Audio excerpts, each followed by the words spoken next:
Number two, as you can see, it's still going to be centered in the Office of Public Safety. It's still going to be centered in law enforcement, which goes against everything. Number three, I think I was going to give y'all two. Number three, it's being done on the exact same day that we're doing this, so it's kind of a hurried up thing. I don't know if we can outdo their catfish and ribs. I think they kind of one up us on that one, catfish and ribs. But that's okay. We're gonna have subs today. We're gonna have salads and other food. We'll do ours a little more healthy, okay?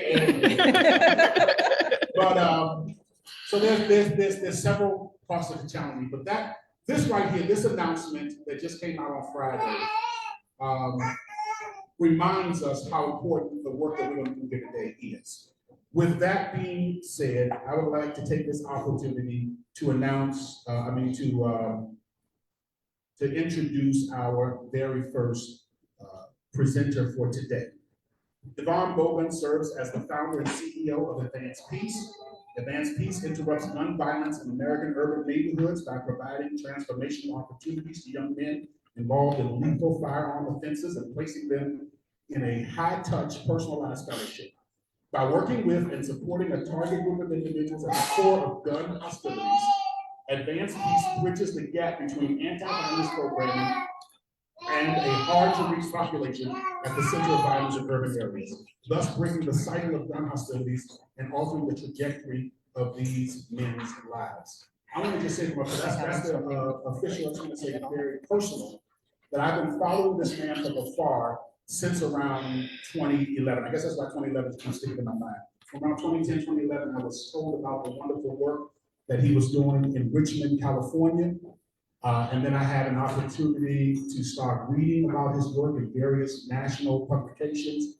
I have been, like I said, I've been an admirer of his from afar for several years. Now he is the, I'm going to give him the credit, he wants to take it or not, he is the originator of the concept of developing offices of violence prevention, centering it in community. And so I would ask that you would join me at this time as we welcome from Richmond, California, Mr. DeVone Boggan from the Nation. Good morning. Good morning. How are you? Good. Good. Thank you very much. Can you guys hear me? Can everybody hear me? Yes. Okay. We need you on the mic for the online. Okay. Yeah. Got it. Okay. Thank you, Dr. Davis, Dr. Calderon, for having me here today. I just got one word based on your last announcement, Dr. Davis, and that is wow.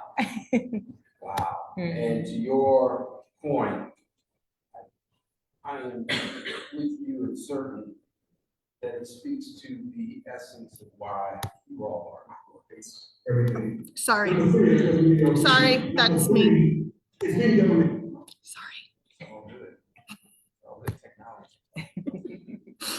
So, you know, it's really important that you not underestimate that. And it's really important that you not think win or lose. It's important that you think, how do we keep our message and our movement moving?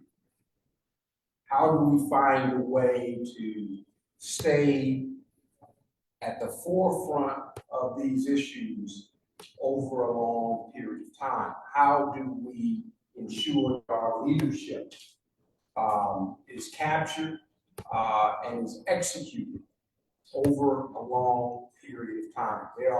There is no winning or losing in community violence intervention. It's all about how can we keep this going and moving forward. As noted, I now run an organization that works to reduce gunfire by engaging active firearm offenders who have avoided law enforcement reach. And I'll tell you how we got to that in my discussion with you about the Office of Neighborhood Safety in Richmond. And, you know, I wish I could take credit, Doc, for being responsible for this idea of the creation of Office of Violence Prevention or Office of Neighborhood Safety. So I have to give that credit to our mayor. Gail McLaughlin at the time in 2007 named the Office of Violence Prevention, which was the original thought behind our work, to Office of Neighborhood Safety. And quite frankly, I think she'd tell you it was all about, she thought that name would make it easier for it to become ratified by the city council. The Office of Violence Prevention was created in 1996 by the city of Chicago. They created and opened an Office of Violence Prevention, and it lasted for about a year. So I can say that the Office of Neighborhood Safety in Richmond is the longest standing Office of Violence Prevention in the country today. I think 2007, and I took the role of Neighborhood Safety Director and Director of the Office of Neighborhood Safety in Richmond in October of 2007. So now, 16, nearly 17 years later, this office is institutionalized inside of city government. And albeit institutionalized in city government, I think that a lot of the learnings, and I believe that's why I'm here today, is to share with you things that I think make this work happen and make it work and make it, in fact, successful. I'm very proud of that work because it was a battle too. Although we had a city manager who was a champion, the city of Richmond's charter makes the city manager the chief executive. We had several council members that were supporters, but we had a pretty large group of council members who weren't supportive, and probably took them 5 years to even figure out how to even reference the Office of Neighborhood Safety correctly. Oftentimes, I thought that was insult to me directly when they would come up and call us everything but the Office of Neighborhood Safety. But you just keep battling, and you keep some things in mind. And so I want to give you a couple of things that I believe are important to keep in mind. And I'll come back to these after I've talked a little bit more about this office. Never forgetting why you're motivated to create this office. That becomes critical, because you're going to come back to it time and time again, and nature is going to attempt to push you further and further away from your mission or your cause or your why. In the city of Richmond, the Office of Neighborhood Safety was created to reduce gunfire. But guess what? They asked me to do everything else. I, for a while, thought we were the Homeland Security Office for the city of Richmond. And the budget didn't line up with all of these other things that we were being asked to do. So your why and your motivation for what you're doing and why you're doing it has to stay central to how you move forward. One of my greatest fears with now 55 and being a part of the co-founder of the National Office of Violence Prevention Network, there are 55 such offices today. One of the greatest challenges that those offices have is that they're mostly all over the place. All of them were created to reduce gunfire. Most of them are doing everything but that. And the things that they're doing are good things, important things. But the why they came into being is getting lost. So when you think about what motivated this, make sure that remains central. Make sure that's sustained in what you did this for. And I'll get to why that's important if gun violence is a driving cause for why you're doing this. And to that point, to this public safety, I will support your efforts in any way that I can. I think Daniela Gilbert would be able to do that too, who's going to be here later today from the VERA Institute. There are offices that sit inside of the public safety departments, inside of police departments, in fact, today. Their greatest challenge is legitimate authority. So we have to be mindful of that. Legitimate authority is something that most law enforcement agencies do not have with communities most impacted by the things that these offices are created to address. And for a young man or a young woman who is a perpetrator of gun violence in particular, actively, if you got any proximity to police, I got a problem with you. So don't come up to me with all this community. We're here to support you, help you, and you connected with proximity to police. I ain't got nothing for you. And I'm gonna be the main persons out here telling everybody, y'all the police. Y'all the police. And we should understand it. I don't understand why. Well, I think we do understand. This is about power at the end of the day. Yeah. It's about power at the end of the day, right? Because it's common sense, and I understand that common ain't so common to everybody.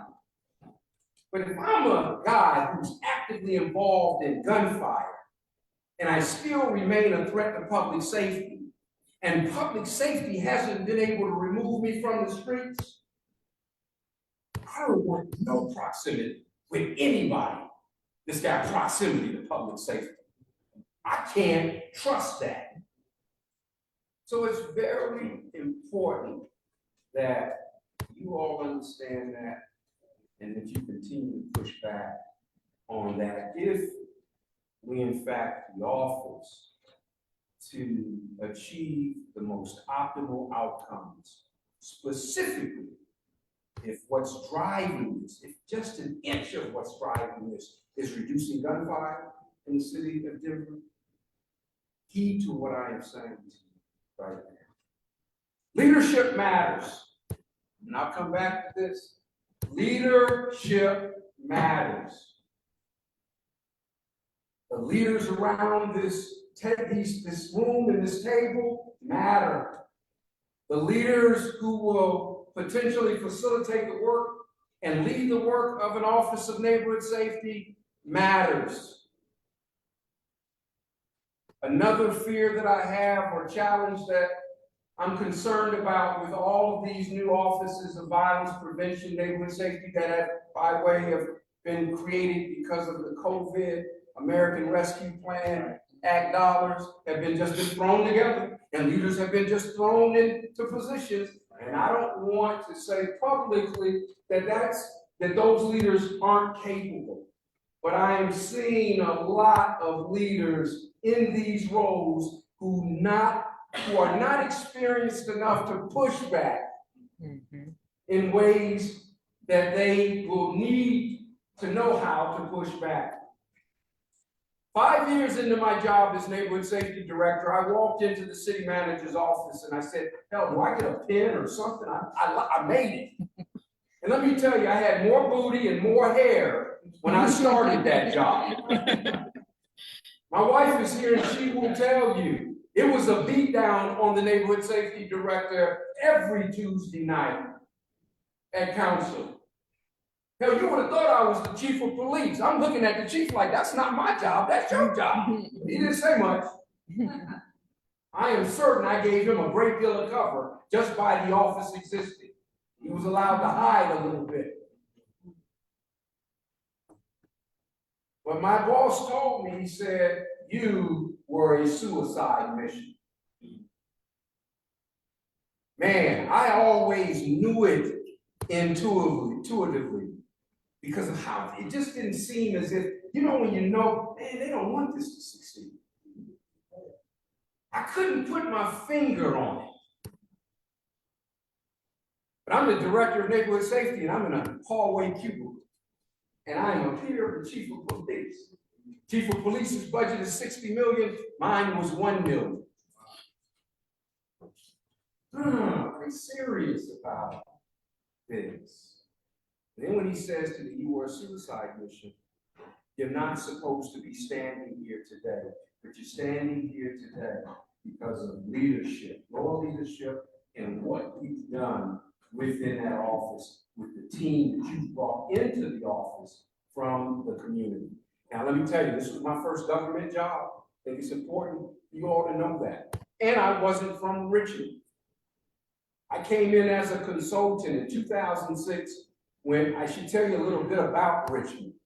100,000 people soaking wet, nearly 50 firearm-related homicides a year. In 2007, 242 non-fatal shootings with an injury. Third most dangerous city in the country. City manager says that's what we need to create an office that's non-law enforcement and framework, not as an alternative, as a complement, is what he said to us. So that's what we're going to do, want you to run it. I'll tell you what we did to make it what it needed to be in terms of community driven. Developing important partnerships or essential partnerships is critical. And I want to say quickly, find partners that believe in what you believe. I think that is so important. And partners that have demonstrated that they can help you be successful in achieving your why. Common ground amongst you and your partners, or amongst you, because I sense that the partners are here, is going to be critical. It's going to be essential. That there's common ground and folks understand expectation and roles. Everybody can't play the same role. Some of us are going to have to roll sometimes. Roll. All roles are critically important, and common ground has to be established. Again, tied back into this why. Why did we do this? Why are we doing this? And then finally, philanthropic partnerships. And you're going to need to figure out how to engage, even partner in a healthy way with city and county and state and federal government. It's going to be critically necessary. I like to say that 2 is always better than 1 if 2 can work as 1. And it's figuring out how to work as 1 with unlikely partners. Going to be important. And when it comes to law enforcement, those conversations should be at arm's length and at a distance. I saw something on the packet that I want to address before I get into the ONS piece around holding people accountable. Hold them accountable. Hold them accountable. I can tell you, being in government for the first time, it always amazed me. And no offense to government folks, but they just wait you out. Mm-hmm. It is talked about. I was like, wow, this is a new environment. And to hear each director, not just the police chief, but each director, whoever had people show up at a council meeting, say, well, that was probably the ceiling of their showing up right there. And just wait them out. Just wait them out. We'll just wait them out. We're going to be here long after they're gone. Hold them accountable. Keep showing up. And are there cameras in the council chamber? Oh, yeah. Oh, that's a great thing. That's a great thing. My father was a city manager, and he said, hey, pack that council chamber, boy, with people who have common ground with you, and watch how you influence public policy. You're on TV. Hold them accountable. One of the most challenging things was to see community groups start off strong and then wane.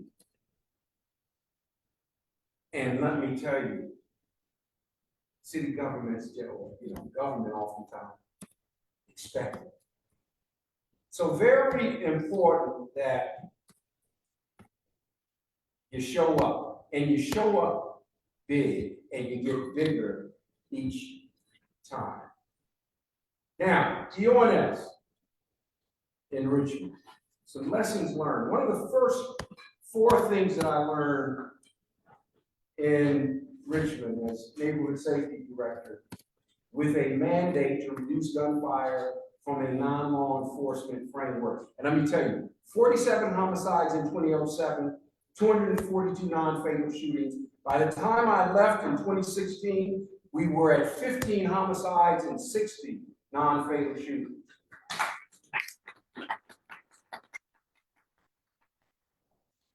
We had 8 homicides and 37 non-fatal shootings.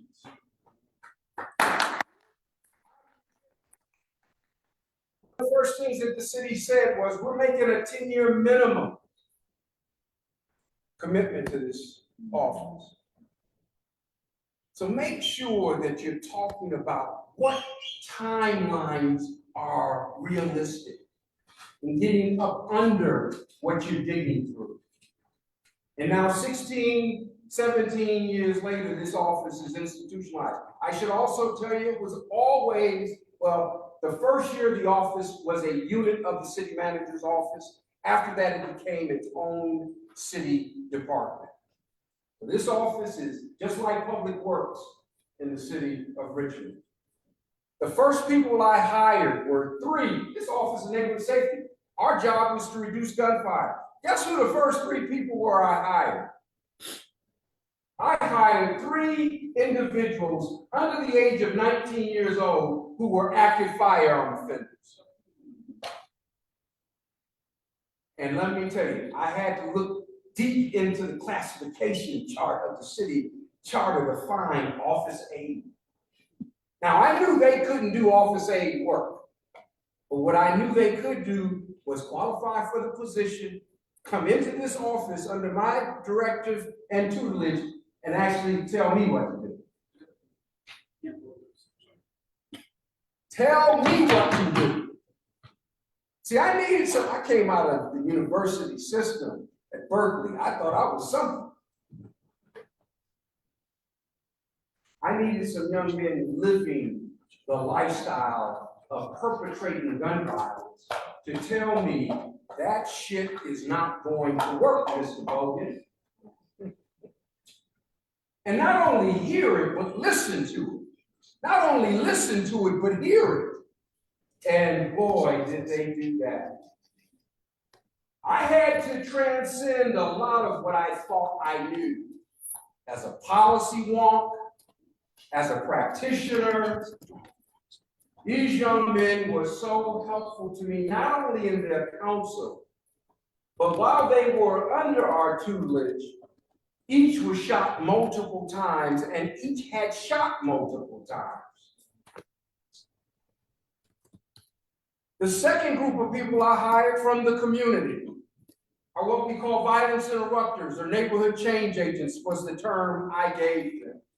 I needed them to be neighborhood change agents. So I went out. We are the first to do this, Dr. Davis. The first city before banning the box to hire formerly incarcerated individuals with gun charges in their background, and the preference in the application process be that they have gun charges in their backgrounds. Full-time, fully benefited and compensated individuals. Their checks are signed by the same person that signs the chief of police's check. Their benefits package was the same of anybody else inside of that city government. This is in the Bay Area, California, so they were being compensated accordingly as well. They have difficult jobs.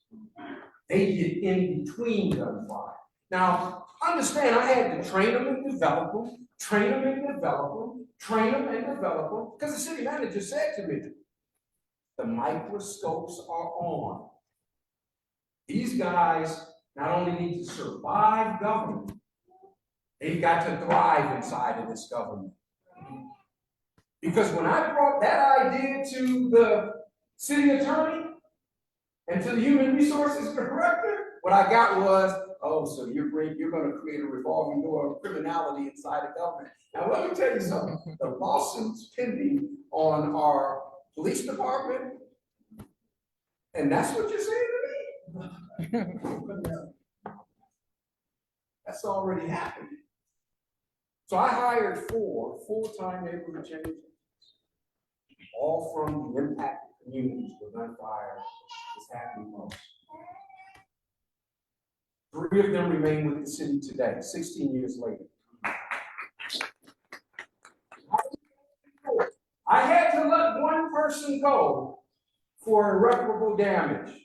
And it wasn't, let's just say this, it wasn't the kind of irreparable damage that you would have thought bringing in formerly incarcerated gun offenders into the organization.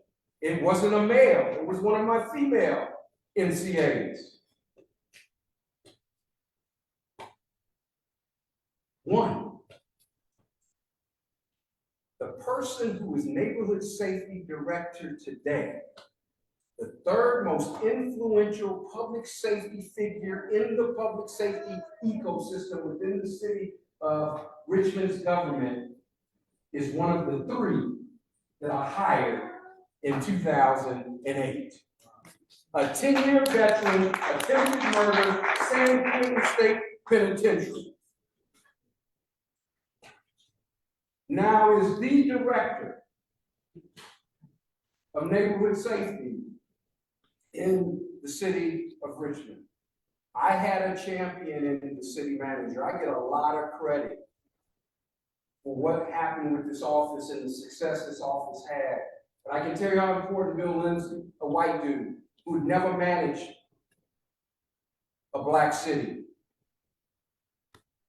who was willing to listen, hear, trust, and whisper in my ear, this shit better work. But we're both gonna be looking for a job.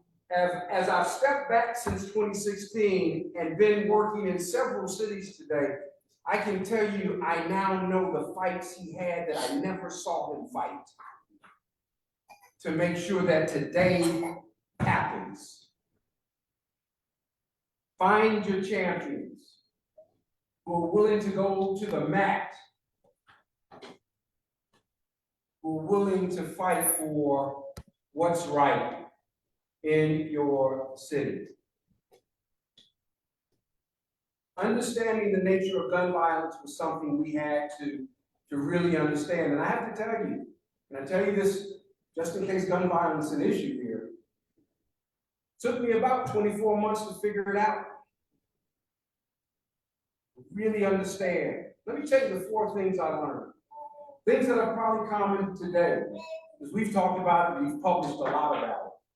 1, the folks driving gun violence in the city of Denver, it's a handful of people, relatively speaking. In Chicago, for example, they say it's 1,500 people. Shit. Maybe 300, 400, if that. It's a small group in every city. Second thing I learned, and in Richmond, that I thought was Beirut-like. I learned that in 2009, it was under 30 people responsible for 70% of 45 homicides and 186 non-fatal. 30 people. I was told there were 300 people I needed to focus on. So with that revelation, you can understand my $1 million budget looked good. So understanding what that number is going to be critical. I mean, really what the number is. Not at risk, on the periphery of it. Those are important things to do. And your partners, excuse me, should be helping you with that. But an office like this should be focusing on getting at that population driving everything. That population creating the risk for everybody else. Why? Because I also learned, number two, that rarely is that population ever arrested for their suspected acts of gun violence. That blew me away. In Chicago, it's under 12%. Anybody know what the clearance rates are for gun crimes here in the city of Denver? Find out what that is. 80%. It's 80. For non-fatal, for the non-fatal shootings, non-fatal shootings is 50, homicide state. 80. Wow, that's a great number, that 80. But you got They brag 50%. about Say that it. again? They brag about it. Yeah, I bet they do. And what you all are going to have to do is have them define what clearance rates means for them. Absolutely. Right? Because sometimes a department will say, we've cleared 80% of our cases. Not that they've prosecuted 80% of the cases, but we know who they are. Be very clear about who's getting prosecuted, who do we know, right? That's an important number. And we learned, wow, in Richmond at the time, it was under 40%. The next thing I learned, which is critically important, because in every city that Advanced Peace is in, we're in nearly 20 cities today, when you talk to the 55 or so officers of neighborhood safety around the country working on this issue, what you continually, consistently hear, what I learned in 2010 in Richmond, is that the individuals thought to be responsible for gun violence, who remain on the streets, are not being engaged by any community-based or public system of care. So you got all these resources coming into a city to address gunfire, and rarely are the resources meeting the very people driving. Now, I walk into organizations because it's easy to get somebody who looked like one of them.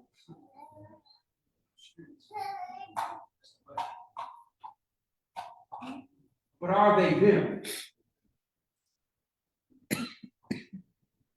And as a result of that reality, most of our public safety ecosystems aren't at the capacity they need to be at to actually address that population in such a way that delivers an optimal outcome for the population first.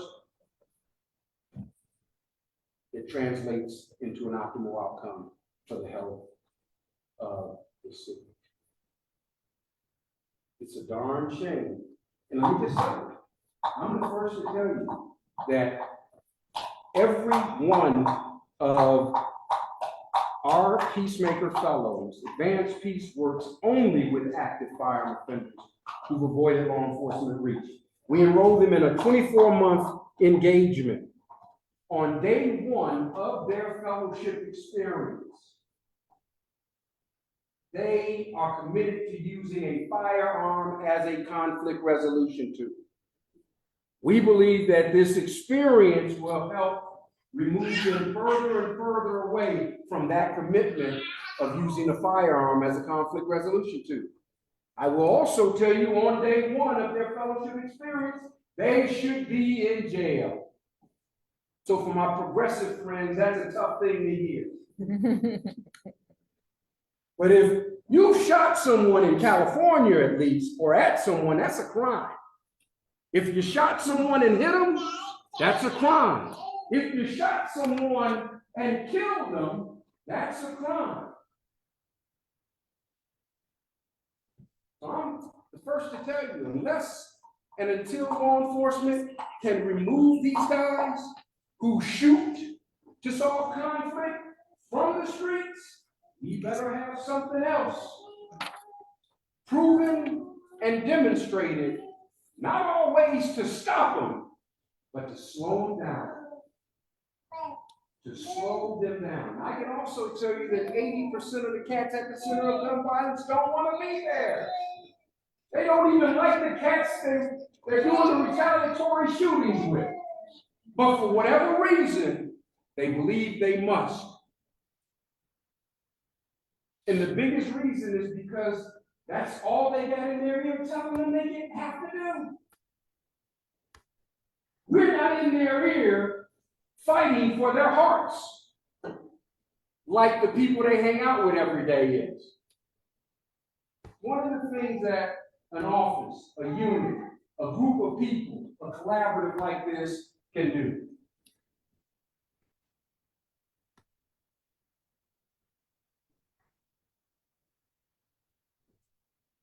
Yeah, and let me just say this, I'm about done, and I know people have questions.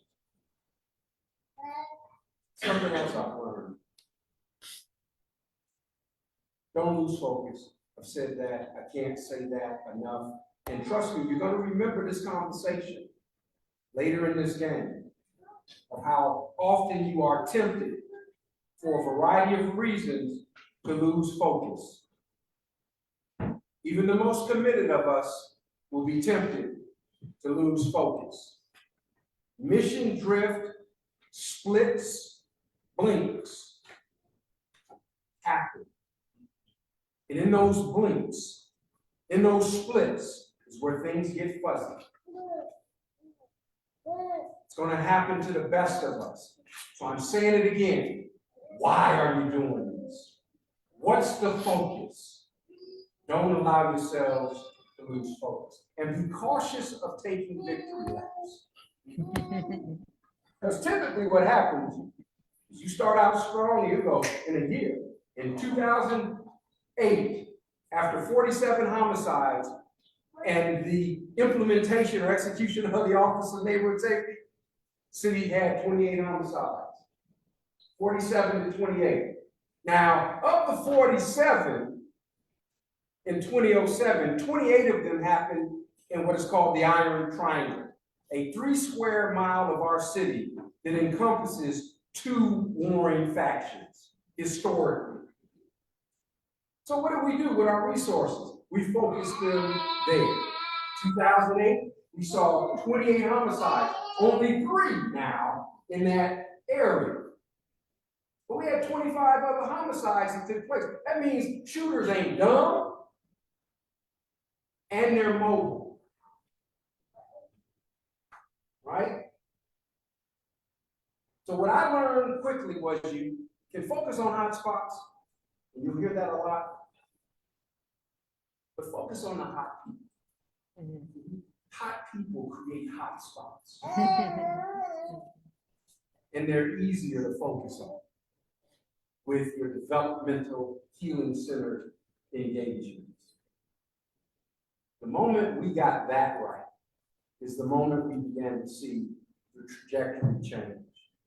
And just 16 years in the work, just now, this year, the city has said, we're adding crisis response, a real alternative to law enforcement, to the portfolio of the Office of Neighborhood Safety. So that budget now is skyrocketed. It's got a lot more responsibility, but it's been able to, let's just think about it this way. There's a word that escapes me, you all probably get it. We had to deal with the blood and guts that was happening right at the time. We've gotten that in better control. Now it's easier to go a little further upstream, to deal with other things widespread that will help to make the city even more healthy and create even greater conditions for a safe, healthy, and just city. So again, I caution you to not try to do everything at once. Focus on something that you can do well, whatever your why is, and make sure that the community is at the center of it. But more important, because that can even get skewed, make sure that the folks driving whatever presenting issue you're trying to address are at the center of your solution equation. Active firearm offenders were that community for us. And I did not allow the larger community to forget that. That's who we advocated for. That's who we worked on collaboration with and for, coordination with, program development, and resource development for. The bigger community important, but that was not the job here. Our job was that presenting issue. And quite frankly, hold yourselves accountable to that. What do I mean?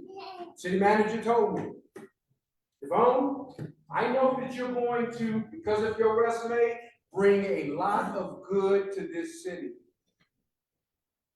Now think about your work. But your office was created, and you're now directing an office responsible for helping us reduce gunfire. If you don't do that, and you bring all these wonderful things into this city, and it doesn't translate into gunfire reduction, I will fire you. I hated that at the time, but hindsight is 20/20. It kept me focused. It kept me being bold. It made me push the envelope because I understood what was at stake. If I got fired, this office was going to disappear. This opportunity was gone.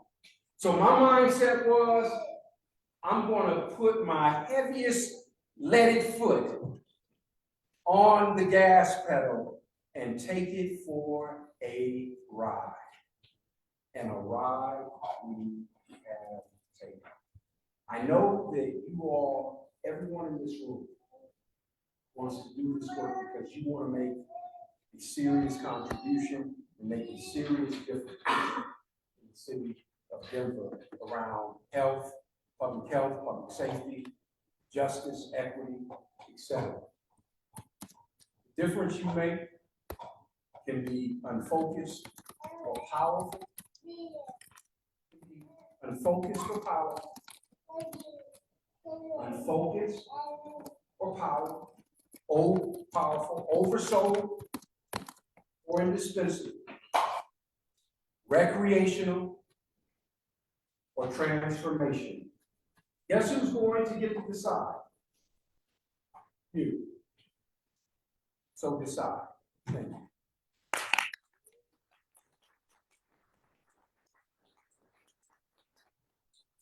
We're going to take just a moment for question and answer because we do have a whole segment at the end just for question and answer, but let's do 5 minutes. Our next presenter is joining us via Zoom. He is at work, so we're going to try to get him on ASAP, but we want to at least answer a few questions, and then we'll have a more thorough question and answer at the end of this evening. So I'll walk around the microphone.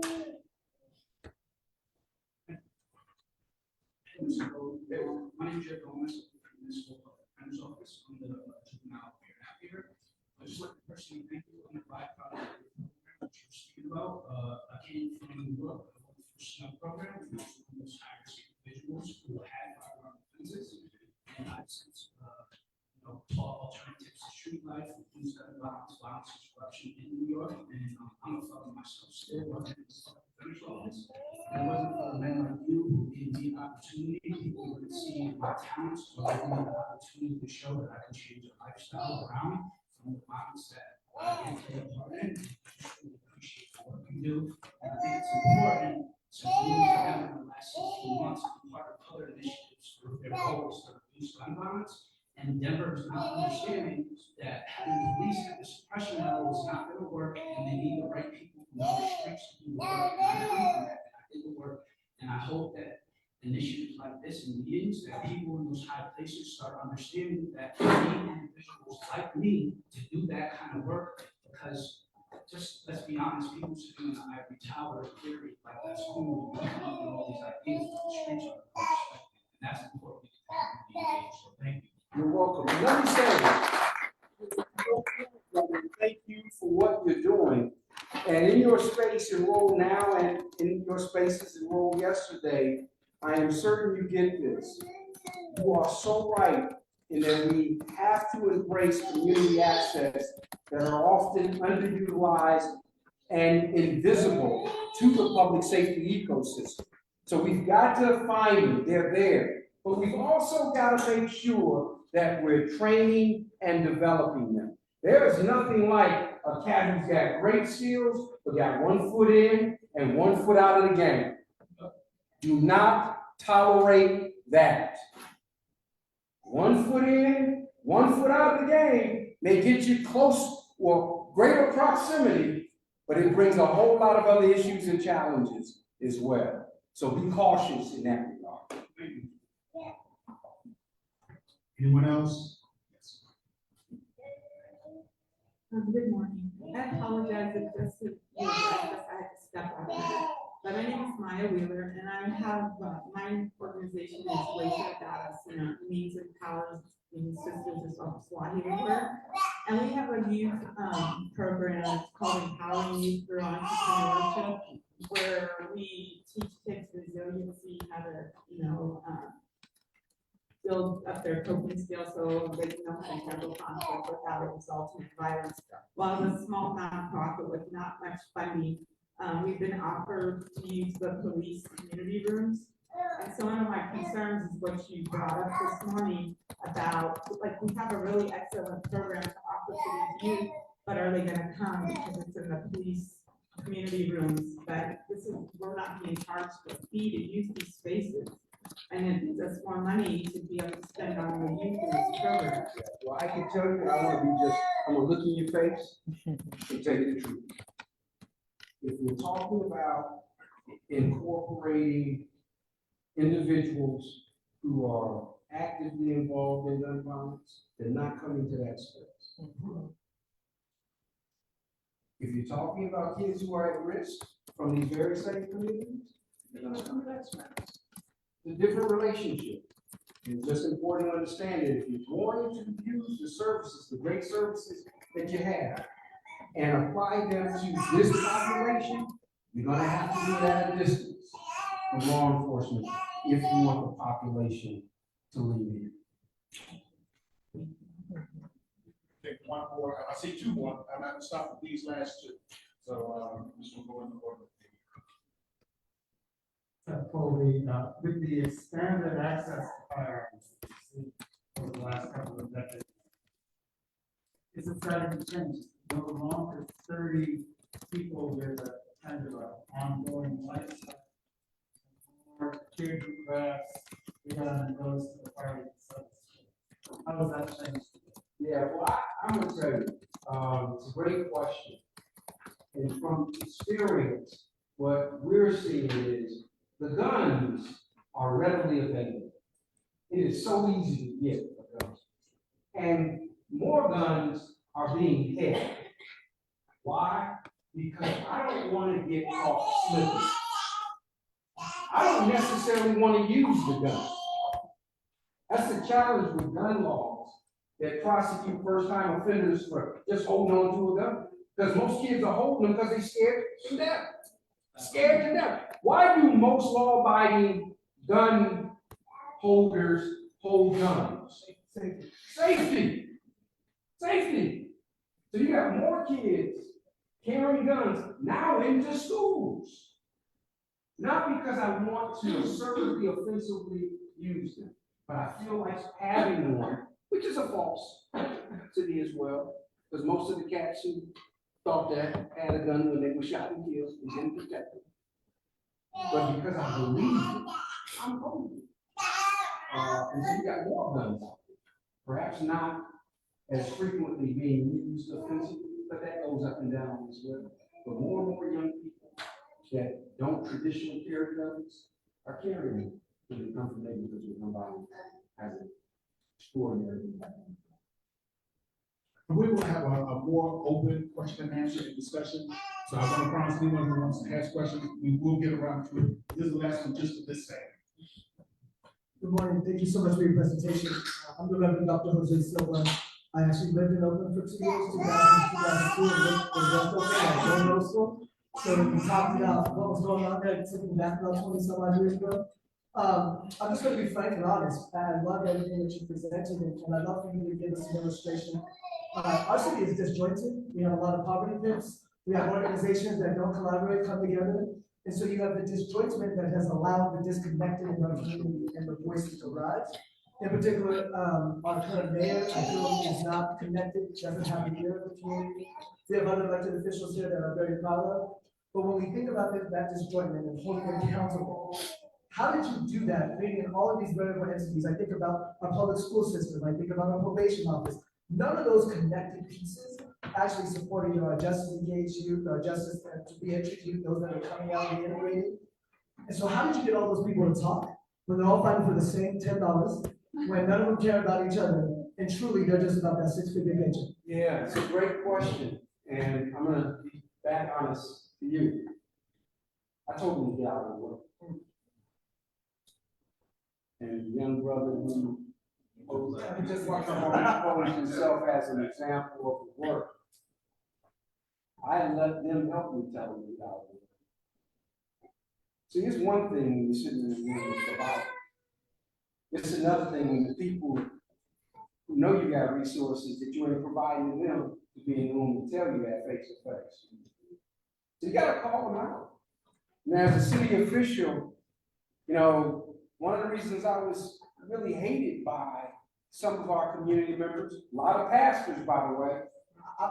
I'm not what I like sometimes, I'm okay with it. Pastors would ask me, Pastor Dave, how can we go? I had to tell them, you gotta become relevant first. Yes.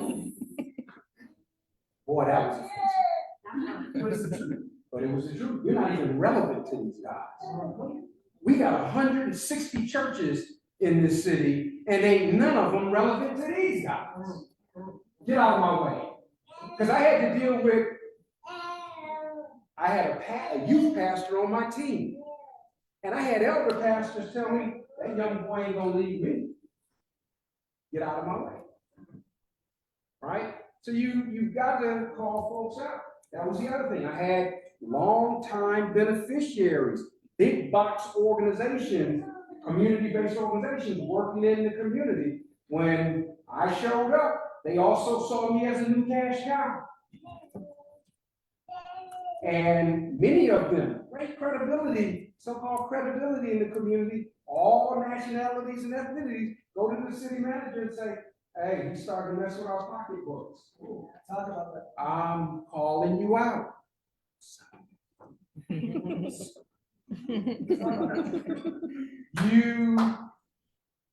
This is where I'm talking about common ground. And where I'm talking about when one of you steps forward, all of you step forward. There's nothing like stepping forward and going rock and turn around and ain't nobody there. So trust.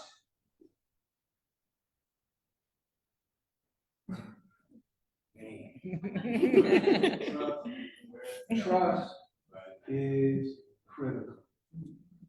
So do what it requires for you all to have common ground and to be able to stand with one another within that common ground, commit to becoming value-centered around what this is about for you.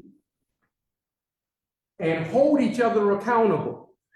This won't happen if folks are afraid to look somebody in the face and tell them the truth. And tell them the truth every single time. Every single time. And make sure you got some youngsters. Because this is at the end of the day what it's all about.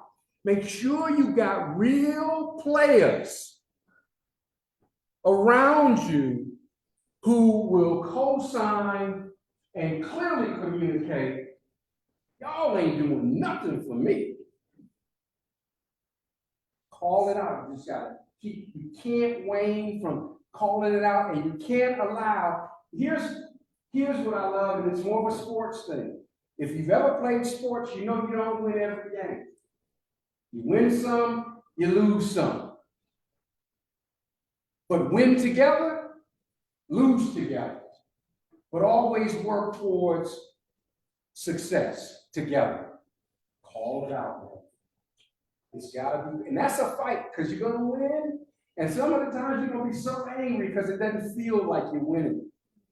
You're gonna feel like you're not being heard, but you gotta call it out, and you gotta make sure young folks, young cats at the center of this are an important part of the machine moving this thing forward. If those individuals at the center of gunfire are not a part of your solution equation to ending gunfire or reducing it significantly in this city, something is wrong.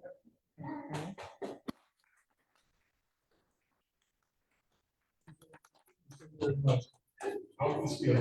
Maybe feel bad. Yes. So bad. I hope that was helpful, guys. And we are so excited to have DeVone to be with us as we continue throughout today. I'm excited to have the son of Denver, who now lives in Massachusetts. Several of you know Will Dickerson. When he was here, he was able to serve with Together Colorado. He now lives in Massachusetts. He is the director for communities, for Massachusetts Communities Action Network. And I want to just pause for a second and share why this is so important to me. His wife and I, before they even got married, were in Baton Rouge, Louisiana together. I worked with an Alvin Herring around community organizing to bring an initiative to Baton Rouge called BRAVE, Baton Rouge Area Violence Elimination. I still have the t-shirts in my house. I wear it to sleep sometimes.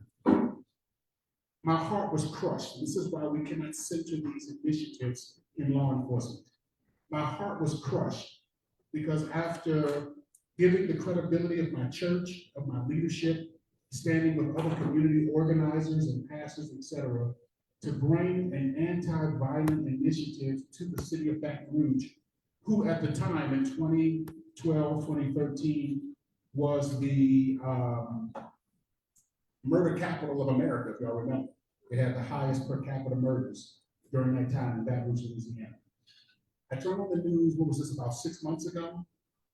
And we discovered that the Baton Rouge Police Department was taking African-American men into a facility and torturing them. And the facility, you ready, was called the Brave Cave, which meant that the initiative that community had started and entrusted law enforcement to carry out was now being used to identify gang members and then to torture information out of them.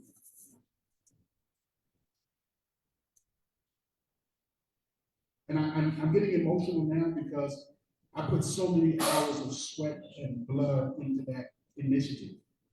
And I told my members and I told people in my community that this was going to make a change. And so when I talk about how community cannot rely on outside entities or on others to solve our problems, this is what I'm talking about. I'm talking about the Brave Cave. So Will Dickerson and I go back before we even met each other. And I'm so pleased for his leadership. He was one of my members when I pastored here in Denver, but I think he was more my pastor than I was his. With that being said, I wanted to take this opportunity. Please welcome via Zoom our next presenter, Will Dickerson.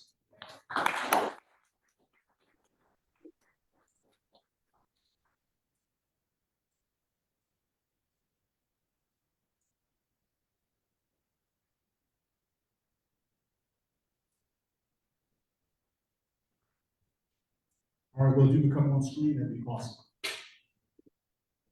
It's telling me it's unable to start. The host has to give me permission. Will you give me permission?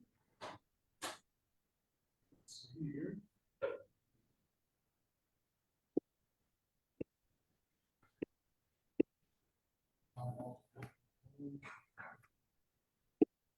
We have some participants that should allow you to be able to, it's not allowing you to go on the camera? Yeah, no. Can you I make him think- a co-host then? I can, yes. Okay, we're gonna make you a co-host, just 1 second. But go ahead and get started while we're waiting on you, that way, the folks at least get to know your voice and they get a chance to see your face. All right. Well, then I'll start by singing because this is one of the things that I do to open up space. Over my head, I hear freedom in the air. Over my head, I hear freedom in the air. Over my head, I hear freedom in the air. There must be a God. There must be a God. There must be a God somewhere.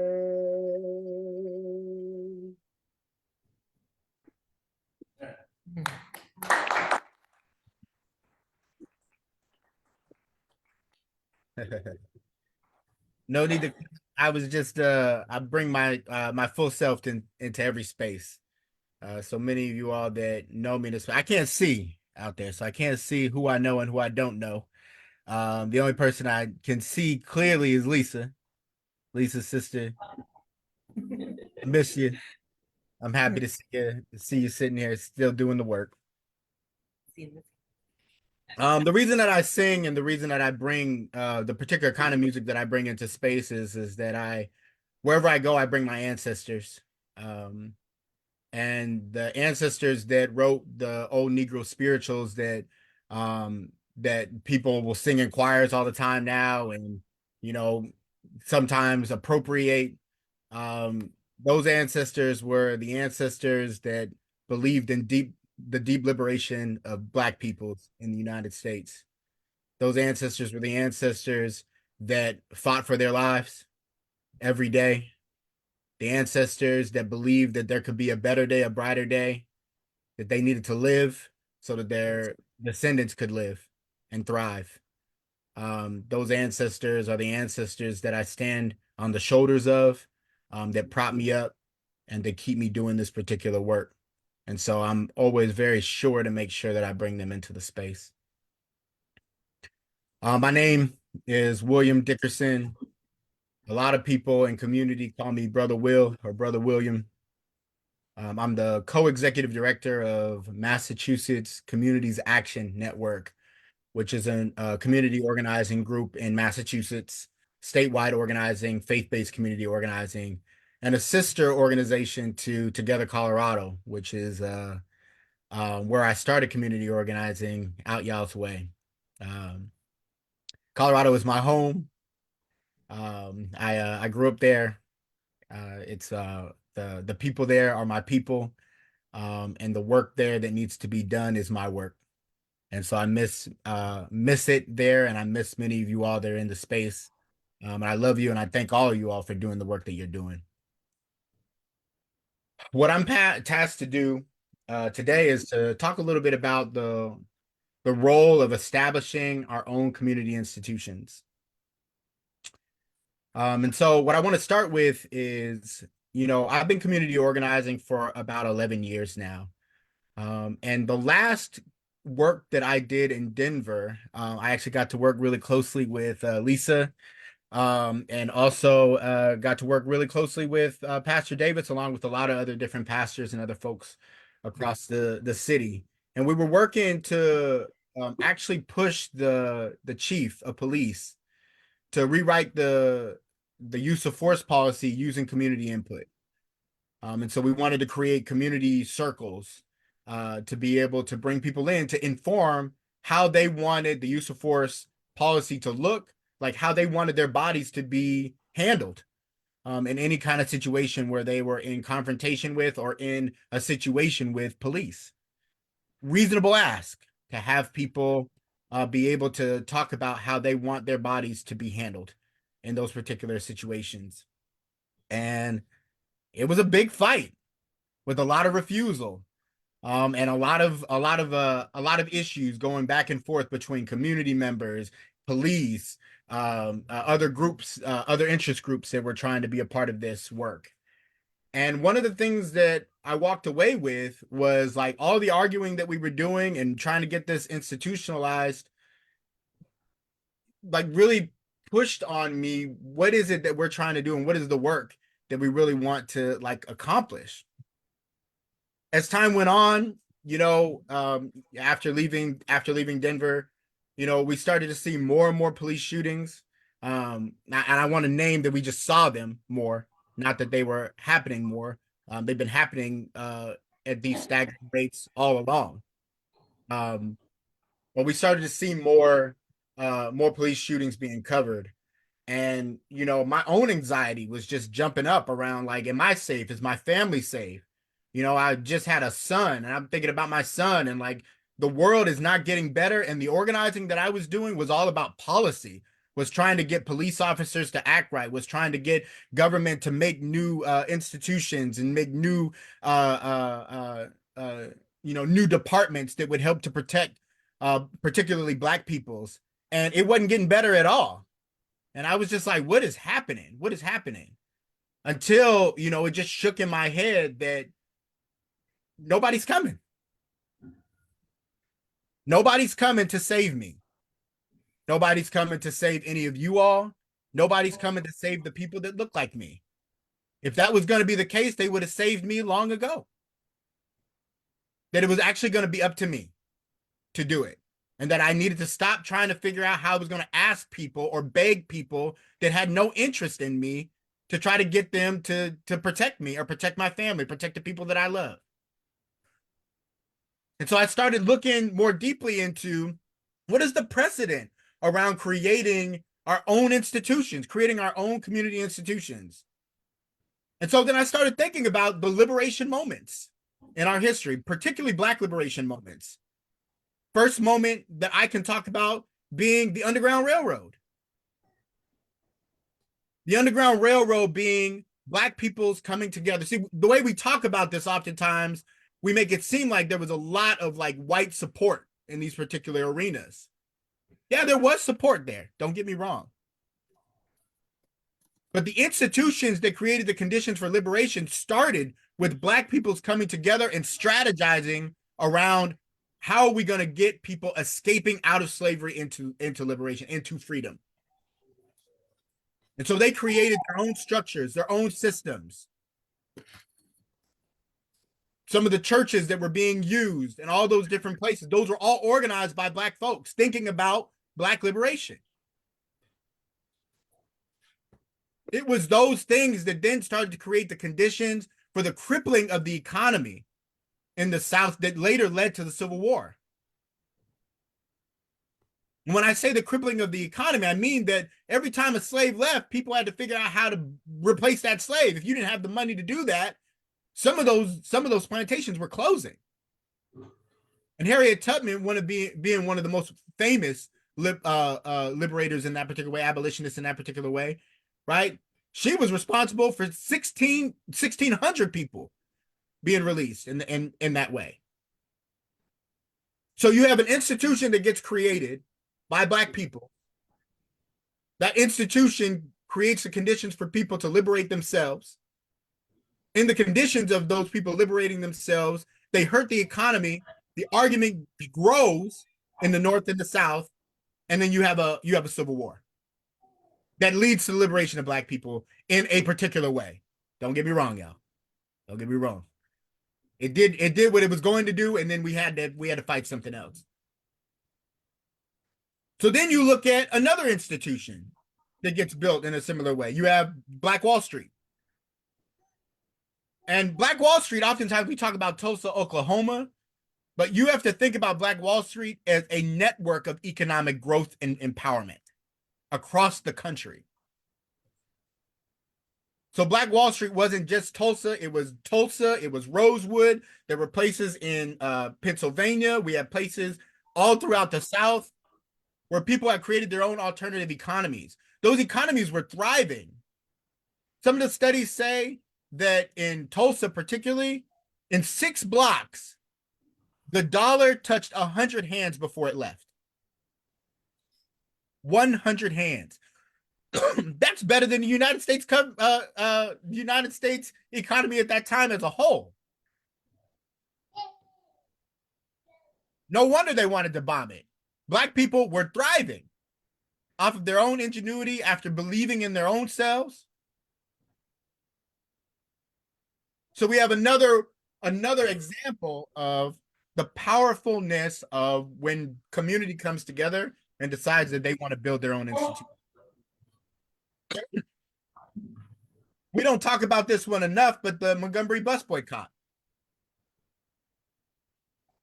The Montgomery bus boycott being a moment in time when people were starting to push against the idea of separate but equal, the idea of the Jim Crow laws. And so in this particular moment, you have people who are making a conscious decision to boycott themselves from the institution that's oppressing them.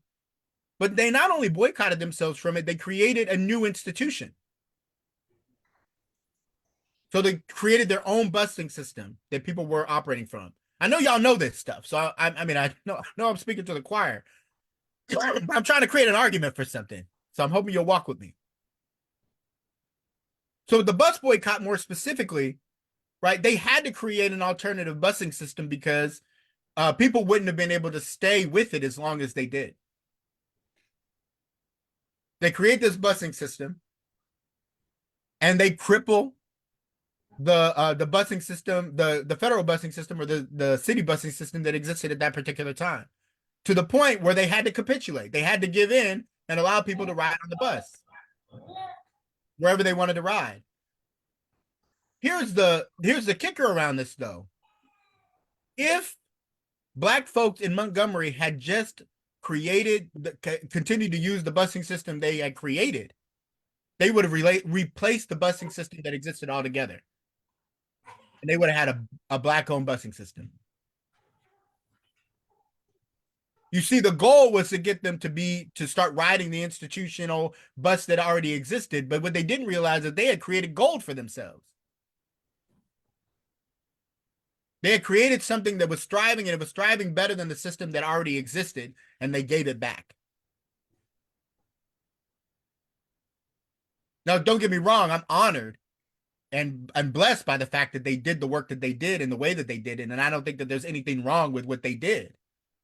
I'm just saying, if we can look forward, if we can think more flexibly around what was possible then, we can start to think more flexibly around what is possible now. And so then the last group that I really want to offer up before I start talking about what it means for us is the group that I believe has had the strongest analysis and the strongest set of institutions created against the policing systems that existed in their day and age that look almost identical to the policing systems that exist today. And that's the Black Panther Party. Now, I'm sure this group of people, many of you all probably look to the Black Panther Party all the time for a lot of their practices and a lot of the things that they created because of, just because of how forward thinking this group is. And I want to argue that we don't look to this particular group enough. The Black Panther Party had the strongest institutional system that we have seen to date. They were so scary that the FBI had to create its own task force to look at them because of how powerful they had become. Let me just talk to you a little bit about all the institutions that they created.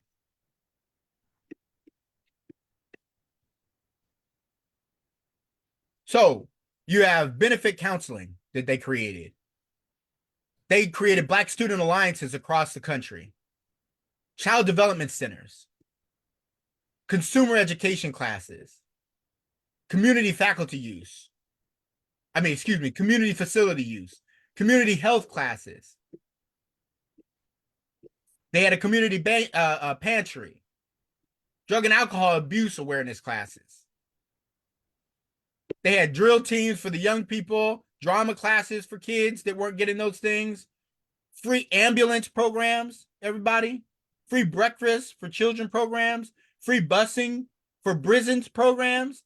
So all these prisoners that are locked up, our people locked up, they have busing programs so the people could get to them and go see them when they were putting them out 40, 50, an hour and a half, 2 hours, 3 hours out where people couldn't even get to them. They created their own busing systems for them. Free dental programs, free health programs, free food programs,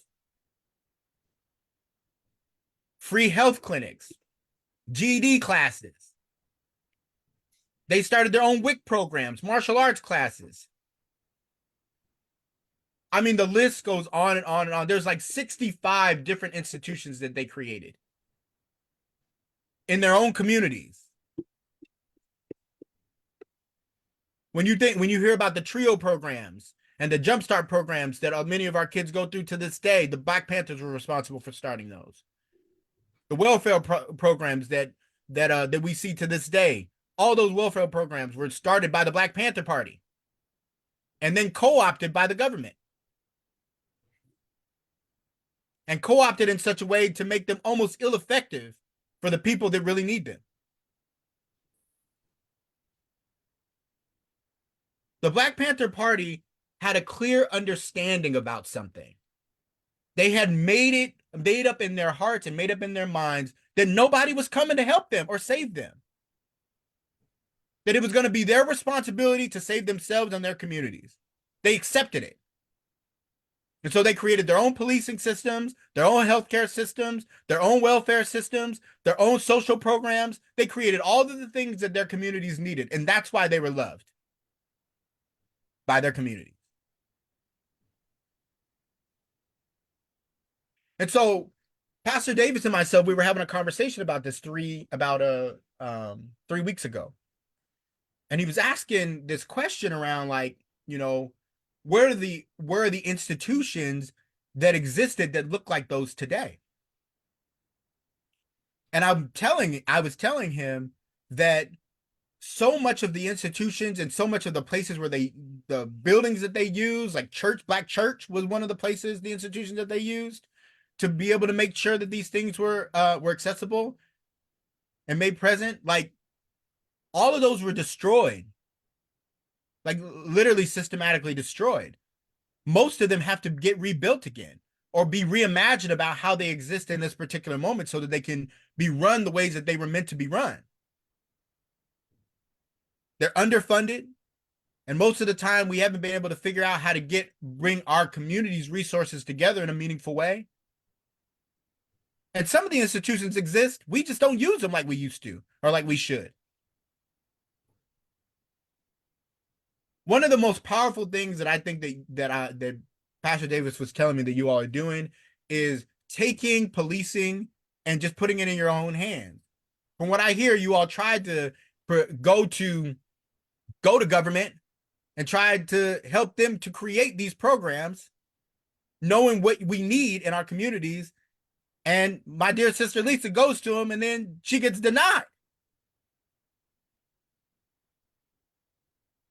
And so then you're all like, all right, cool. Then we'll go build our own thing. It sounds like my sister for sure. So we go build our own thing. And then now they're trying to undermine you. Why? Because they know there is a thing here. When community starts to wake up and feel powerful and take ownership over their own destiny, that is scary to government. So the encouragement that I want to bring into this particular space is that our own institutions is the answer. It is our own institutions, creating our own institutions that forces government to do what it's supposed to do. And the biggest thing is that, and I want us to learn from the lesson of Montgomery, is some of these things need to just burn and go away. And so if you built an institution, sometimes we don't need to build an institution so that they'll start funding it. Don't let them fund it. Build the institution and hold it for yourselves. Own it. And don't let anybody take it away from you. So I promised my brother I was going to be brief. I want to leave some space for people to ask some questions, or I want to hear from folks. What do folks think?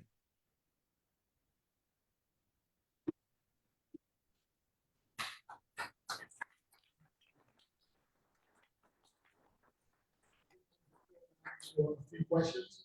Anyone that has any questions that they'd like to ask? Well, I'll kick it off, okay? I told you that would come to you, so I'm gonna come to you first. No, go ahead. Kick it off. I'll walk around this way. So, one of the questions that I would like to ask is, when we look at, and I love that example that you gave for Black Panthers, I guess the $1 billion question is, how do we, because the Black Panthers was specifically addressing the needs of African Americans. It was very specific. We've become more multicultural, and especially here in the city of Denver, where African Americans make up, I believe, somewhere between 8-9% of the city's population. How do we develop similar systems, but with the consideration of a more multi-racial, multi-ethnic group in mind? Is that question making any sense? Yeah, it does. So I'll say two things to this. One is just going to be my Black liberation hat. I'll ask this question. Are Black people still the most oppressed group of folks in Denver? Statistically speaking? Yeah. I hear yes. Yeah. So if you address Black people's problems, you will address everybody else's problems, I promise.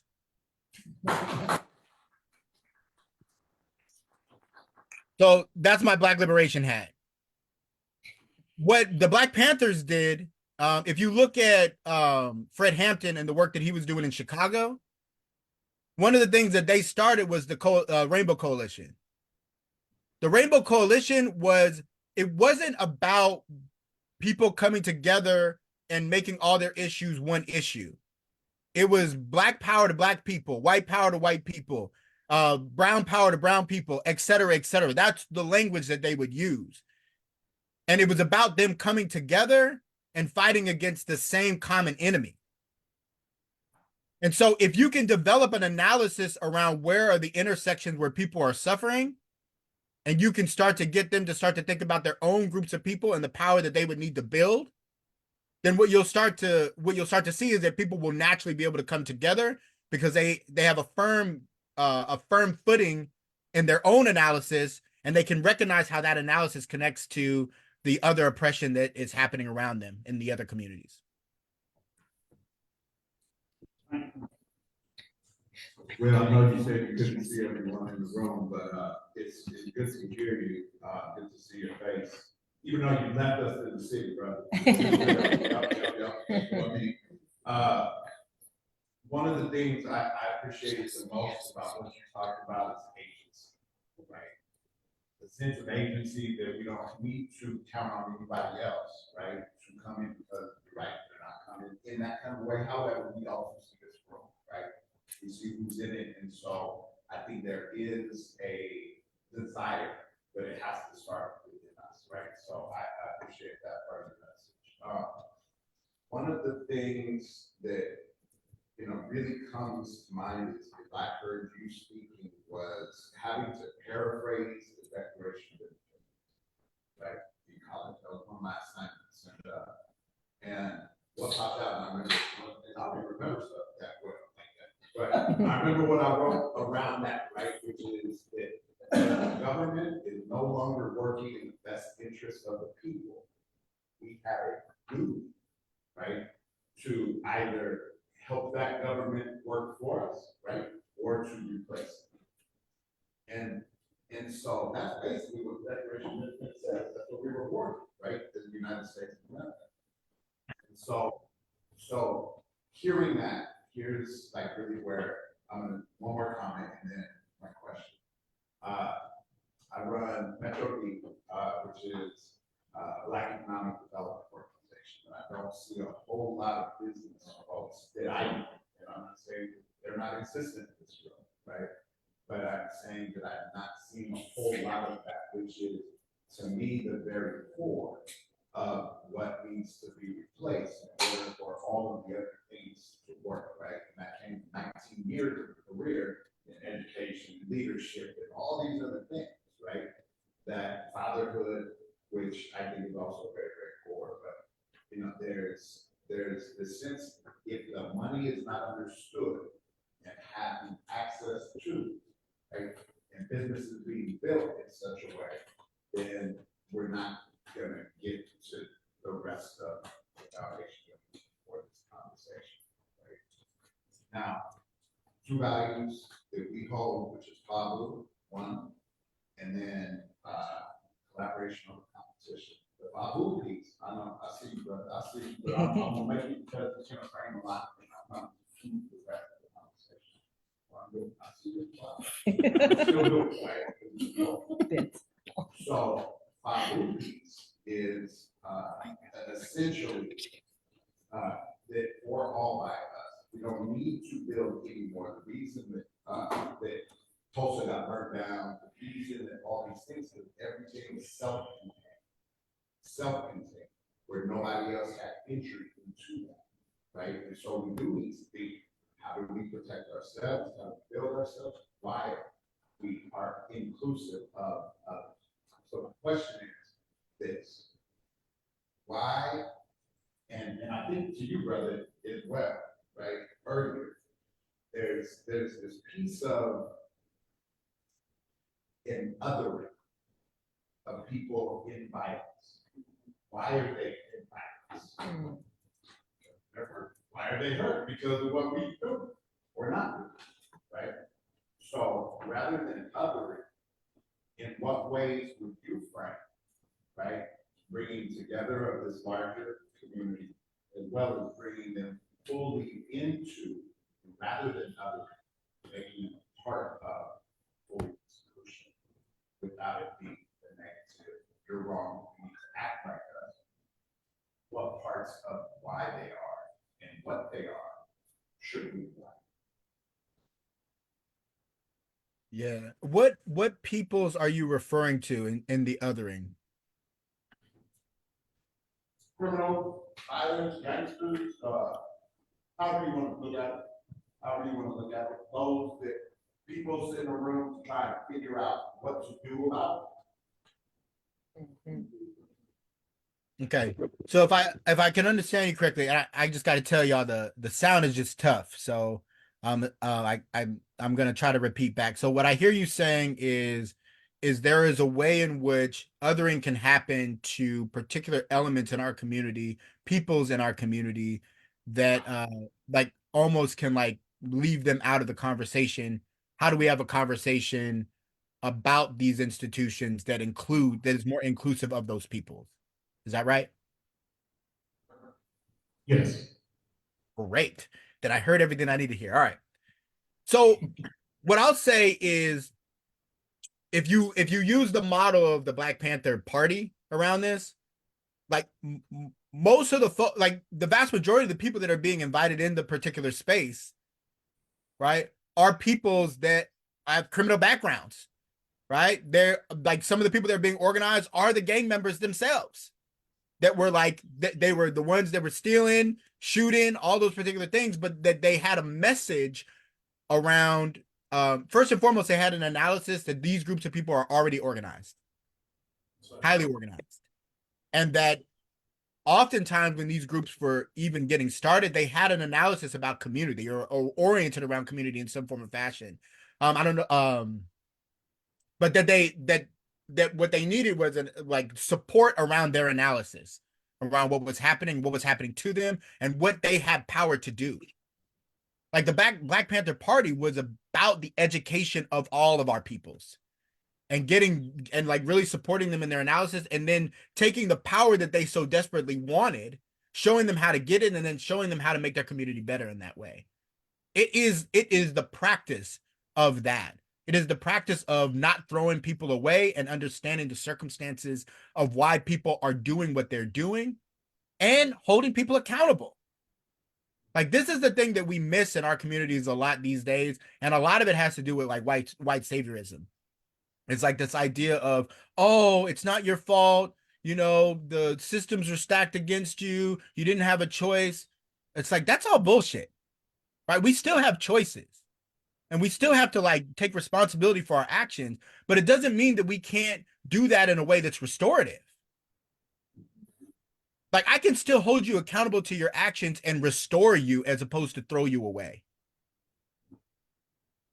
You can't rob, the grandmother, up the street from you, and then expect not to be held accountable to that or not to have to look at that. And so to me, it is, can we create really powerful spaces for our peoples to come to where they're forced to have to reckon with the places where they need to take responsibility and also get the opportunity to build an analysis around power and what power looks like for them, their family, and then their community.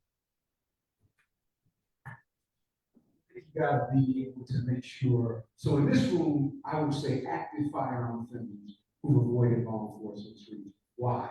Because I want you to know who the hell I'm talking about. I don't want there to be any confusion about at-risk kids, in-risk kids, those people that create the risk. In a room with a young man who's an active firearm offender, in our work, we're making sure they understand just how important they are to the health and safety of their community. And by enrolling into a voluntary fellowship opportunity, we're helping walk them through a door that's going to help them live their best selves. Beautiful. It's invitation. I have a question coming from Candi CdeBaca. I'm trying to do what you said and use the mic.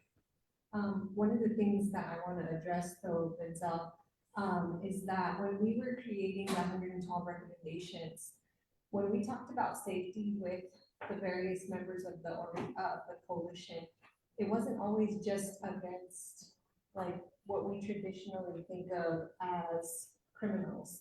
We talked a lot about how there's no place for people to report white collar crime. There's no place for someone to go when there was wage theft, for example. We changed that. But when we look at public safety, the largest forms of theft that existed were not able to be like pursued by someone in law enforcement.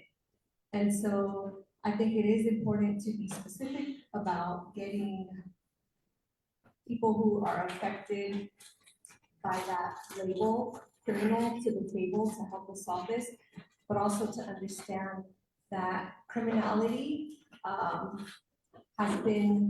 that label has been reserved for some people, but applies to so many more people who we don't talk about. And so expanding our definition as the Office of Neighborhood Safety to address those broader forms of crime that are, typically committed by people who don't look like our traditional quote unquote criminals. And so I just want us to make sure that we're not just focused on what mainstream society wants to call a criminal, but what real criminals are. Yeah.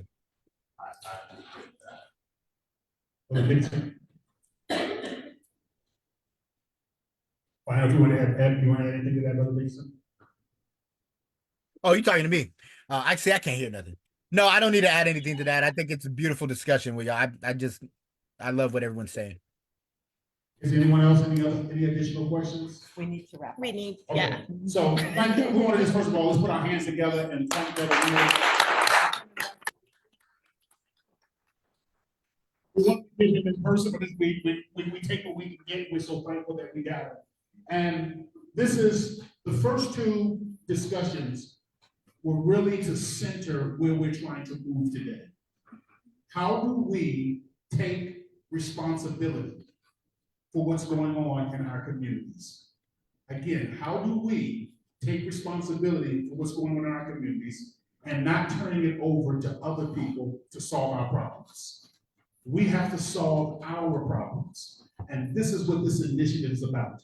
This at its core is what differentiates us from what is taking place at this very moment, not too far, about a mile or so from here. Because the question being asked there is, how does government solve the problems? The question that's being asked here is, how do we solve our problems? It's a total different question, which is why we're not bashing, trying to criticize, or march against what they're doing over there. That's the question that they're trying to solve. What is government going to do? We recognize that the question we have to answer is, what are we going to do? How are we going to solve our own problems and stop relying on other people? Brother Will, thank you so much for illustrating and elevating for us this conversation. Thank you so very much. We really appreciate it. We hope you can stick around a little longer, but we're going to transition at this time. Y'all have heard enough from my mouth, so I'm going to turn it over to our co-host, Dr. Lisa Calderon.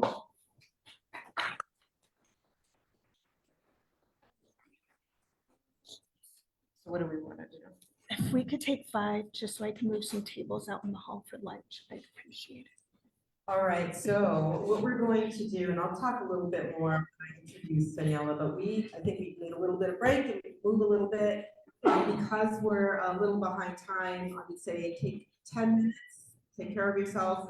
We have food coming as well, right? Yes. Right. So it's gonna be a working lunch, but go ahead, use the restroom, take a stretch, and we're gonna get started again. 11:53. So, thank you.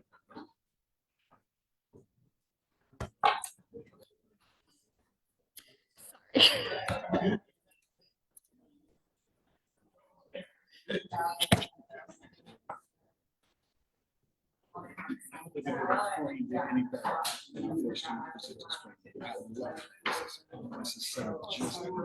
is, and we've also got the DeVone. I showed you got the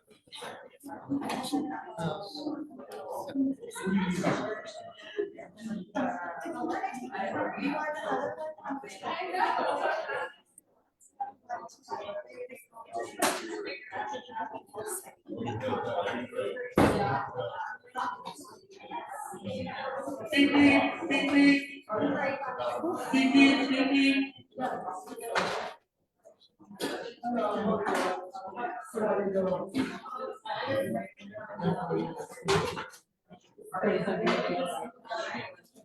It's gonna all get done.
Okay. Since you're here, I'm gonna take advantage. Yeah. Time to schedule another check-in with you. You got her. I'm just gonna wait for the food out there. Okay. Everything is fine? Everything's functioning. Okay. And none of this is live, right? It's not live.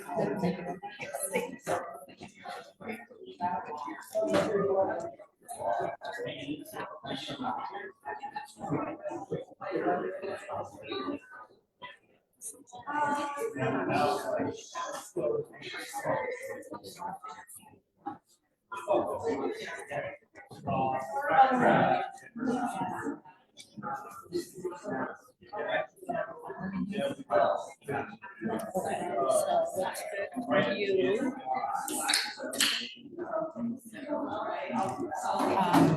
Y'all tell me I'll probably more. Are you looking at like maybe the beginning of June? Sure. Let's see when Liz comes back. She's going to Ireland. So maybe Monday the 10th, the week of the 10th. Right? Yeah. Did you get in here, Pastor? Because I didn't give anything. I didn't mention you.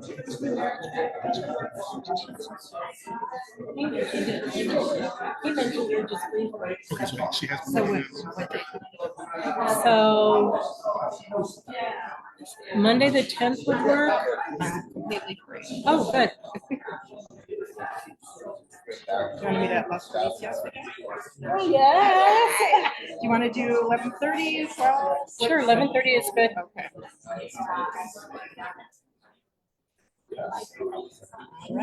Trying to get her with Candy too, because she's never been able to meet with Candy. I'll call her. Okay. Okay. Ready? How are you? Like I know. Sometimes, like typically, I say,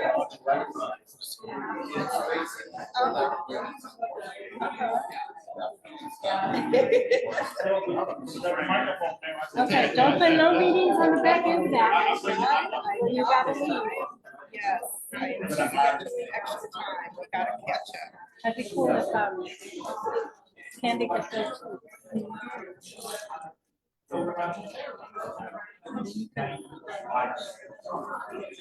Yes.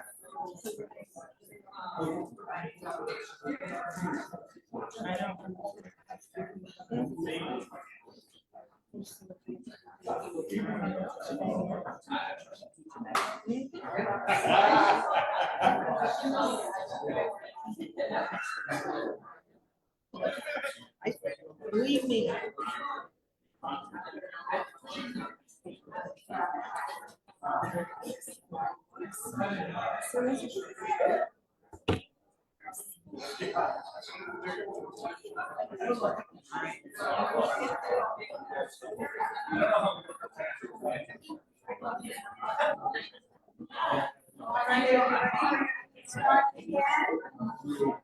Clap again, you can hear me. Clap again, you can hear me. Clap twice if you can hear me. Thank you all so much, Denzel. Oh, DeVone, let's thank DeVone. He and his wonderful wife are heading out, but let's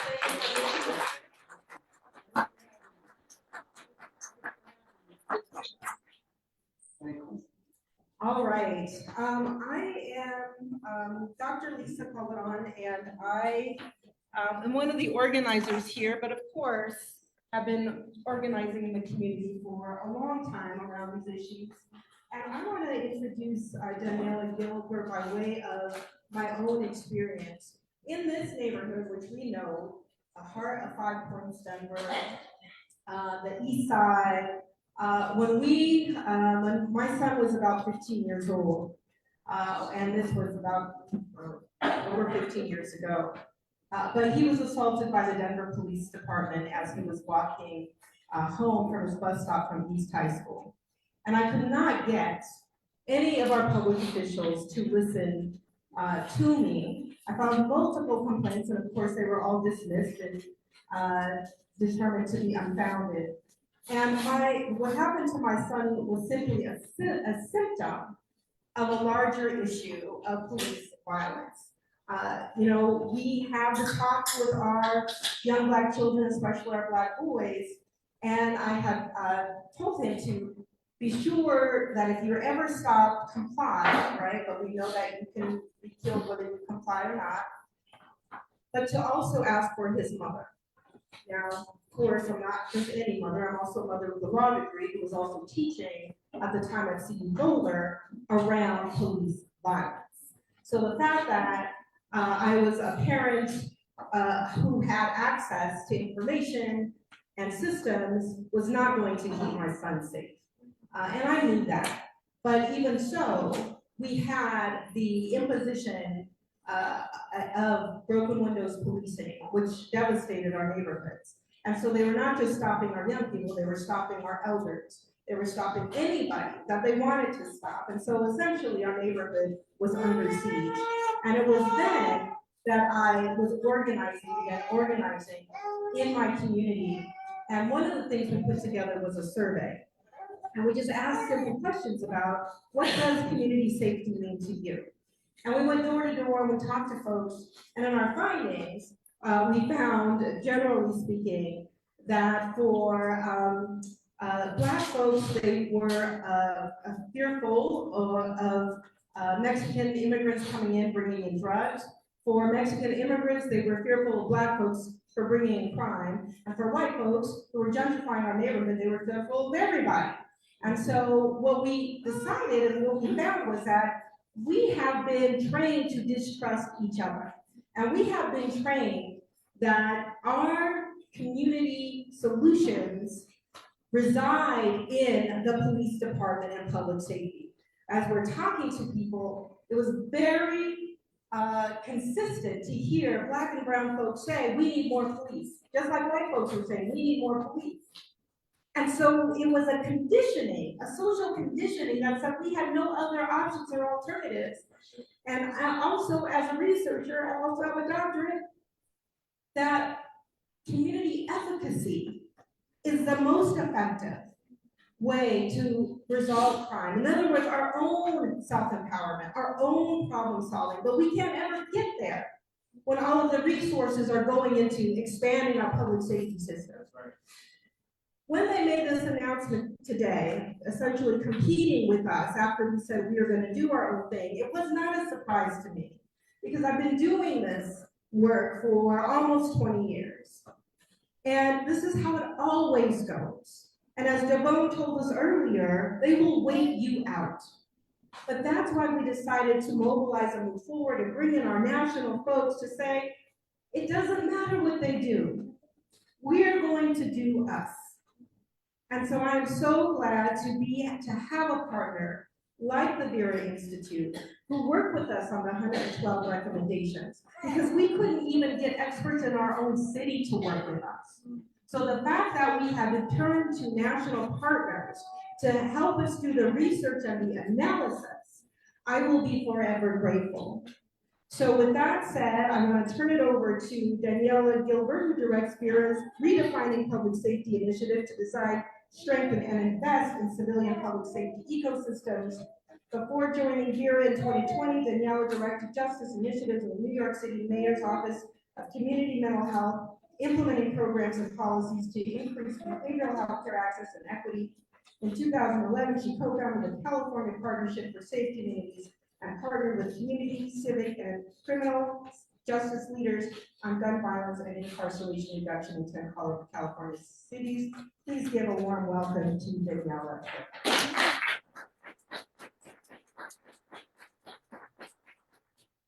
Thank you so much. Hi, everyone. Good afternoon. I'm not the orators that you heard from earlier this morning, but I am so glad to be here.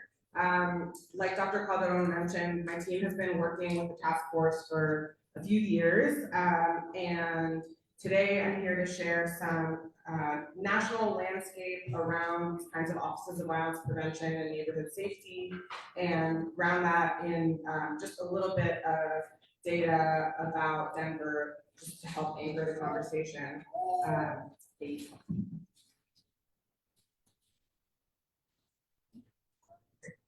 So just to begin by introducing myself, so I flew here this morning from Brooklyn, New York. I'm originally from Oakland, California, and I grew up in proximity to gun violence, though not directly affected by it. My grandparents are all survivors of state violence and refugees, and I've always been interested and passionate around safety specifically, but generally, but specifically how institutions either promote or inhibit safety. And I began working on gun violence reduction in cities in California in the 2010s, before, around the time where DeVone began the Office of Neighborhood Safety, and there were a handful of cities trying to use data to address gun violence in a different way. I did that work for about 6 or 7 years, moved to New York and worked in city government there, and now I'm at the VERA Institute of Justice, which is a large criminal justice reform organization, been around for about a little over 60 years, and the focus that we have really is on ending mass incarceration, focusing on dignity for people behind bars, and building safe and thriving communities through blueprinting accountable institutions that move resources to community. And when I came to VERA, I arrived at sort of a turning point moment where this 60-plus-year-old organization that had focused mostly on kind of criminal justice reform and the extent to which there was a focus on community safety, the focus was on working with reform-oriented police chiefs, and it was a sort of a turning point where there was a recognition that we needed to take a different approach, but we're still figuring out what to do. And at this point, some formatting challenges. At this point, we have the opportunity to really shift to focus on building out civilian-led, community-centered institutions. That was around the time when we began working with the task force.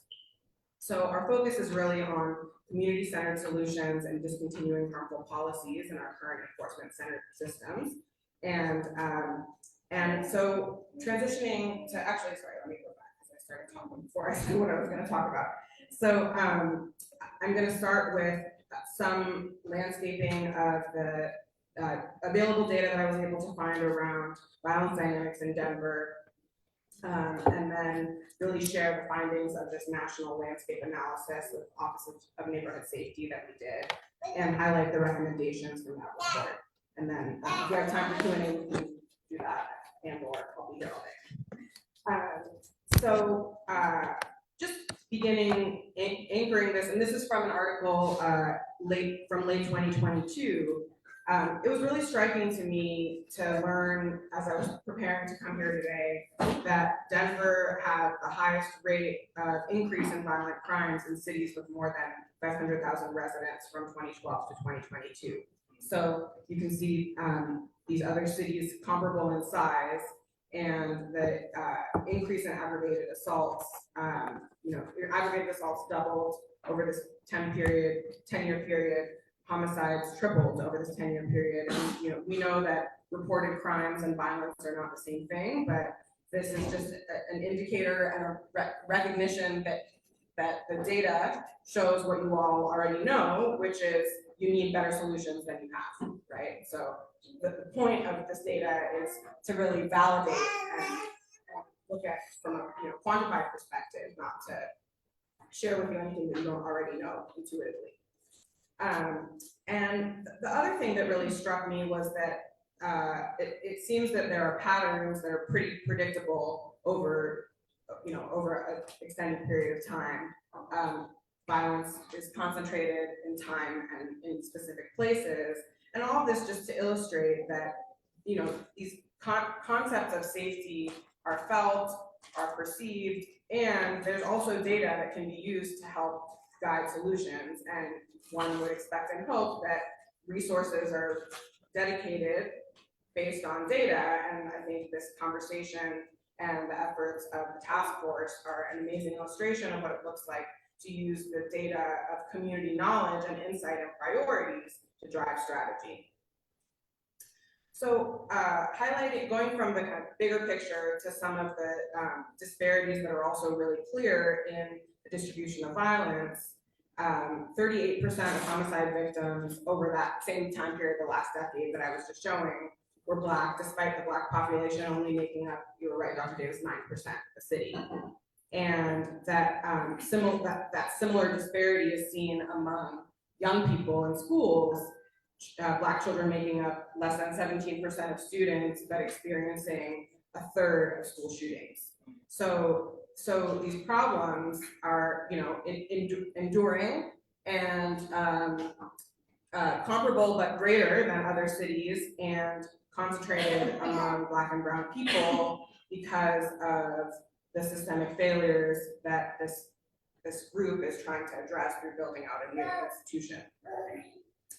A couple other slides that I think I shared when I presented to the city council a couple years ago. You know, people make assumptions about who's involved in violence, and I think this slide showing a distribution by age is helpful because it illustrates that people involved in gun violence and in homicides in particular are often older than who we anticipate. And so it requires a different level of coordination, a different level of engagement, the kind of focus that DeVone was talking about earlier. And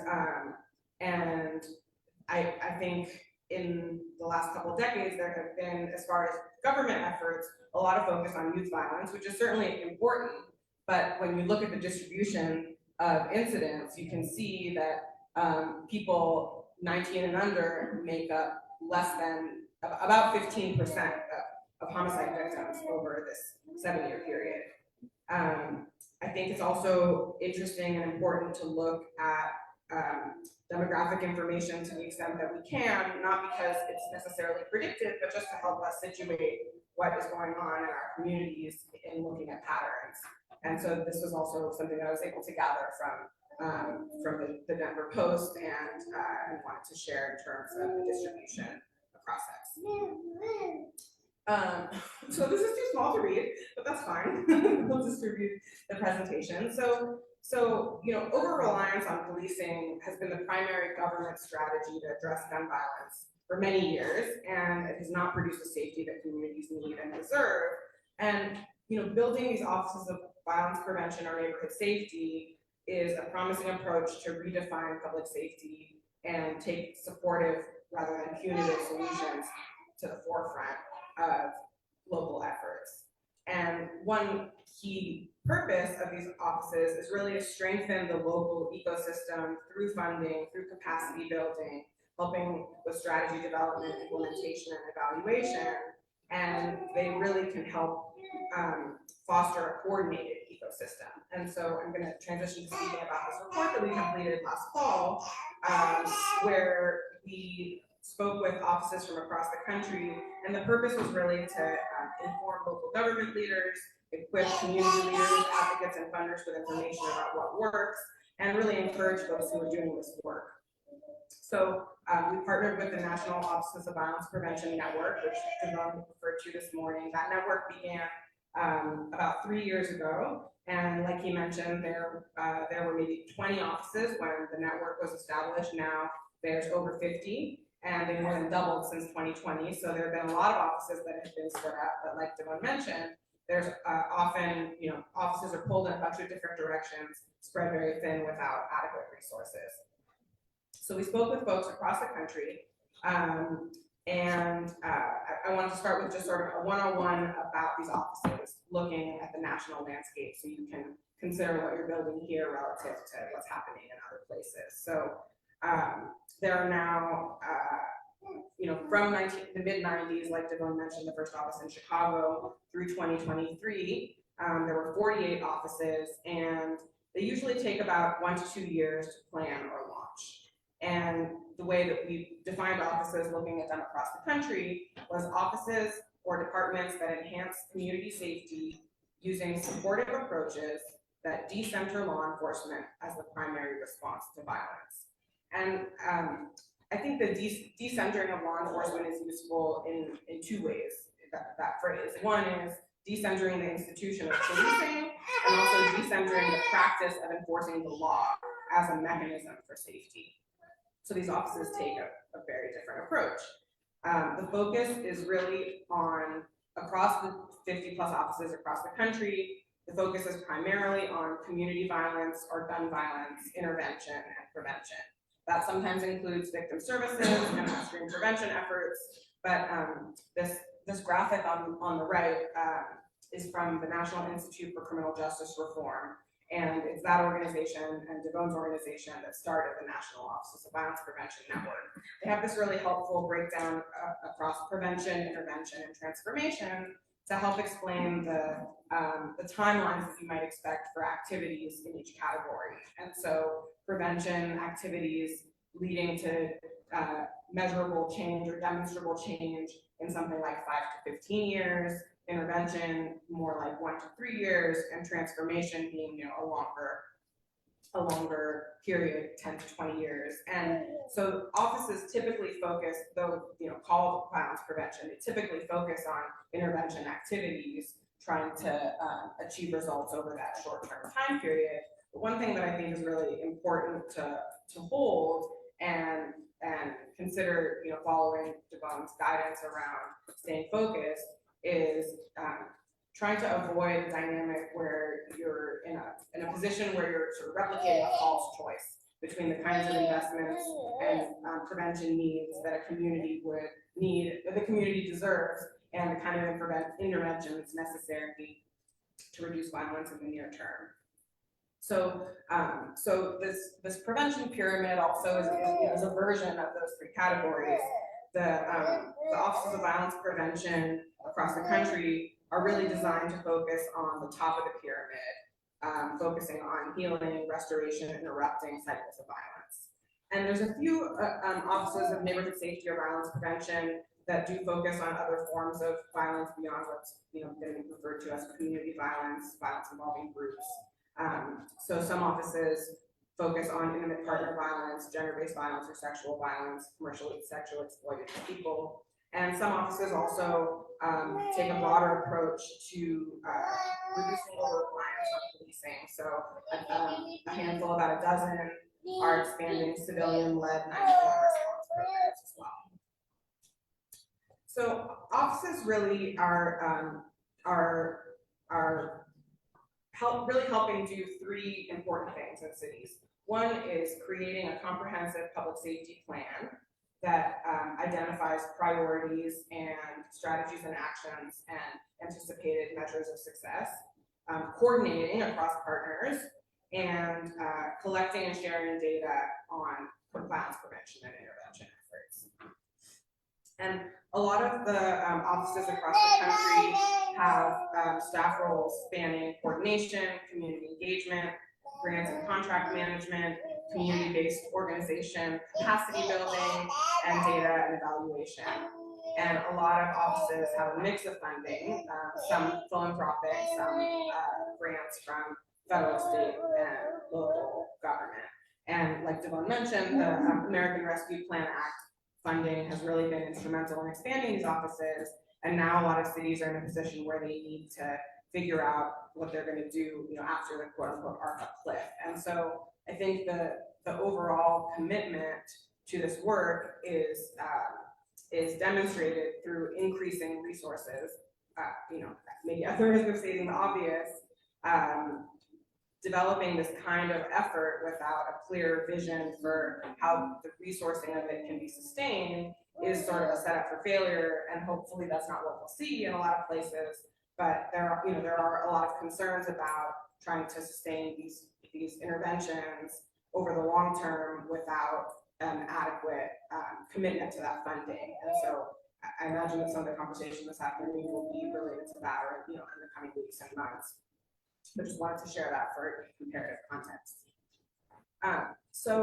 Going into the findings of our report, on office origins, this is definitely preaching to the choir, but the importance of engaging with residents and engaging with existing efforts that preceded the office, I cannot overstate the importance of that. When we talked to folks across the country, there were a lot of offices that were set up in places where community-based work had been going on for a long time, and the most effective offices understand that, respect that, and are focused on figuring out how to leverage resources in the direction of organizations and leaders who have been doing this work for quite a while. And, across the country, just like here, this policy solution, this infrastructure solution is not something that came out of government by and large. It came out of community advocacy and organizing, learning from other places, capacity building, peer learning across different places. All of that has been super important. And having an extensive planning process that's really inclusive, like the task force did for its establishment, really increases the likelihood that strategies of the office are grounded in the local jurisdiction's context and its needs, right?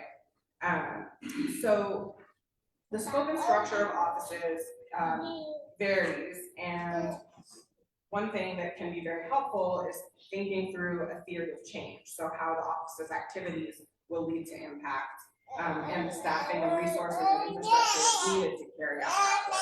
So often offices in government are set up without adequate executive level authority. And so these institutions are disruptive by virtue of trying to address violence outside of the criminal legal system, and having adequate authority or legitimacy or credibility, whether in government or in community, is really important to ensure sustainability and navigate the politics of this kind of work. And so sustainable funding, like before, is really important. Often it can be helpful to look at the investments in the existing criminal legal system alongside other investments to help illustrate the need for resourcing this work. I know that this group is very clear on funding strategy and in general organizing and advocacy strategy. So that's just sharing that point to illustrate the challenge that a lot of offices have had across the country. In rhetoric, you can say that this Office of Neighborhood Safety is at the same level or considered to have the same level of respect or agency or authority as a police department, but when you look at the budget, it's not comparable. And so making sure that the rhetoric and the mission have the dollars to support it. So around coordination, coordination is so important. We put in the title of the report. So the efforts across community often lack that kind of coordination and cohesion, and often there's a lack of clarity around who's doing what and what kind of information can be shared to inform strategy, to help people coordinate across their different lanes, and to help clarify, again, whether the activities that are being pursued will help achieve the goals that everyone has agreed upon. So these institutions are critical in supporting and funding community-based efforts, both with dollars and with capacity, and that requires coordination, requires a lot of communication and intentional planning, and that's when taking the time together to plan on the front end helps as the interventions and strategies roll out and people begin to identify and clarify who's going to be most effective at doing what. And around the measuring and messaging of success, the 10-year commitment that Richmond made, that DeVone talked about, is unique in that a lot of the politics around these offices is that they're expected to solve everything that our existing institutions have struggled to address, with half a penny and like 5 minutes, right? And so helping foster expectations that are authentic to you all, and messaging around the scope and timeline of that is important for continuing to build community understanding and really to begin to help manage expectations around what's possible and clarifying what the office will or won't be doing relative to other efforts in the city. And being able to share data ends up being really important for highlighting opportunities for funding. There was an article in the New York Times a couple weeks ago about the community-based efforts in Baton Rouge that have been quite successful over the last few years. And one of my favorite aspects of this article is the woman who leads the community-based street outreach organization talked about how she, bring people together to develop data out of the experiences of outreach that they were doing. So there's often, the systems that fund and resource this kind of work rely on a certain kind of information and figuring out how to balance the integrity of the work and gather that data ends up being really important, especially for these new kinds of institutions. So I'm just going to wrap up in a moment, but just kind of highlighting the key features of what's made these offices successful in places across the country, and what we've seen is really important for them to work well, focusing on community-driven efforts, ensuring a focus on equity and inclusivity, developing strategies that are informed by data and driven by data, including the lived experiences of folks in community, ongoing cycles of communication and public education about what this effort is focused on, really prioritizing coordination and looking at data to understand the extent to which efforts are effective and sustainable. So I will wrap it up there and can take any questions.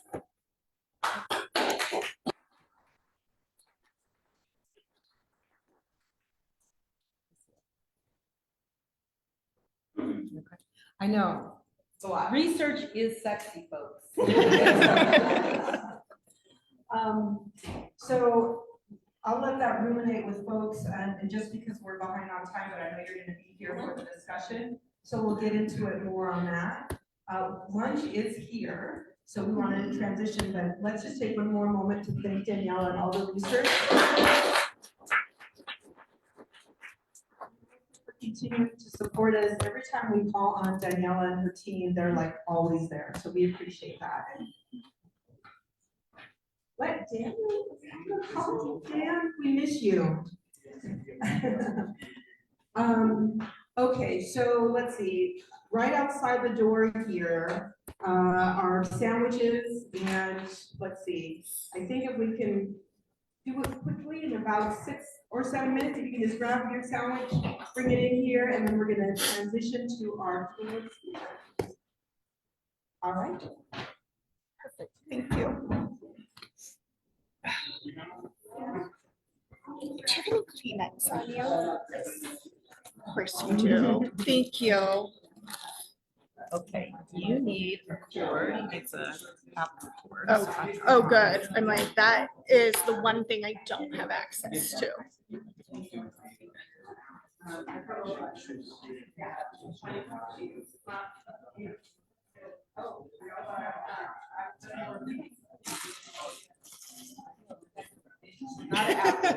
I already know.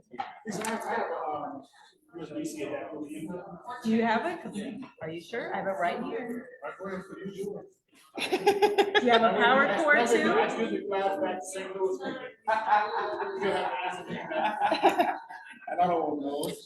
At least is definitely the scarier of the two to disappoint.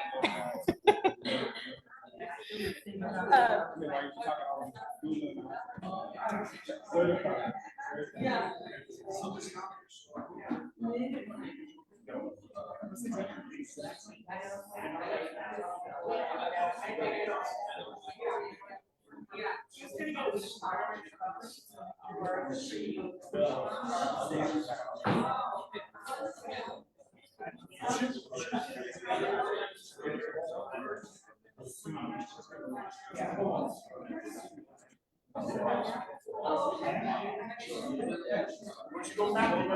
I know.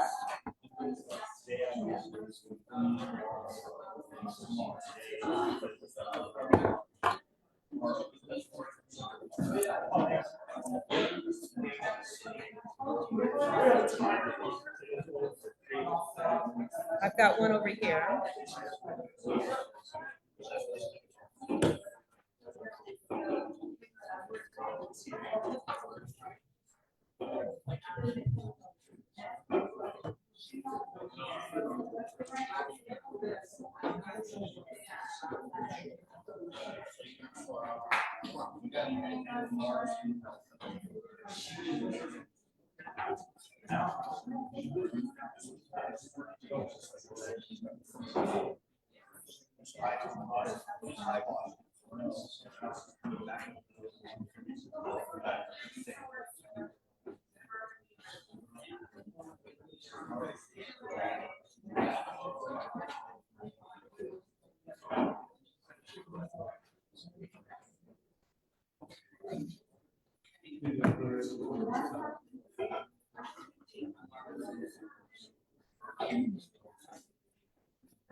Do you need anything?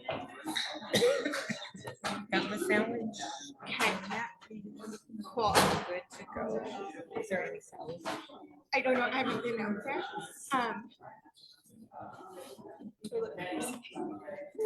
Hey, you got a little glow going on. Well, I mean, sweat. I did my contour. Yeah, you look very good. But I always scared I'm gonna look crazy. If there's any salad left. Yeah, I'll go peek at it.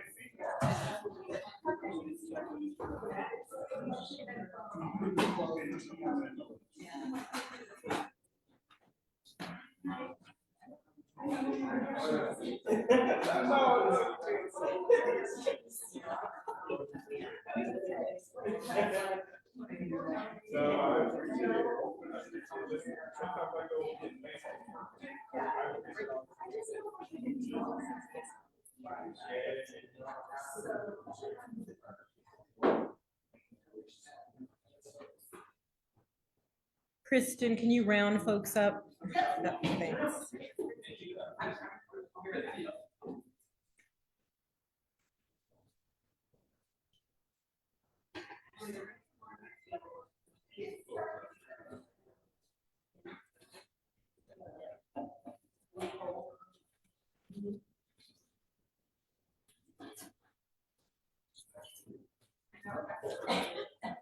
I let him know. Thank you.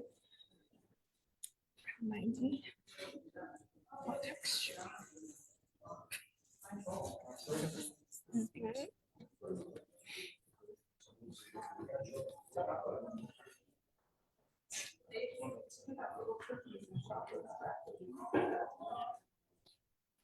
Someone say chocolates? Yeah. Oh, okay. Yeah. No, there's a, Oh, you okay. know, I have a variety of dark chocolate here.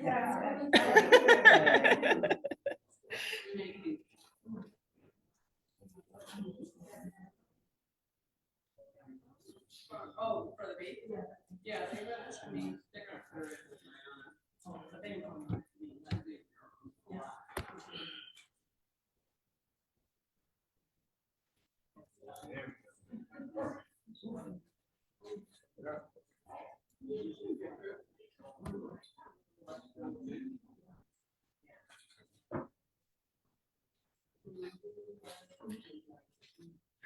And you said you're good. Did you want me to get you chocolate?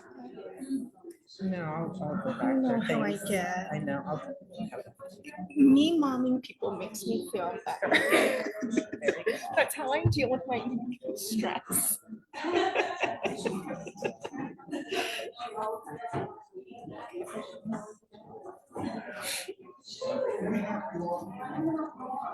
That allows the sound to come through the speaker. Oh yeah, you want this? Can you reach all the way over there? Oh, I don't know. So, how do you have sound coming out? I'm just connected to it, but I could disconnect my Bluetooth and you want it, it's just a Bluetooth, yeah. You can.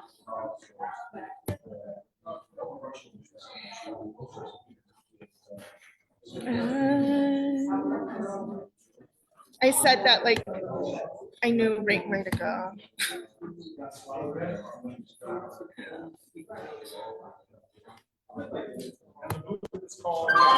It's the Mookie.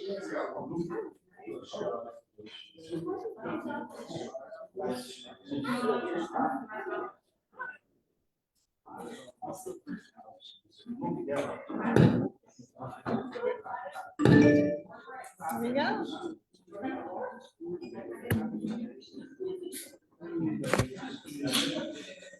All right, I'm gonna go make my plate. Oh, how did these turn out? Cute. Nice and little. And we went with Union Permit. With a new Union shop for this Latina. I would be happy to do that. Good people.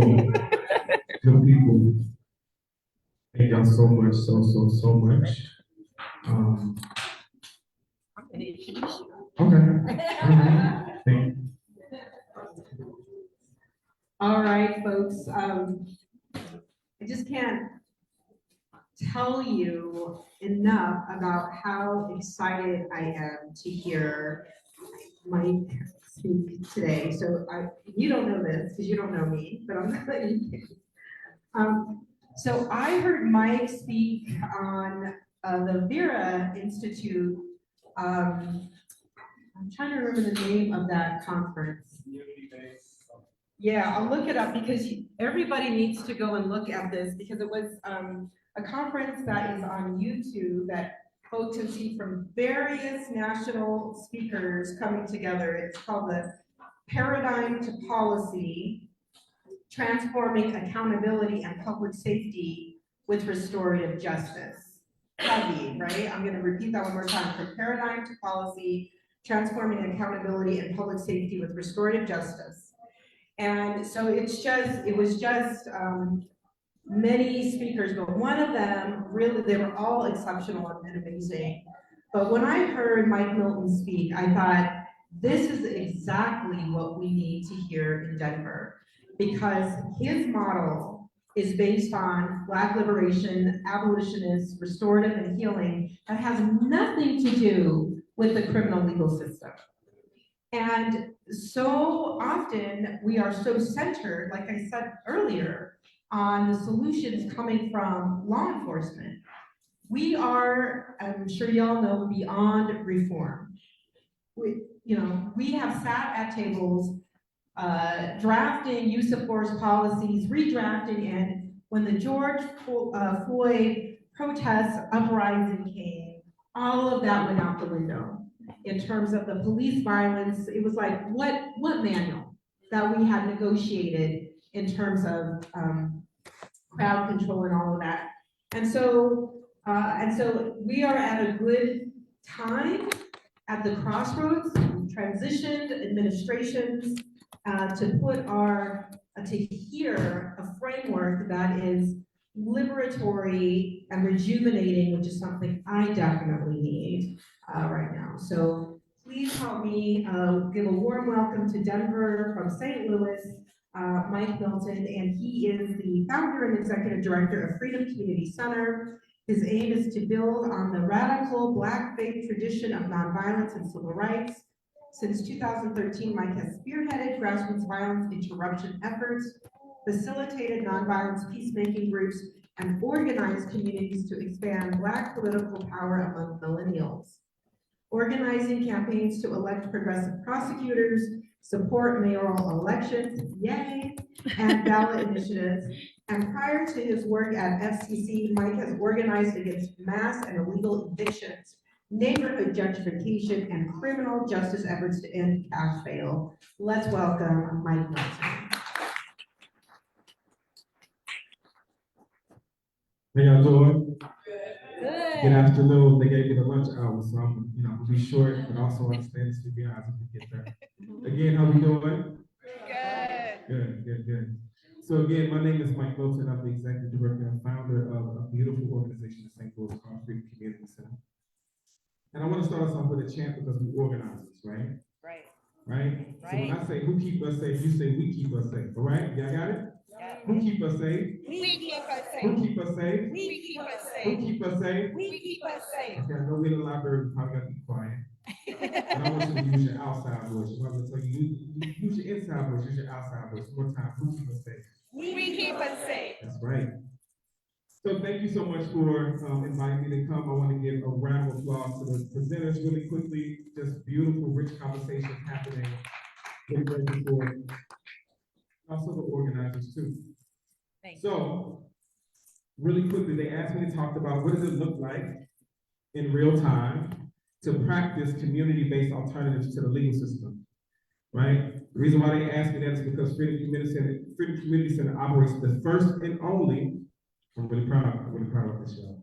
The first and only community-based victim services processes and alternative to incarceration process for serious violence in the country. The first and only, right? We're gonna talk more about what that means. But in this presentation, we hope to answer a couple questions. Why must we create our own systems of safety? That's already been hit several times on the nose today, but I'm going a little bit deeper. All right, so we're gonna talk about that. What are the alternatives? So far, we talked about violence interruption by alternative policing. I'm gonna talk a little bit more about alternative incarceration, but there's so much more alternatives to that too. And then third, who is Freedom Community Center? So who are we, what do we do, right? And then lastly, just to break up all of the talking, we're gonna do a little bit of exercise at the end with a video of what success looks like for community-based alternatives. So if you agree with that agenda, can I hear you say Ashe? Ashe. Ashe. Ashe. Ashe. Ashe. Which basically means more life and blessings. I want to ground us with this quote really quickly about Bell Hooks, beautiful organizer and writer. She says, when we understand love is the will to nurture our own and another spiritual growth, it becomes clear that you cannot claim to love if we are hurtful and abusive. Love and abuse cannot coexist. Abuse and neglect are, by definition, the opposites of nurture and care. I just want that to sit in the room really quickly. read it on your own time, just bake in it for a second.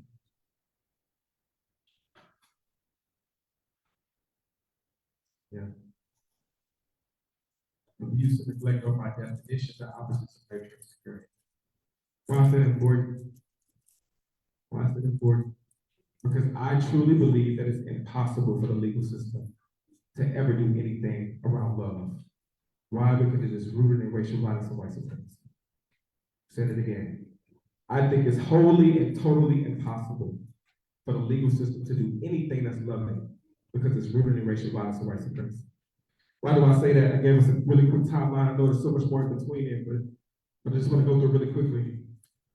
We got chattel slavery and the creation of policing, 1450 to the 1750s, right? Many people don't know that the creation of policing was to just catch slaves, right? They call it slave patrols. So they used that infrastructure, right, to create the infrastructure of policing. Why must we create our own system of safety? Because it's rooted in racial violence and white supremacy, the prison industrial complex is. Then we got Reconstruction and 13th Amendment from 1865 to 1877. I struggle with this one really quickly because there's still people that's like me, I'm formerly incarcerated.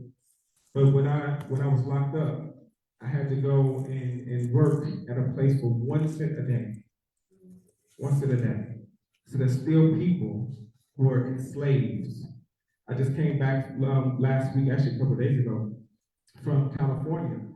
And they have incarcerated people responding to wildfires, risking their life right now in California for literally $1 a day, right?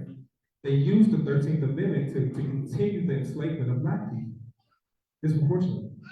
We got the Jim Crow era, which we know what that was.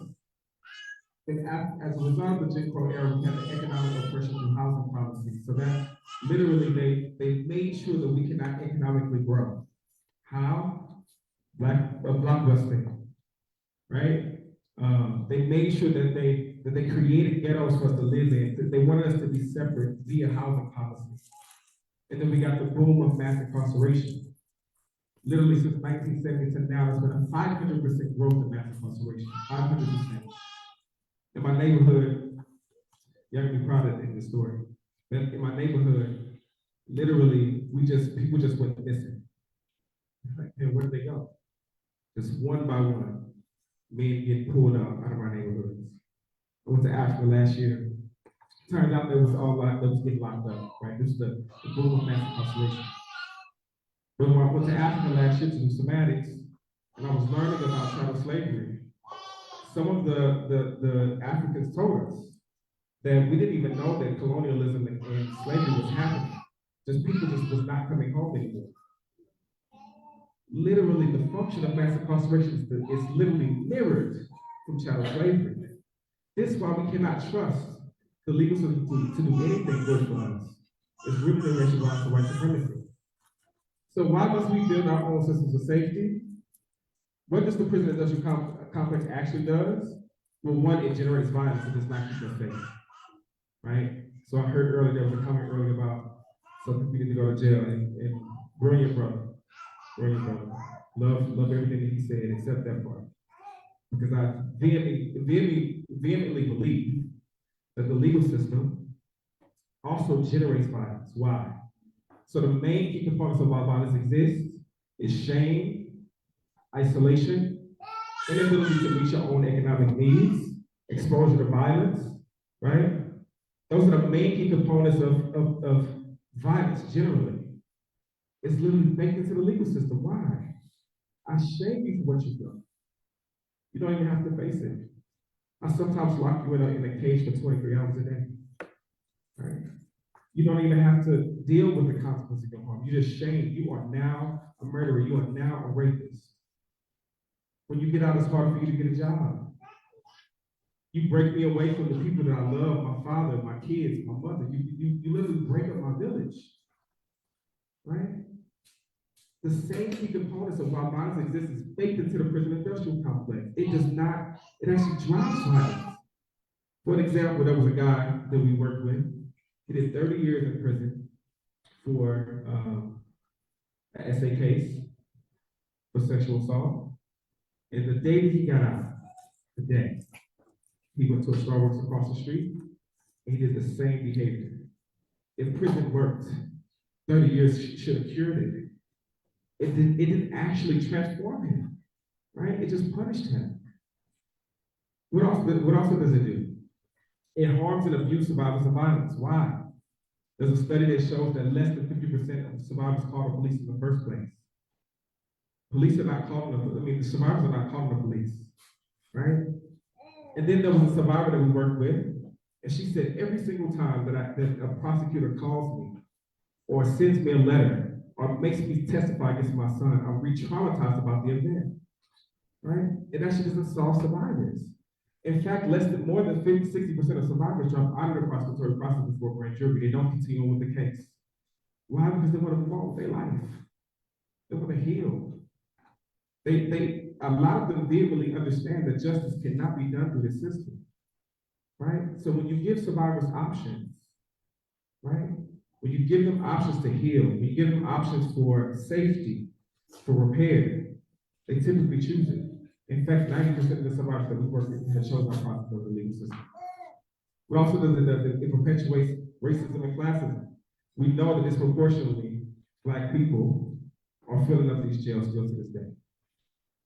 We worked with VERA the first couple of years of the founding of our organizations, and they had a thing called Reshaping Prosecution, and they were trying to attack racial disparities across the country by doing something different with prosecution. Every single city, except one that they are no less, was filled up with Black people disproportionately. Right? It perpetuates that, and it destroys our community. What happens when you continue to take people out of the communities at the height of their earning potential? Right? They don't have the economic mobility to move. So what do we have? Right? This is the little chart that we use at FCC. This is the current state of the political violence that happens. Right? So we have violent solutions to harm, i.e., police and jails and prisons. Right? And that's in itself. But I say really quickly, I remember this story. I remember this situation where a guy called me in the middle of the night. He was like, Mike, my mom is having a mental breakdown, and I heard that the police is already there. Can you come with me? I said, yeah, for sure. I showed up at the house, and all the police officers were surrounding her with a gun to her face. She's standing there with a knife, scared. The son walks up to her, hugs her, and sings her favorite Kirk Franklin song in her head, in her ear. She drops the knife. At the same time, I'm telling the police officers, like, oh, come on, y'all. She's having a mental breakdown. What's happening? And they left. What if we had not showed up? What if we had not showed up? I probably would have had to preach at her funeral. This is what the function, it's not just that police does not solve it, they actually generates it. They generate it. In St. Louis, we have the police officers. It's so wild. The stat is crazy. But they kill more people per capita in the world. Police violence is real. And then we talked about incarceration. But that leads to more violence, which then leads to us having harmful relationships. That disorganizes our communities. And then when we are disorganized, we have a fractured political analysis, meaning that we're all broken in what it means for us to be safe, right? Which means a reduction in our political power. And then they extract resources from us when they do that. For a prime example, when the ARPA money first came, now ARPA is supposed to offset the effects of COVID. The first 20 people that died in St. Louis were all Black people. You know what they did with that money? The police got in front of us first and got more cars. They got their elevators fixed. Because we were broken in our political analysis, they were able to extract from funding that was supposed to be for us. Right? So why do we do this work? One, because survivors demanded it. So I'll read it to you. We did a survey, we knocked on doors, we asked survivors of violence, hundreds of survivors of violence, what do you need in order for you to actually be safe? Less than 10% of them expressed that the system was very helpful in providing information or support and recovery from the harm done to them, right? 82% of survivors of harm responded that they believe the prosecutor's primary goal should be solving neighborhood problems and stopping repeating crimes through prevention and rehabilitation. 90% of survivors of harm said that they support expanding community-based victim services. 80% of survivors of harm said that they said that they support expanding alternatives to incarceration. So survivors who right now to this day, when you have a criminal case, they say on behalf of the state, on behalf of survivors, I'm putting you in jail for 20 years. Actually, survivors want something different. They want more options. They want more safety. They want to heal, right? But why else should we build our own systems of safety? And the brother Will, he said it so beautifully. It's because it honors Black and Indigenous healing justice traditions. I'm gonna read this quote. Healing justice work has always existed, whether or not it has been called itself by name. We've always been clear that care for each other and mutual accountability was part of the work of pushing back against state violence and control. Healing work happens at the McDonald's. It happens at the dollar store. We've always kept each other safe, always. When I think about the slave times in the Hush Harbors, what they did in the middle of the night, they would go off in the woods, in the country woods, and they would sing and dance and pray and strategize on how to get free, right? In spite of chattel slavery. We've always created our systems of safety. Another example was in the 1960s, Black women created domestic violence shelters in their basements because they knew that people in their communities were doing harm. And so they would have warm cots and tea and a warm and safe place for them to go. We have always used our own systems. And so when we continue to perpetuate or grow these systems, we're honoring the traditions that actually kept us safe, right?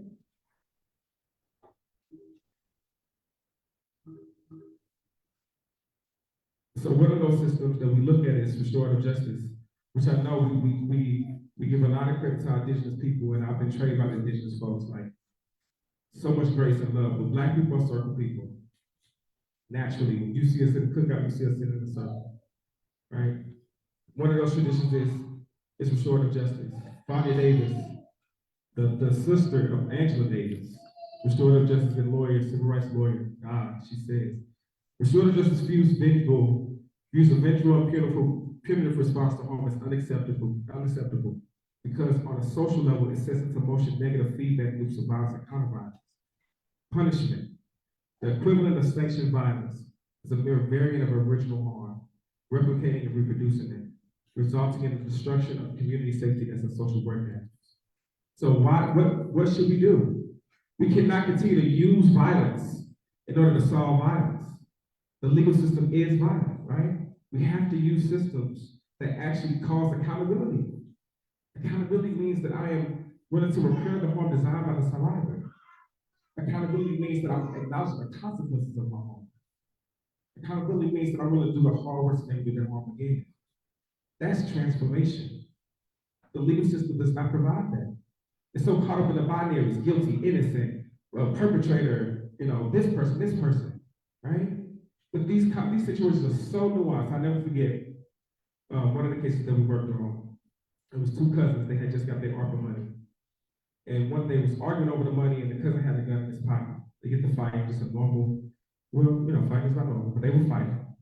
The gun goes off, shoots and kills his cousin. His cousin sat there and held his hand and prayed and called the police on himself. They charged him with first-degree murder. He was facing 35 years in prison, all from a situation that exploded so quickly that it wasn't even intended for. The legal system only hears guilty and innocent. It only hears it. Perpetrator, it only hears it. But restorative justice allowed us to know the story of what happened. And to that day, we was able to get, save him from the situation. He didn't have to do a day in prison because of the work. But one of the things that he did was he wrote a letter to his cousin, went to the gravesite, also made a song about it. He paid for counseling for his mom for a whole year so she could heal. He practically repaired the harm. The legal system would not do that. And if we believe vehemently that the legal system creates violence, in 35 years when he got out, if he's still alive, because one thing that, prison policy institution tells us, that 1 year inside of prison takes off 2 years of your life expectancy. When you go to prison, you die faster. So if he was still alive, he still would have had to deal with the shame and guilt of accidentally killing his cousin. Right? He never got to repair that harm. This is why we got to build our own new systems. And so what are the alternatives, right? One of the alternatives is transformative justice. And transformative justice is that's my thing. In short, transformative justice, that's something I want you to read it for yourself. It's an abolitionist framework. Again, I believe in getting rid of all prison jail and police. Please, throw your cookies and your bags of Doritos at me. I'll take it. But I do not believe it can keep us safe. So instead, what do we have? It's a framework that seeks to address violence, harm, and abuse without relying on cultural strategies such as punishment, retaliation, policing, surveillance, and prison. It's both building survivor-centered and community-led systems of safety and building our collective resilience to interrupt systems of harm. In TJ, Transformative Justice, we ask, what are the social circumstances prompted the harm behavior? What structural similarities exist between the incident and others like it? What measures can prevent future occurrences? And I love this description by Mia Mingus. She said, transformative justice works to respond to immediate needs in a way that moves us closer to what we ultimately long for. In other words, how can we respond to violence in ways that not only address the current incident of the violence, but also help to transform the conditions that allow it to happen? Right? That's a beautiful thing. I want one more story on that. Now that we work with famous Kayshawn, we helped get him out of prison. Kayshawn had been undiagnosed, struggling with bipolar, schizophrenia, like a dual diagnosis. And when he was 11 years old, he kept running away from the house. One of the days that he ran away from the house, he get in the car with his friends, not knowing that it was stolen. Got in the car with his friends, drove off. The police stopped him. The friends started running. And then he started running with him, and then he turned around and was like, oh, I didn't do anything. What I want to do. Right? He was like, yeah, what's going on? He was like, this car was stolen. He was like, I didn't know that. They was like, put your hands behind your back. You're going to jail. He did 10 years in prison for that. And his dual diagnosis never got treated. So when he got out, he was so much more worse. So much more worse. He was so worse that the case that we intervened on was him actually shooting at his mother. Put a gun to his mother's head, shot at her over money. She called me. And she was like, I don't want to go through this traditional prosecution route because last time he came out worse than when he went in. I need some support with Kayshawn. Said, okay, so we showed up. We got Kayshawn out of the house. We worked with him for months. And Kayshawn was a menace. Like he kept going to the mom house. It was this weird interdependence with him and his mom. He would kick through her doors. He would, throw rocks in her window when he didn't give her money, when she didn't give him money. So he was struggling. And after 4 months of work with him, when we learned that dual diagnosis and we got him treated for it, instantly got better. Instantly got better. Like he started reasoning and thinking through his what he was doing and what he was saying. Like one of the situations, his mom called us, like, Kayshawn is here again. We showed up to the house. We got him away from the house and we sat with him. And I'm like, what's going on with you? He was like, man, I miss my medicine. Man. I'm so sorry. When we got him on a regular rhythm of the medicine, when we helped him sleep better, we actually ate 3 meals a day. We actually went to work and had something to hold on to. He transformed. Right? Someone said that violence is the expression of unmet needs. Violence is the expression of unmet needs. And so when violence happens, it's someone screaming that my needs are not being met. So what do we have to do in order for us to transform violence? We gotta meet needs. We gotta meet needs, not just from a social service component. It's not like giving our people crumbs and hoping that they would societally. Kayshawn deserved quality healthcare when he was 2 and 11. Kayshawn deserved quality education. He deserved access to mental health services early. He did not have that. Why? Because he was Black. When I was in school, when I was in high school, I went to a local high school, and we didn't even have air conditioning. We had 3 rotating fans that you get from down the school. But I had to take the same ACT scores as the white kids out in West County, right? The violence is an expression of political violence. How do we address violence? We have to grasp it at the roots. Our communities deserve to be invested into. That's how we address violence at the root, right?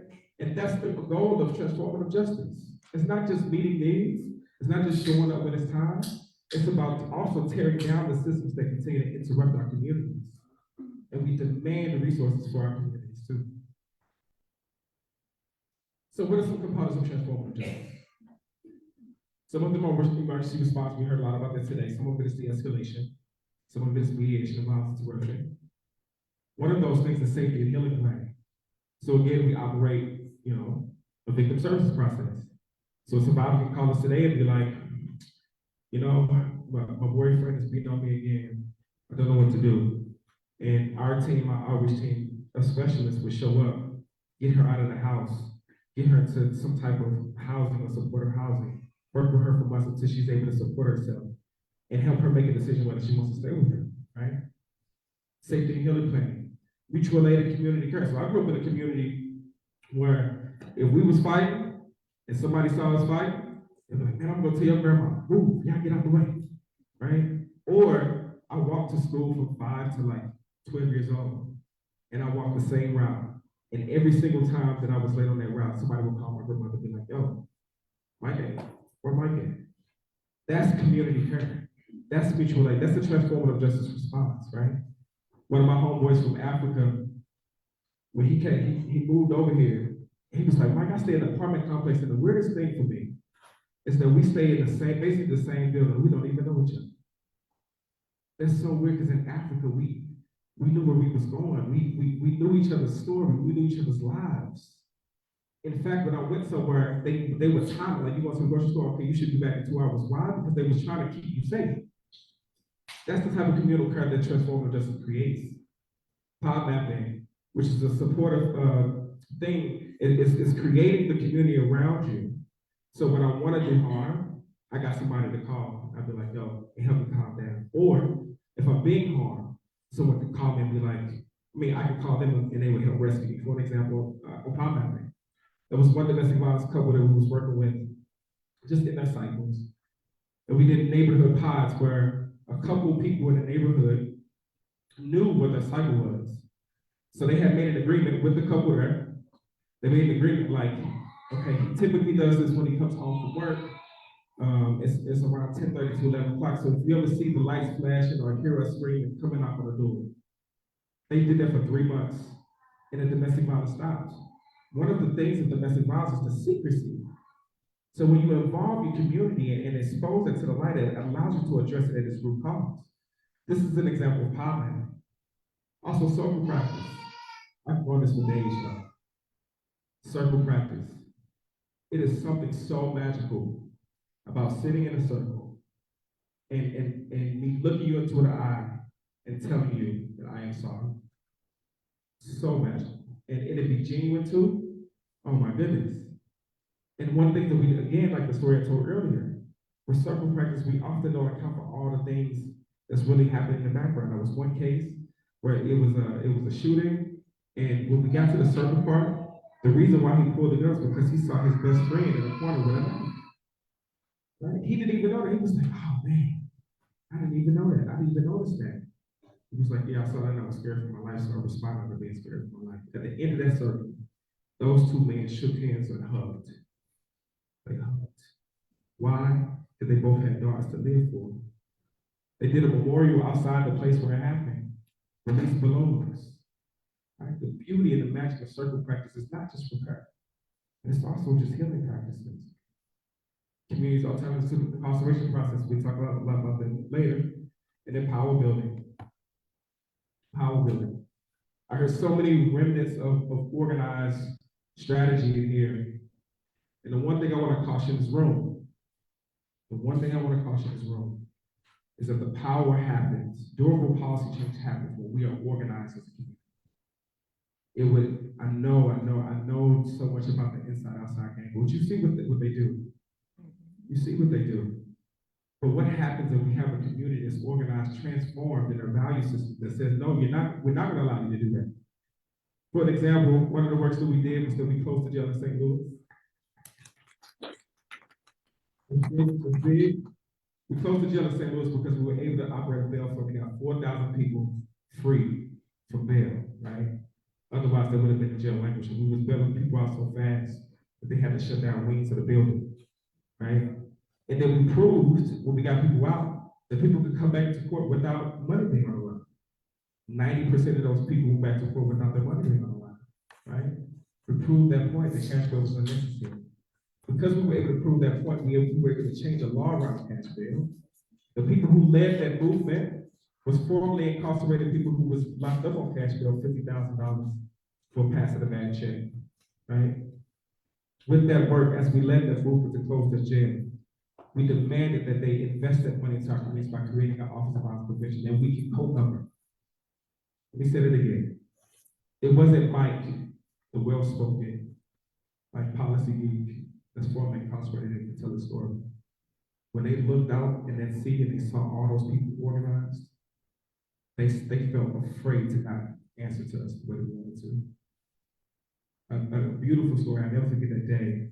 We had this meeting with the mayor, she's sitting there, she's like, oh, well, Mike, if you're so good, why don't you let out the rest of the people that's in there? And slowly but surely we heard like the pots and pans on the outside, and her communications director got up and went to the window. And he turned around and said, look, the people's outside. We had blocked off that whole street. All the signs that closed the warehouse. And when she saw that, her face changed. In that same day, about an hour later, she said, we're gonna cut the budget from the workhouse so that we can right? So the way that we get free, the way that we have durable policy change will always be us, a politicized body who will not accept what you give us, right? That's why we build power. And then lastly, restorative justice, which I talked about that, we can skip that. So who is for the community center, right? We are cultural workers, healers, organizers, behavioral health clinicians. We are artists. We are survivors. Literally, our main goal is everybody at the staff has been affected by violence. Why? Because we know what we need in order for us to be safe.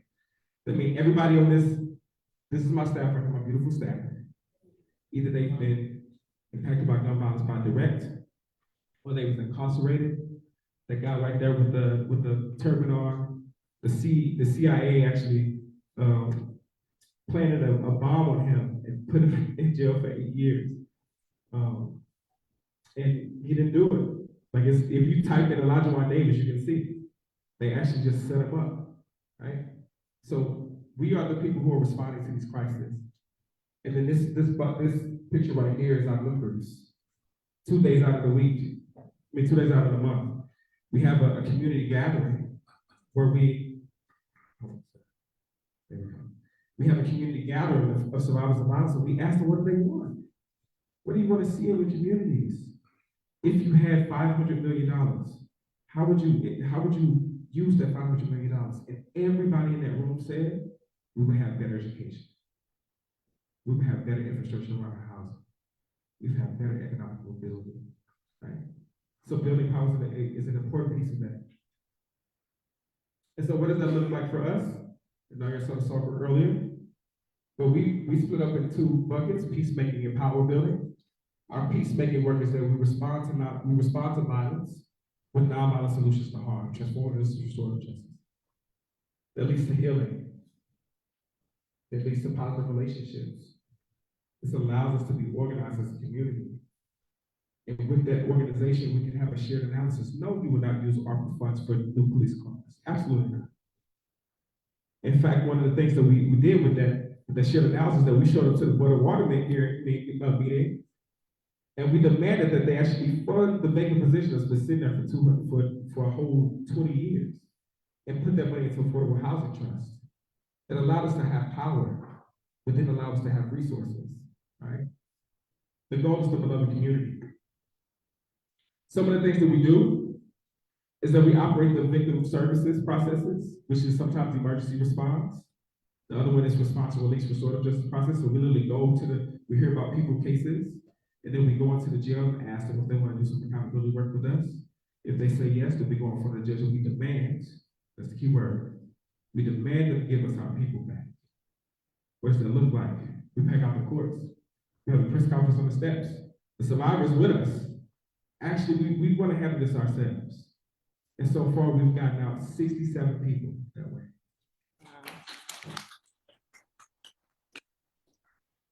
We also have a bail fund, so we operate a bail fund in the city. We have a therapy practice with advocates into therapy.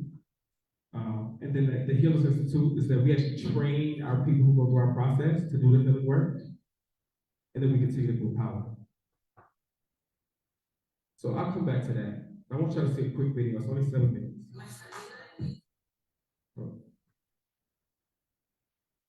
Yeah, I want y'all to see a quick video, only 7 minutes, of somebody who went through our process. You can see it for yourself.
I grew up on the south side of St. Louis, and I pretty much just always lived there my entire life. I only left the city like 2 times. I went to school in South County, like part of the DSA program. It's short for desegregation, is to, I guess, kind of mesh different races together. I went to Roosevelt for a little bit, and it was way different than any of the other county schools. The economy and the classes just weren't as good, the teachers weren't as good. You had to walk through a metal detector to get in the morning, which makes sense, but still, like.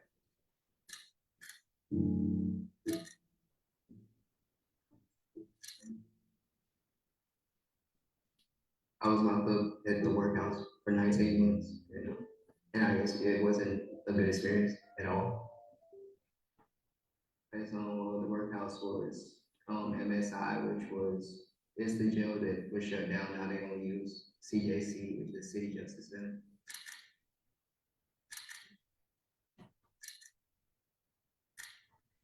I guess, well, whenever I first got locked up, they put me on suicide watch. I'm still not exactly sure why, but.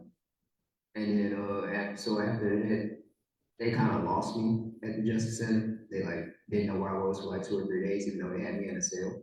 So they delayed me going to MSI. And then I got there, and then they lost me for a week there. Like they had me in another cell and just didn't know where I was.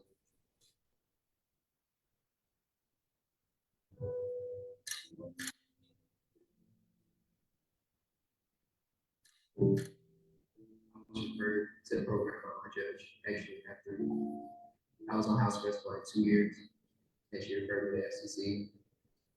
And it's been a pretty good experience. Definitely helpful to have people who would go to court with me. Because at first I was not going to go by myself. Like people had, like just had my back for showing up to court with me. And even before I was there, they were still there. It's just been nice to be able to connect with people again. Like for about like 2.5 months, they had a group of us that were in personal therapy and group therapy. So I think mostly it was a group therapy that helped it. I don't know. it's people just coming to discuss their problems, but like in a real way. So like, it's really seeing how people really think, and not only that, but getting a chance to like give them the view of somebody else, even though you aren't their person, like how you would feel in that situation if they can actually take that into account. I feel kind of like I became more empathetic for other people, like actually taking the time to consider what their situation may be before having my own reaction.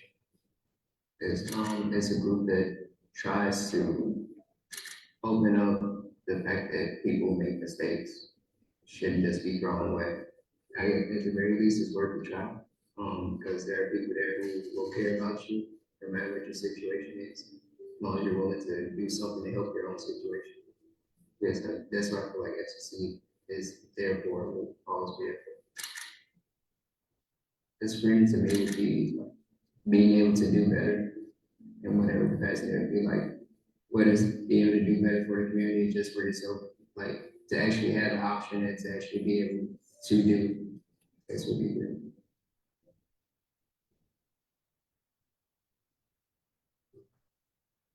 I wanted him to be buried up under the jail. That's how Michelle Dismute felt 5 years ago when she learned her 15-year-old son, Nick, was killed in a tragic car crash.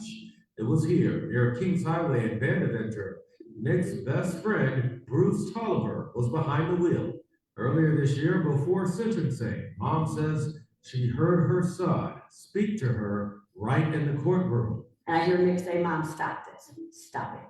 And I said, "Your Honor, can I please say something?" I said, "I don't want him to go to prison." And then today I asked for him to be time served. Wednesday, the judge honored her request. She says she also did it because Bruce participated in a program that serves as an alternative to incarceration. For the last 9 months, Bruce has been with us in the non-violence curriculum courses, doing group therapy, getting access to resources, doing amazing work to transform himself. So we help you get connected to a construction trade, you learn the trade and end up getting a job in that. Through that program, Bruce and Nick's mom went to counseling together, returned to the scene of the crime, and even visited his gravesite. It's created an unexpected bond that transformed her pain into forgiveness. Why would I want him to be another statistic? And I truly feel he's that one that made the mistake and he learned from it. I really do. And I know that my son is happy now.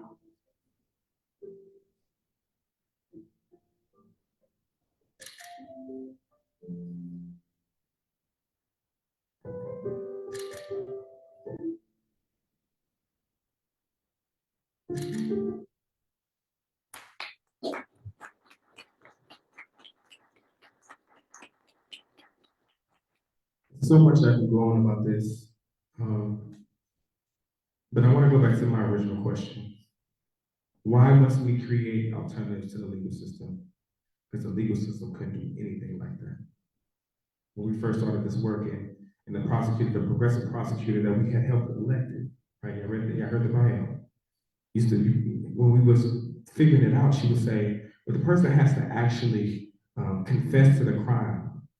They have to like sign the stipulations of facts to go through the process, which basically means that if he didn't go through our process, that she would automatically have a hammer against him. It's a non-starter. In fact, she wanted us to have the restorative justice process in her office. She wanted to come to our center. Wow. She wanted to come to our center and like meet the survivor. She wanted to hover over the process with a hammer that says, the moment that I don't like something, I'm gonna strike it down. And the second thing is, the work that y'all saw, where Bruce's mom said, something happened to me and I had to say, Your Honor, please, let's stop this process. It's a spiritual work. It's a spiritual work. And the work of indigenous peacemaking practices is a spiritual work. We have to keep our processes sacred. We cannot allow them to co-opt us because they will water it down and they will use it against us. That's what they will do. They will use it against us.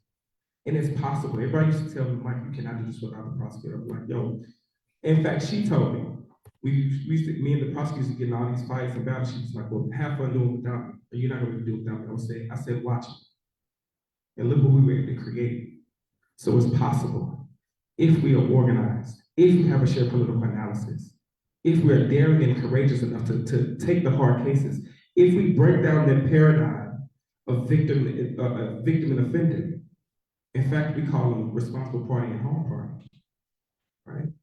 Like that whole process must be human, and it cannot be human inside of the legal system. So, in closing, what were we able to do?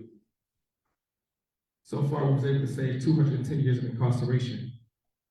We also saved the state $4.5 million in incarceration costs. Our participants engaged with over 550 hours of therapy, delivered over 400 hours of mentoring, and we have intervened in over 100 instances of violence. Our power building work, we posted bail for more than 37 people, held 10 direct actions, and we observed over 3,000 court hearings to make sure that they were equitable and honest. And the one that I'm most proud about, our survivors of violence. 90% of them said that they feel safer after working with FCC. 90%. And lastly, we've spent over $220,000 in helping survivors of violence get safe. And what does that look like? Sometimes it looks like I gotta move to Texas. That's the only family that I have. Sometimes it looks like we're paying their rent for a whole year so they can just focus on the healing. Sometimes it looks like I have to move their whole families. That cannot happen. The victim services that's embedded in the legal system will not do that. Right? So that's the work. Thank y'all so much for this time. And I hope something spoke to you. Open for any questions.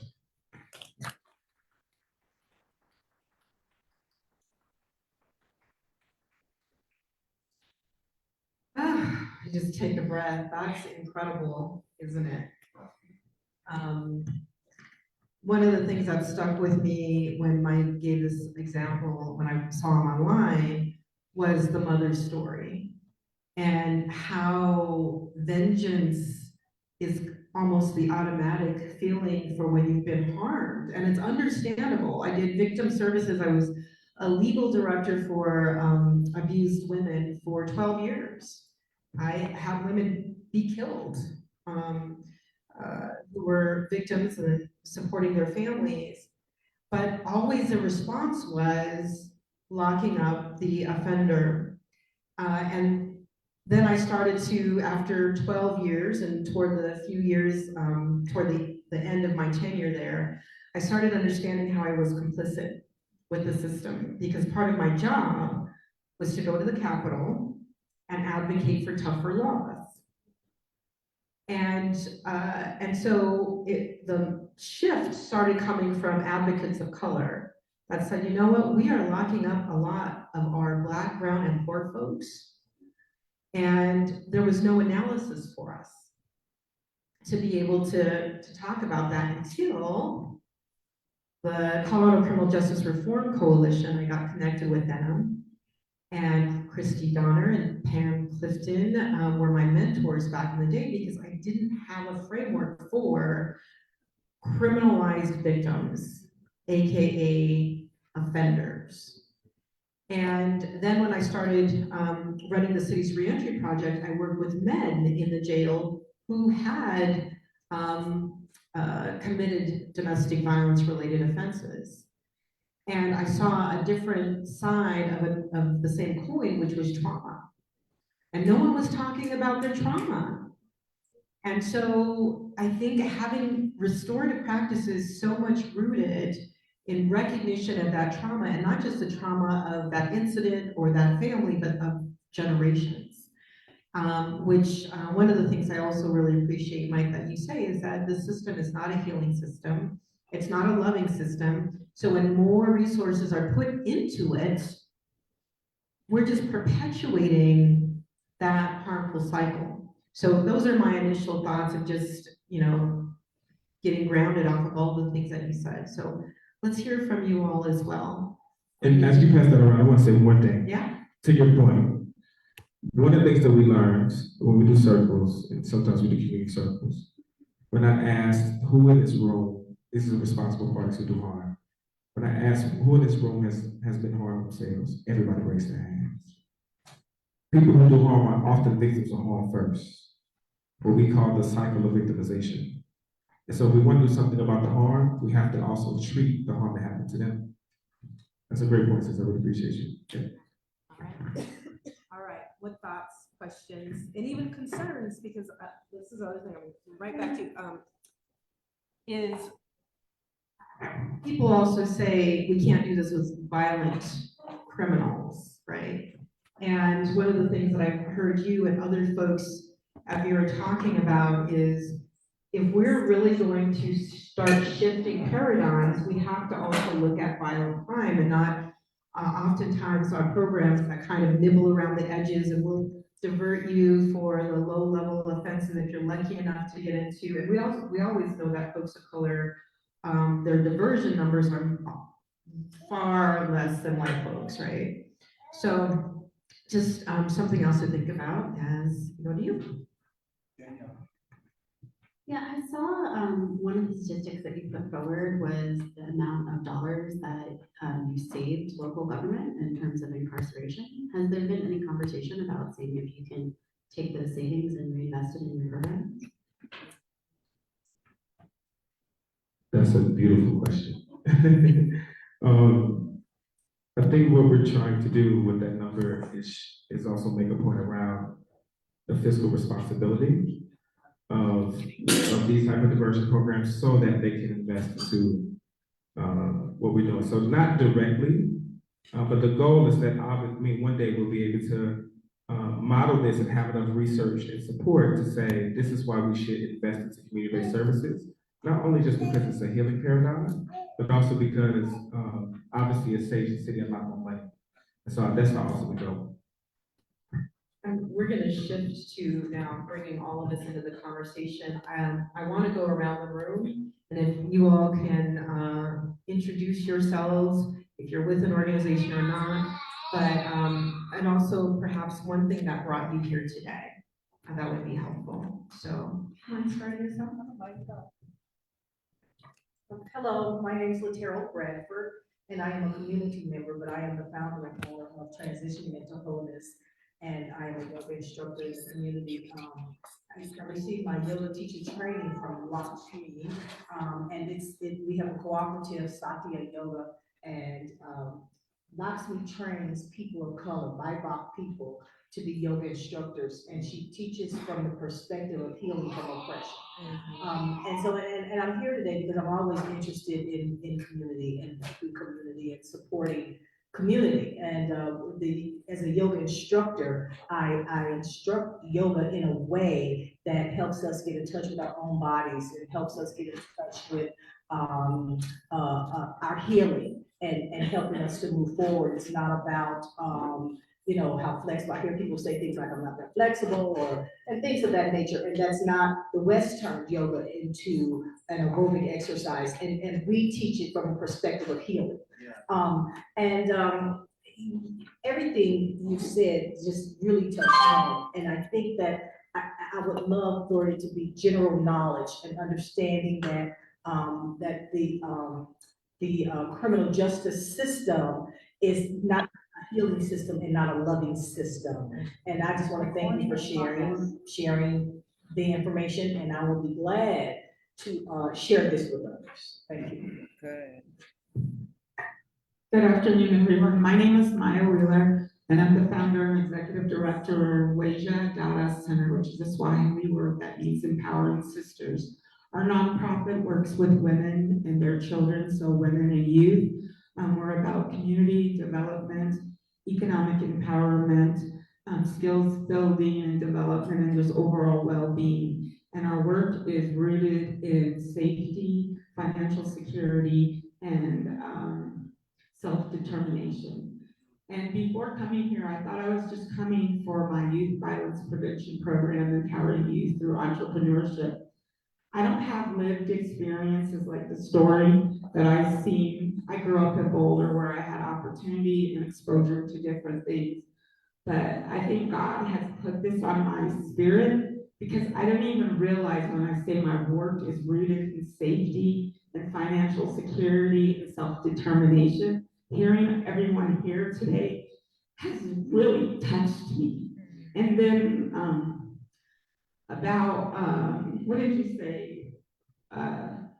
About repair. So I think it needs to be about repair because I want to work with young people to let them know that there's opportunity. Like I always say, money shouldn't be a barrier to anything that you can do. That's why we start with entrepreneurship, because it doesn't take a lot of money to start a business.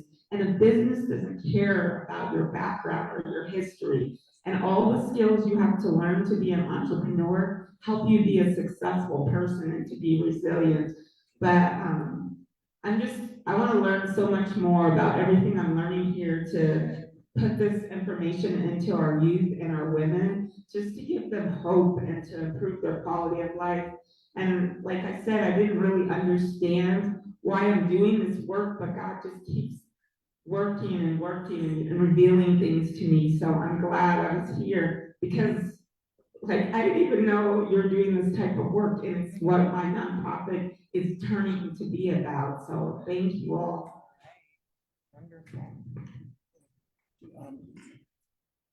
Ms. Wheeler, just to highlight what your work is and how it ties into what we're hoping to accomplish here. One of the challenges, and I'm sure Mike can attest to this, that we have in community is that a lot of the positive work that's taking place is carried out in silos. And so there's not a comprehensive strategy to incorporate all of the various healing and progressive elements that the community offers. Again, as we started earlier, we genuinely believe that all of the solutions to public safety problems and violence can be solved by neighborhoods and communities. And so one of the challenges that we hope to solve with this community-led initiative is that community then becomes responsible with identifying and then mapping how do we bring all of these powerful players and healers and workers in the community who are doing things, how do we actually effectively bring them together to solve individual neighborhood problems? And I keep on saying neighborhood because each neighborhood has its own unique set of challenges. So one of the reasons that we believe that this cannot be centered in government is because government has to look at things from a citywide perspective.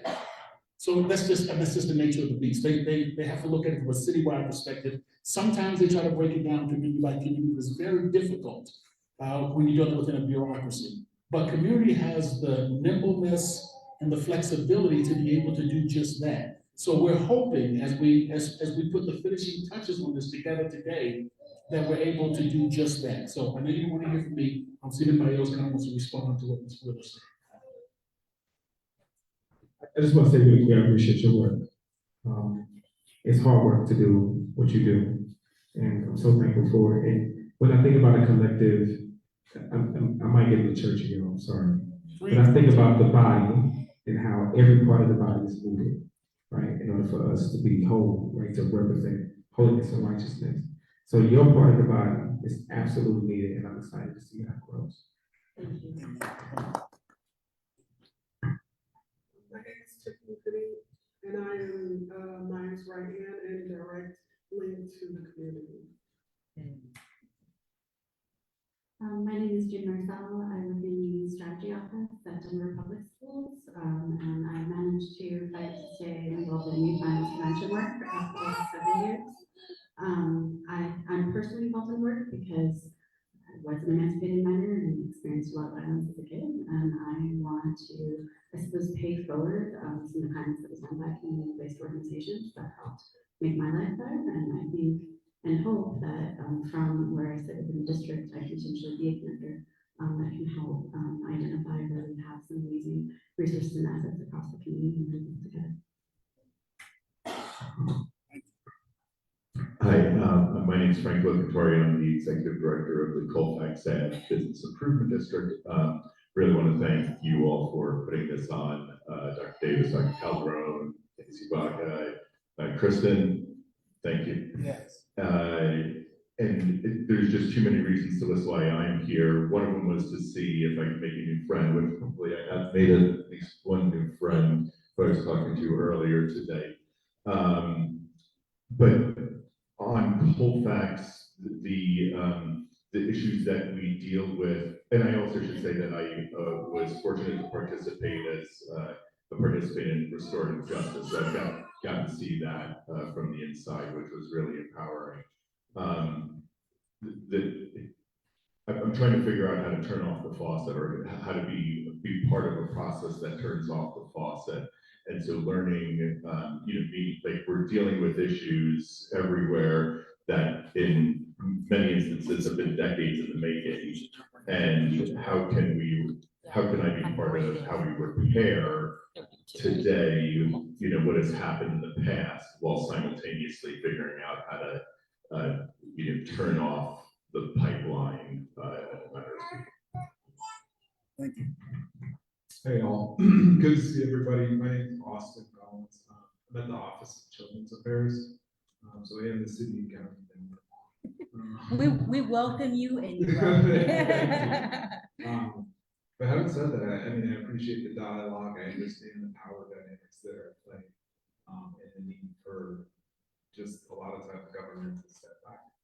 I think that's important. And my role as a mental health administrator, I think what resonated for me and what I kind of thought about is I'm starting to help lead the mayor's youth commission for next session. And so that will be 20 different youth that we kind of bring and get in one place. And we give them opportunity to talk about violence prevention efforts in the city. So I think just educating them and showcasing a lot of things you talk about will be essential. It doesn't happen much, so it's just important to bring it up. So thank you.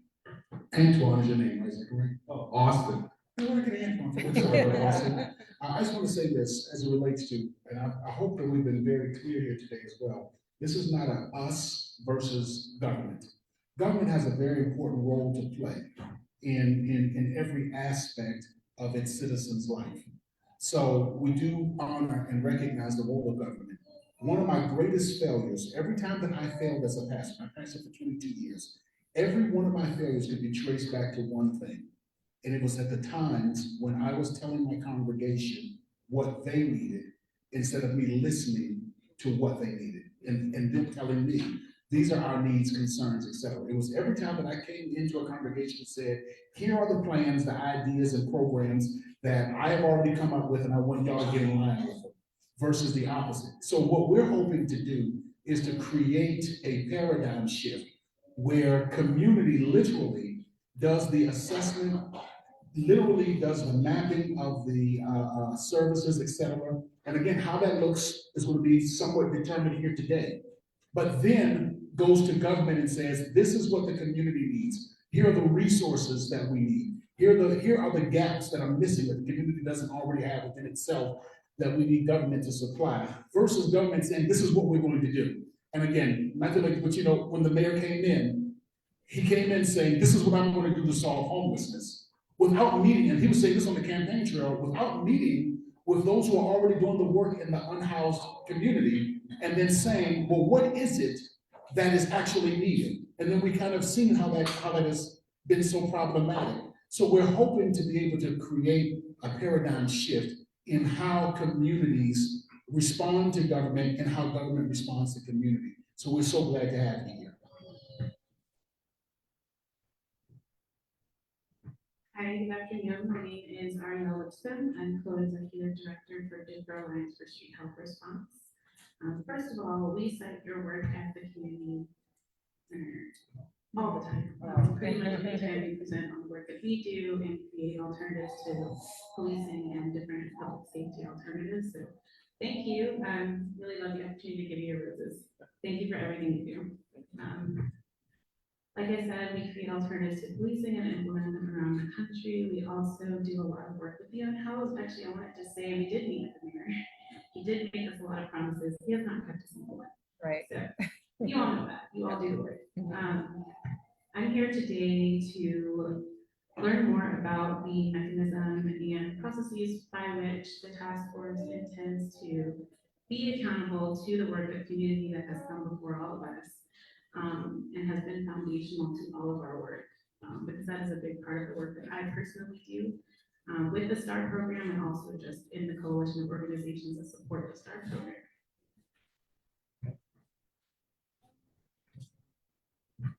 My name is Chris Nicholson. I'm here because I'm running for the board of RTD, the Regional Transportation District that provides the bus and other transit, light rail and heavy rail, commuter rail here in Denver and the surrounding community. And the issue of safety is probably the #1 concern when it comes to transit. Of most people in the Denver metro area. And the question of how we can provide effective safety on transit when recognizing that the transit is disproportionately used by Black and brown people, and it is disproportionately used by low-income people. And so, you know, to what you said, the notion of a top-down solution to this does not necessarily work as well as we'd like it to. And there's also a big gap between what the problem is and what the perception of the problem is. The perception of a lack of safety, I think, is, as someone who rides it every day, is much worse than the actual lack of safety. But the perception is still a huge problem, as people want to admit. So I'm here because I want to find solutions that I'm going to be responsible in part for finding solutions to that. We can't keep kicking the can down the road. It's unfair to people who need transit but don't feel safe taking it now.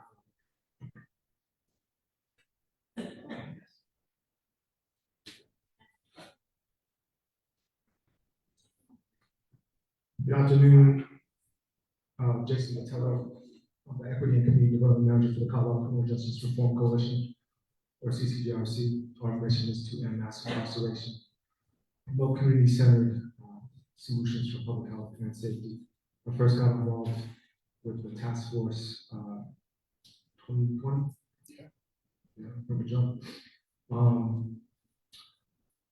I was the president of the Colorado Public Health Association at the time, understood mental illness, substance use, addiction, overdose deaths, houselessness. These are all public health issues, more than they are public safety issues, and should be treated as such. Moreover, crime and violence are social ills. They're symptoms of racism and depression and concentrated poverty, and we need to shift our paradigm and our resources from punishment to public welfare. And that's public funding, because we're not going to philanthropize or grant write our way out of these problems. Yeah.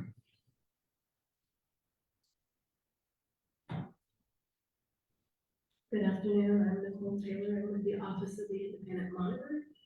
And the Independent Monitor was here earlier. She just had to leave to another meeting. I think our office has been involved from the beginning also, but we serve in a different capacity because we are the unbiased organization, the community oversight group over badged employees, aka police and sheriff's department. We are here mostly to listen, to keep our ear to the ground, to see how we can partner, to see how we can support. But it also is really helpful to us to listen to these conversations because we do meet with the sheriff on a very consistent basis. We do meet with the chief of police on a very consistent basis. And this gives us the opportunity to ask strategically placed questions or to bring conversation to both or either of them on community concerns. So this is something that's very, very important to us. I also supervise, I would say, the only proactive police interaction program that we have in the city and county of Denver with youth, the Bridging the Gap Kids and Cops program, where we try upfront to at least establish a relationship in the sense of having our youth understanding their 4th, 5th, and 6th Amendment rights when it comes to police interaction, and having police officers understanding youth their emotional intelligence as their youth, or lack thereof if you're a parent. And to just try to lay the groundwork and give them the tools to get home safely. So there's a lot that we do. We're typically not a very well-liked organization. And one of my very favorite quotes that comes from police officers all the time when my staff interact with them is that it's good to see that not all of OIM are assholes. And we wear that with honor.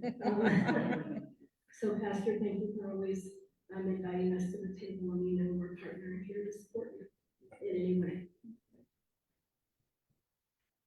Can I just interject something really quick? Oops, I've always been, so I was part of the group that helped to create the Office of the Independent Monitor. And it was created out of the murder of a Black boy, 15 years old, Paul Childs, who was having a mental health crisis in his home. And the police had been out to the house numerous times, so they knew his family. And yet when he was having an episode, he was shot within essentially seconds of a police officer rolling up to his door. So our Office of the Independent Monitor was literally created with the blood of a Black child. And it took community organizing to get folks out there and to hold accountable our system. We would not have your office, as you know, if community didn't demand it. And then after we got it implemented, we also fought for it to move toward independence so that it came out from under the mayor's office in terms of appointments. So it just kind of shows that no effort is wasted, even though we feel like that sometimes, that we are spinning our wheels, but everything builds on something else. And so I just want to thank you all, your office, and for always coming to community events and listening to us. It's great to have y'all here. My name is Gilbert Gomez. I'm a volunteer navigator at the Denver Municipal Public Defender's Office. Why this resonates for me is I'm a byproduct of Mr. Boggan, Mr. Milton, and Ms. Gilbert's work that they do around the country. I was a high-risk individual who was a participant of a program called SNUG in New York. It stands for Should Never Use Guns, or Guns Backwards. I became the youngest outreach worker in the history of their program. I helped reduce gun violence and teach alternatives to street life.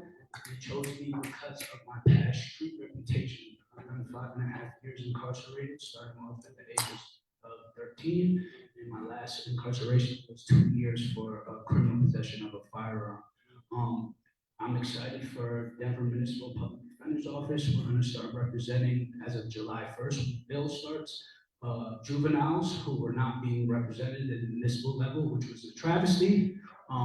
And I know that's a great starting point to be able to connect these youth who possibly might be involved in other alternative lifestyles, with these community providers all around the table. So I appreciate the work that you're doing, and I admire it.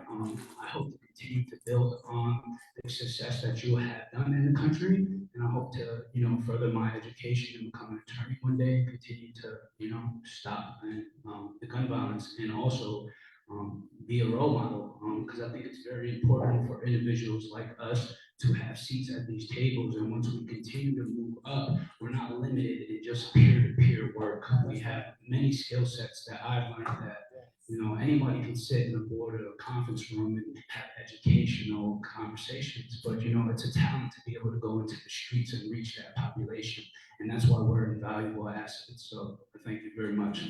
Thank you.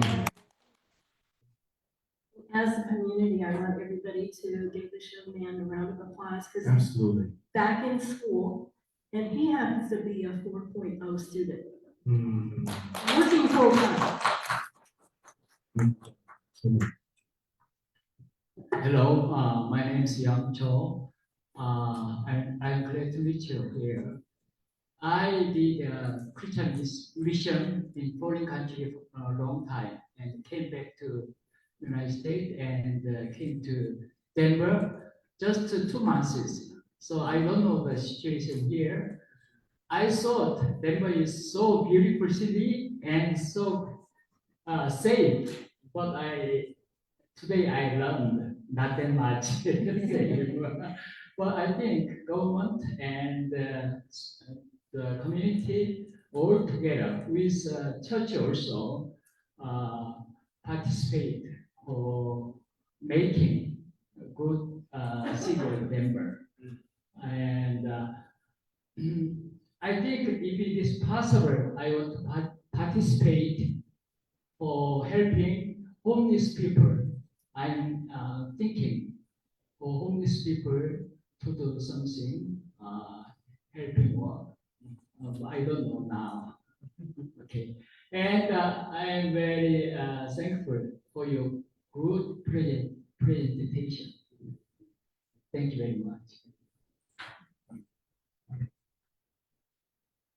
Hi, my name is Beth Yohe. I'm with the Conflict Center, which is a nonprofit here in Denver. And here today, myself and the Conflict Center have been involved with the task force since 2020 and supporting the efforts and the ways that it makes sense for us to connect and support group community-based conflict transformation. So continuing to be here in that regard.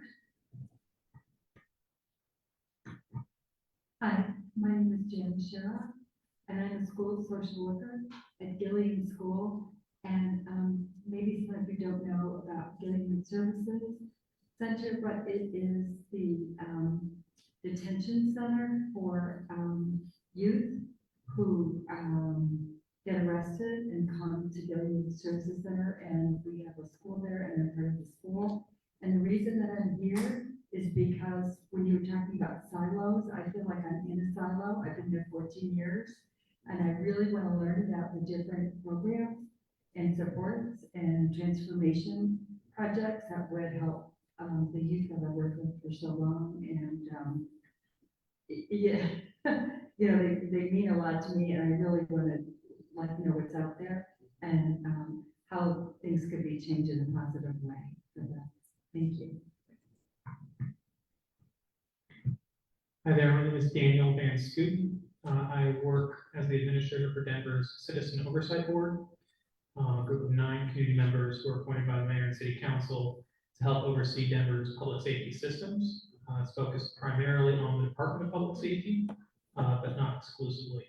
And so the reason I'm here is to observe, listen, help keep them in the loop so they know, you know, what the community wants, where the community is going, so they can meaningfully engage and meaningfully represent the community to the city leaders. Good afternoon. My name is Roger Cobb. I'm a native of Denver. And shucks, this has really been rich today. A lot of information. I'm hearing a lot of the same things in terms of silos. I think one of the most important things that we can all do are connect those dots, because sometimes things are personal, sometimes they're not. Having worked in all 4 quadrants of city government, I have the 4 quadrants of economic development and opportunity now. There are a lot of literacy courses that are available that the working class never hears about, they can't get to. Where there are meetings like this, where the working class are at work. I really think we can do a better job of meeting people where they are. And everyone has said, listen, listen, listen, that's the key. Not to tell you what to do, but ask what you need. I think that's a problem for our youth and our communities. So I just support this work and we can continue to connect the dots and meet people where they are. Thanks for being here. Thank you. Hello, everybody. I'm Seth Colby. I spent my early days being incarcerated occasionally for non-volunteer action, but they were very short. Subsequently, became a family physician and then public health physician. I lived in Denver for about 7 years. I had the pleasure of working with Austin and Jason at Public Health Institute at Denver, where I now semi-retired. I guess I came this morning thinking about how do we measure our success, which is one of those things that public health has developed skills to do. and subsequently, regarding. Daniela, can you address some of that? Like, how do we measure? And oftentimes we don't think about that from the beginning. Yeah, well, so I mean, the end of Mike's presentation was a beautiful illustration of what it looks like to measure work based on the activities that the organization is doing. And so, you know, a lot of the discussion today has sort of based on the existing systems that we have. We talk about safety based on, I mean, even my presentation highlighting data about violent crime.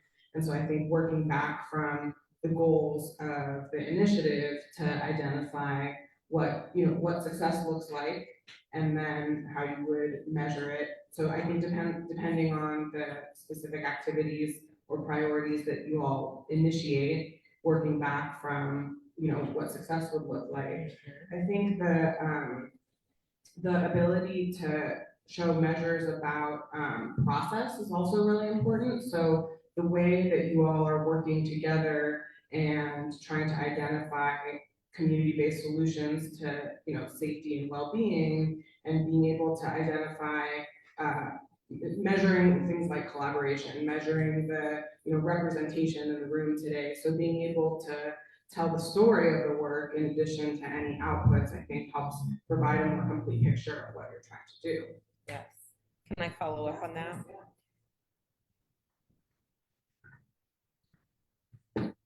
You know, one of the things that I heard loud and clear from the VERA convening, that's now on YouTube, is around educating funders in a different way, because oftentimes they'll go toward the same measures. So when I was running reentry services for the city, it was always about recidivism rate. And it wasn't about how they reconnected with their community, how they stayed out of jail longer in between stints, because some of those stints are a result of not being able to access mental health services. So to really think about from the very beginning, what do we want to measure? And this is also a question for this group to just ponder, that really this initiative wasn't about creating something new, because you all are already doing the work. We, you know, in different iterations, it was how do we connect each other who are doing the work and amplify and learn from it with what can we learn about trauma-informed yoga in a culturally responsive way? And what kind of outcomes are you seeing as you all define them, right? And how can we then share that across our city? And then how can we also then leverage funding opportunities so that we are not competing with each other for funding. Instead, we're complementing each other. But so often we are not trained or socialized to think about how do we measure this in a way that isn't about the same thing that funders always ask for over and over again. My name is Jessica Cowett. I am the business operations director for an organization called Frontline Farming. We are focused on sovereignty, justice, and access when it comes to security, when it comes to food. And often we get asked the question of why are we in rooms like this if we're farmers and food makers? And the answer is a lot of what we've been talking about. The reason we're here is to amplify health in the city of Denver and our surrounding areas, including ag workers in rural areas, all the way to our folks in our neighborhoods. And so I have been a part of the task force since before I joined Frontline, but it is really exciting to see as we're growing, feel that momentum build again. So I'm really excited to be here.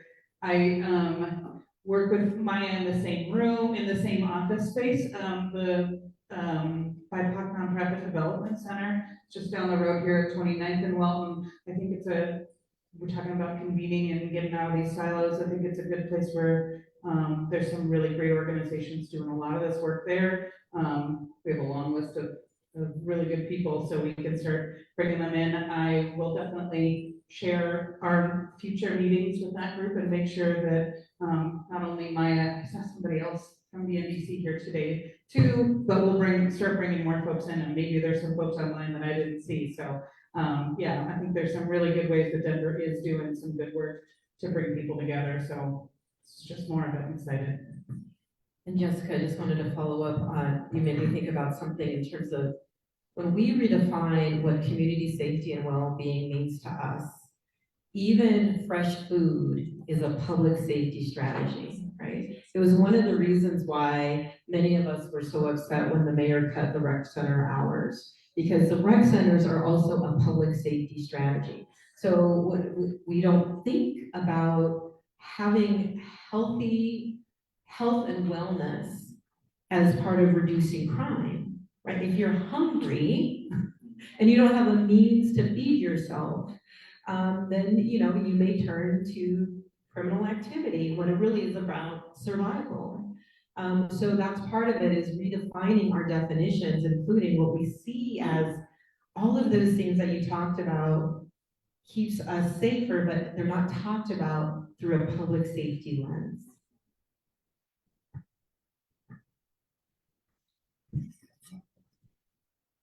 Hello, everyone. My name is Carla Havard, and I'm recently retired sergeant of the Denver Police Department, about 25 years now. I am also the person who is currently suing the Denver Police Department for civil rights violations, whistleblower, and retaliation. I've been a part of this task force since the beginning of it. I was the only officer who was appointed to it. At first, it was met with support, until I started responding back to them with data. Listening to what Michael was saying about systems, we have to be careful how systems work, and that systems are put in place to tokenize and use propaganda to keep, power structure and bases in place. And I can tell you that probably in my 25 years, I was a part of that system until I had access to the data. And when you have access to the data and access to these conversations that are happening behind the scenes, then your mentality and your focus and literally your social consciousness and your passion starts changing. And when that happens, you quickly fall out of favor of those in these systems that's rooted in all types of disparities. I can tell you that regardless of how much money you save the city, there's another agenda that's out there. I've heard the word a few times here saying co-op.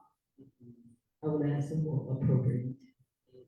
Oftentimes these systems are the suspect, but now they want to be seen as the savior. So yes, they're going to offer you some free rooms because they know that you need some funding. But I can tell you, no one is going to show up. Just like Mr. Boggan said, because I can tell you that if you come anywhere close to a police department, they're looking at your license plates, they're looking at your face, they have somebody watching you, what have you. So the real people that we're trying to affect, and we do have that group, we know who that group is, how much effort we're putting into legitimately trying to address them or mitigate it. That's where it gets a little fuzzy, and it depends on who. I have to admit, I left a little bit earlier and went over to the other event that was going on from the mayor's office, and I'll tell you, I felt like I was in that movie, Groundhog Day. I was like, I've heard all this before. Literally, it's like almost pleasurized. I said, I've heard all this before. It's just that the people who supposedly are going to get credit just looks differently. We have to be careful about saying that we care about these systems, and I work with a lot of restorative justice programs, even in my retirement now. And I was talking to an ED about it, and I said, a lot of these people who are on diversions or who meets the criteria for this diversion program shouldn't have been arrested in the first place. Yes. So how can we get to that part? They shouldn't even be here. So now this oppressive arm gets to do what it's designed to do. Keep that power, keep that fear over you. That's why the prosecutor said that you weren't gonna make it. Right. And then get to look like the hero when they seemingly help you erase something that you shouldn't have had in the first place. Shouldn't have had it in the first place. So I'm here because my focus and my purpose has always been legitimacy and authenticity. But I think in community, what we have to do, we have to be courageous in calling out things, and we have to make sure that we're not working in a silo, because they're very good at separating us and making us appear to be competition instead of collaboration, when we're all working for the same thing. But they know if they offer you something, they'll offer me something, and then there's that, innate jealousy or what have you. So I'm sabotaging you and you're excluding me, and then that's how it goes. So, as I said, with my 25 years of being in the system and understand how it works, we could have fixed a lot of problems that we've had.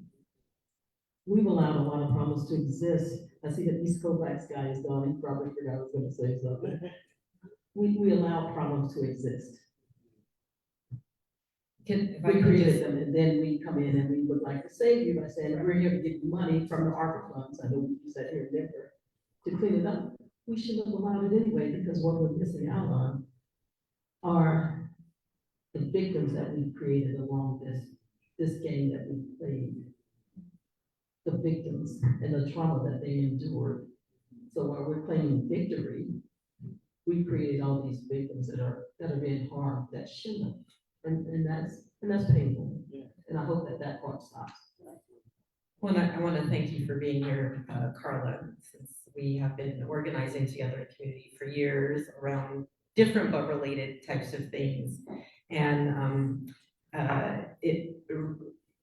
Mike, if there's ever a convening in St. Louis or wherever about recovering from being targeted after you speak up around the system, and that is really anybody who speaks up against the system. It also reminds me again in this talk on the webinar that you all made the point over and over again that the system is brutal to everybody in it. Oh, yeah. Whether you're an officer or a prosecutor which is why the restorative processes should not be anchored in those systems. And then something else, Maya, I wanted to come back to that you had said earlier, which I really appreciated, for your honesty, because around, hey, they're offering us these free things and these free facilities, and that is the carrot of the system. And instead, we should be wondering, why do they have the nicest facilities in our communities? Why can't that center and all of the money that goes into building that up come back to community? So that really is truly a space. I mean, we don't have enough recreation centers. We don't have enough meeting places. So again, another paradigm shift about it's easy to be seduced by that power and the flashy things, and it's much more difficult to go against the grain to say, I think that building actually should belong to us. I wanted to just share a great example of that from the city of Newark, New Jersey. Their Office of Violence Prevention and Trauma Recovery is now in a former police precinct. And their office was established by mayoral municipal ordinance and funded at 5%, which should be more. It's a good start, 5% of the police department's budget. So I can't remember who made the point about we can't fully empathize our way out of this and the importance of public dollars. But the location of that office and their work was established after it had been in community and developed for many years, and there's a history of that specific precinct, which I don't know the details of, but just to say that, and your presentation, the brother from Massachusetts also, this is all, we're doing this all in a long lineage, and so hopefully years from now, folks in Newark will both know the history, that the current history of the Office of Violence Prevention and Trauma Recovery will eclipse the past, right? And so I think it's just helpful to elevate these examples of possibility because there's also a way in which that could have been done, and it could have, the whole Newark effort could have imploded because they placed the Office of Violence Prevention and Trauma Recovery in an old precinct, 5 years too soon or 2 years too soon, so just wanted to share that example. Thank you so much. I want to ask each of you, we do have one more guest. I want to ask each of you, while we're preparing for the last gentleman to introduce himself, please take out the package that we're giving to you. There are 10 questions that are there that are very important for us to answer. Those of you who are joining us via Zoom or are following on Facebook, please use the link that is provided so that you can get to the Google form. But please look at those 10 questions. I want you to at least select one of those questions that you have some insight and input that you can give us today. We want to make sure that when we leave here today, we're leaving with direct feedback. Also, use the link that's provided there to finish up answering any questions that we don't get to today. So I want you just to read over those questions and begin preparing just to let's start answering. There's also a link to the Jamboard that's there as well. We're trying to utilize technology. So we also want you to be able to put your answers onto the Jamboard so that we can, our whiteboard, so that we can document and begin to move forward. Because again, our purpose is to hear from you so that we can actually create what the voices of the community are sharing. All right, last one. Then we'll start. I'm sorry.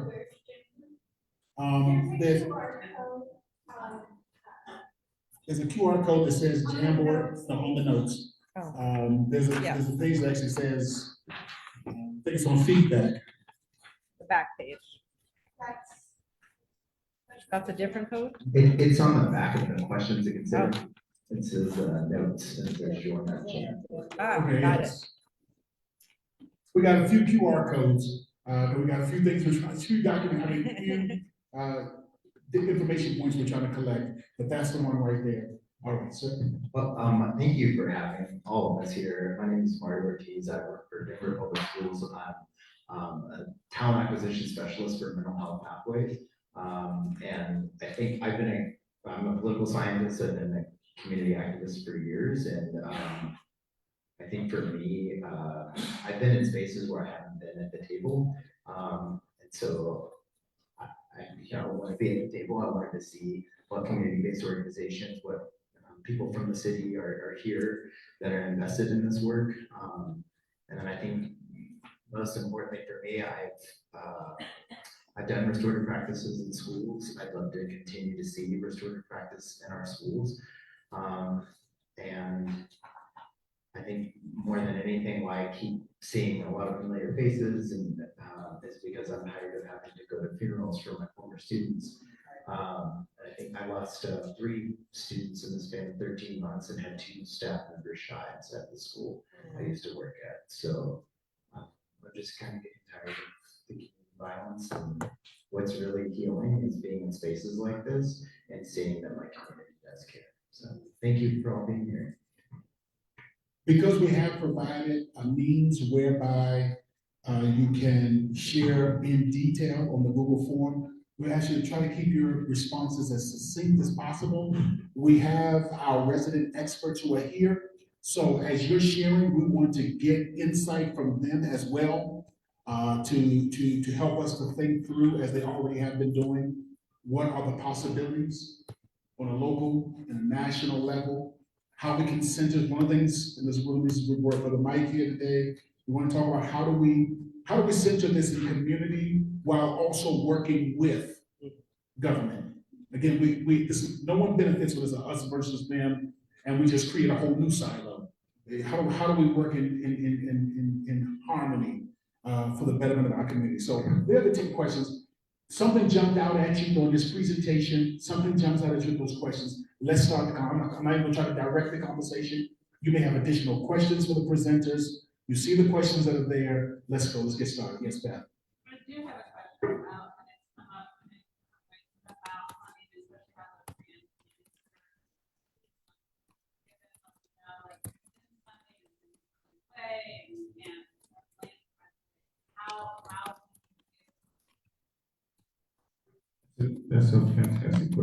I'm both a proponent that the revolution will not be funded. And if the money is out there, take it, you know? So I think it's because we have been starving for so long, you know? So I think, but also be conscious of what you take. You know, like I take general operating support. We did take money from the Office of Violence Prevention, but just a real key on that, because we start pushing on the mayor kind of called, like threatened us, like, you might want to chill out, you know? So know what you're taking. But also there is a bunch of family foundations that have been really supportive of the work, who have, you know, given us bread essentially, but no questions asked. There's also a bunch of philanthropy who does community-centered work around it, like the Libra Foundation, like the Heisman Simons. There's a lot of community organizations based type funding that is out there that actually funds us. And then the last thing is that the community is really supportive of us. So we get a lot of individual donations from the community. And a lot of this because they see the healing work happening in real time. And so normally in nonprofits, they probably get like maybe 15,000 a year. We get like 60,000 from the community. Like $1 donations, $2 donations. Like, and it's because we are there. Like we have spent the time to build a relationship with them in a way that feels real. And they feel like they're a part of it. And so we always got that, even when, you know, the mayor called, we was like, take it if you want to, you know, because the community supports us completely. So it's a great question. I think Daniela's about to say something. I'm just gonna add something on funding. Pass it back to you. So when DeVone was beginning the Office of Neighborhood Safety, the funding for the actual fellowship work, working with folks who were actively involved in gun violence, those were not city dollars. That work was very controversial at the time. And so he had private funding that funded the fellowship and public funding that funded the staff. So I think, you know, the success of Richmond, like, and I mean, he shared the trials and tribulations throughout his remarks, but just to note that even the most supportive, progressive jurisdiction, he wasn't able to provide fellowship stipends to guys who were involved in gun violence in 2010, you know, from government dollars. Fortunately, in California, that's changed with certain state level funding, and I think that it might be possible with state level funding here, I'm not sure. And I also just wanted to mention that this presidential administration is the first that has provided this level of funding for community violence intervention and prevention. We just released the applications for this coming fiscal year. So, and those grants are 3-year grants, so it might be worth looking at that. And I have a third point, but I can't remember. I'm not a panelist, but I'd like to add something to this because it was born out of an effort to do legislation to address this issue. One of the things that we don't do in the city that I think is possible is tie percentages to our slices of pie.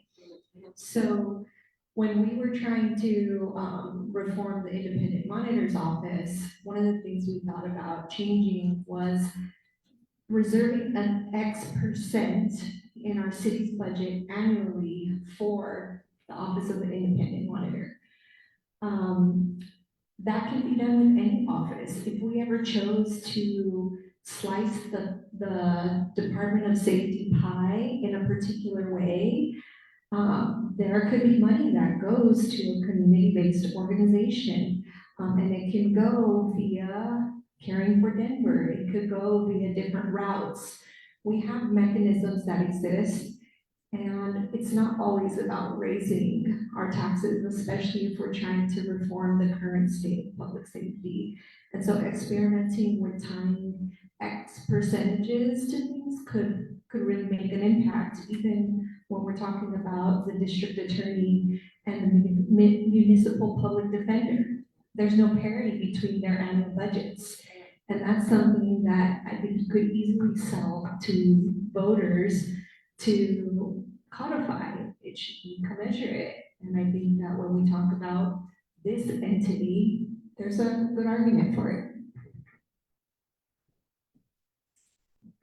I just wanted to go back. Part of the work we do is similar to you with the mental health. We provide our participants with therapy. So I was wondering, do you get Medicaid, and even to pay our peer support people to work with other people who are going through similar things as them? So do you use Medicaid? Because that's what we're being taught to get set up for Medicaid reimbursement to pay our therapists and our peer support specialists. It's a great question. Actually, all of our therapy is free, and that's because we have a foundation that supports specifically our therapeutic work. And so they fund like 2 therapists over a 3-year time. Then we just set up like a regular practice. So we don't take Medicaid, nor do we do Medicaid reimbursement. Do you think that's a bad thing for us to do? I don't think it's a bad thing. Me personally, I mean, let me think about that more. But it doesn't strike me as something that you should not do. I just would really quickly, sorry, I would just quickly add to that, that I think that if you experiment with Medicaid, you should probably do so with a collaborative, because it is a cumbersome process that could stifle a small organization. It's why independent providers don't often take Medicaid. And so I think there's a mechanism to do it with a larger cohort of folks. For example, if this ever got up and going in a collective type of structure, there could be some overhead dedicated to doing that, but it is a very cumbersome process. Yeah, one more thing. To that end, one of the things that we did in Institute was that we partnered with a university that does clinical psychology. And so they were able to provide clinical students who were trying to get clinical hours to us, with the exchange that they would do research that we get to determine. And so another option of that is also to partner with local organizations, local universities, because they're thirsty for hours, and they provide that free clinical therapy for our folks. Another model for funding is cooperative. Yeah. And we don't usually use the term related to organizing, but in Wisconsin Citizen Action, we're getting sick of foundations telling us to change our focus or shift our outcomes, et cetera. And so we created a healthcare for all cooperative, invited activists to buy in, sufficient to the point we have a half-time organizer dedicated to the issues and the positions that the membership demanded. And in a collaborative organization between organizations like this one, that also gives us a feeling of some power to all of the participants. People aren't just thinking their dollars or their labor are going off to where some other board is making the decision.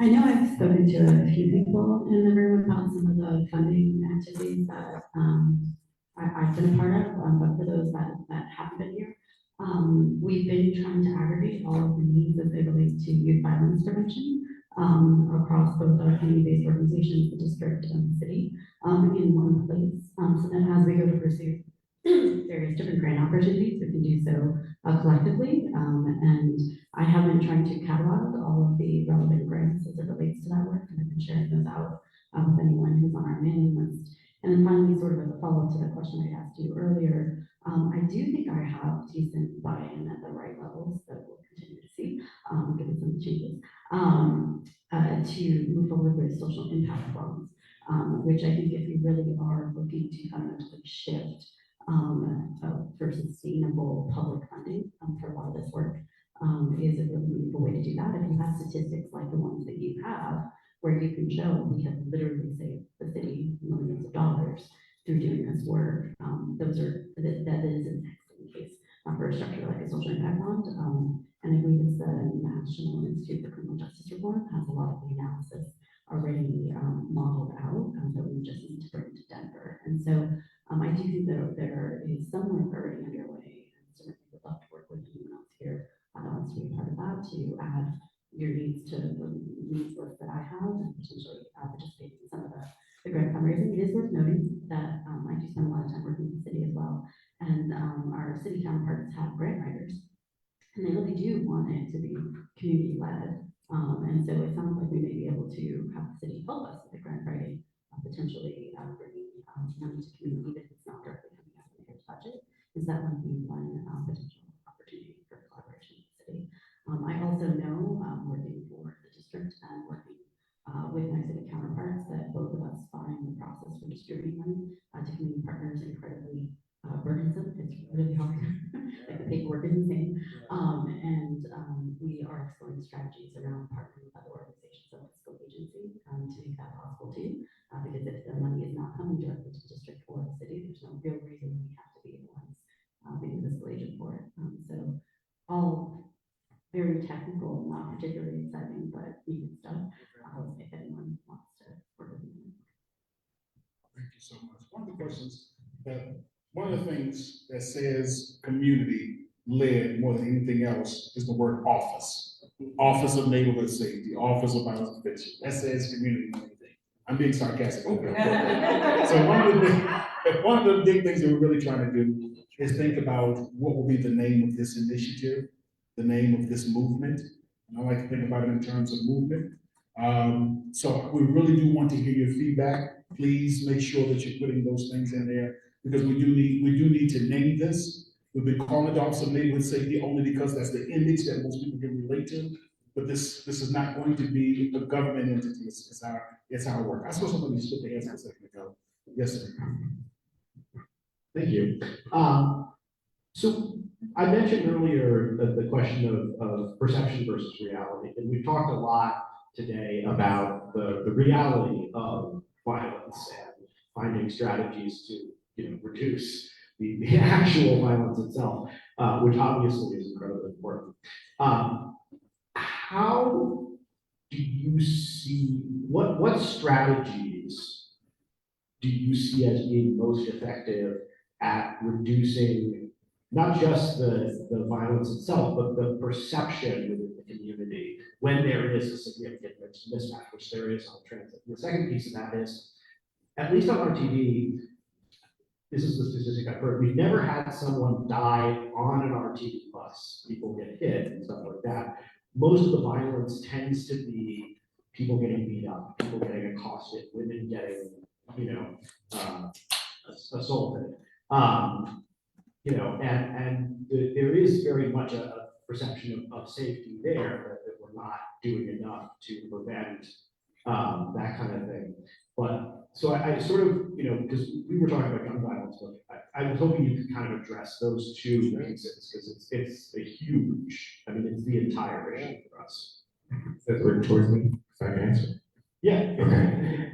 Yeah, I think the first part is always narrative shifting storytelling.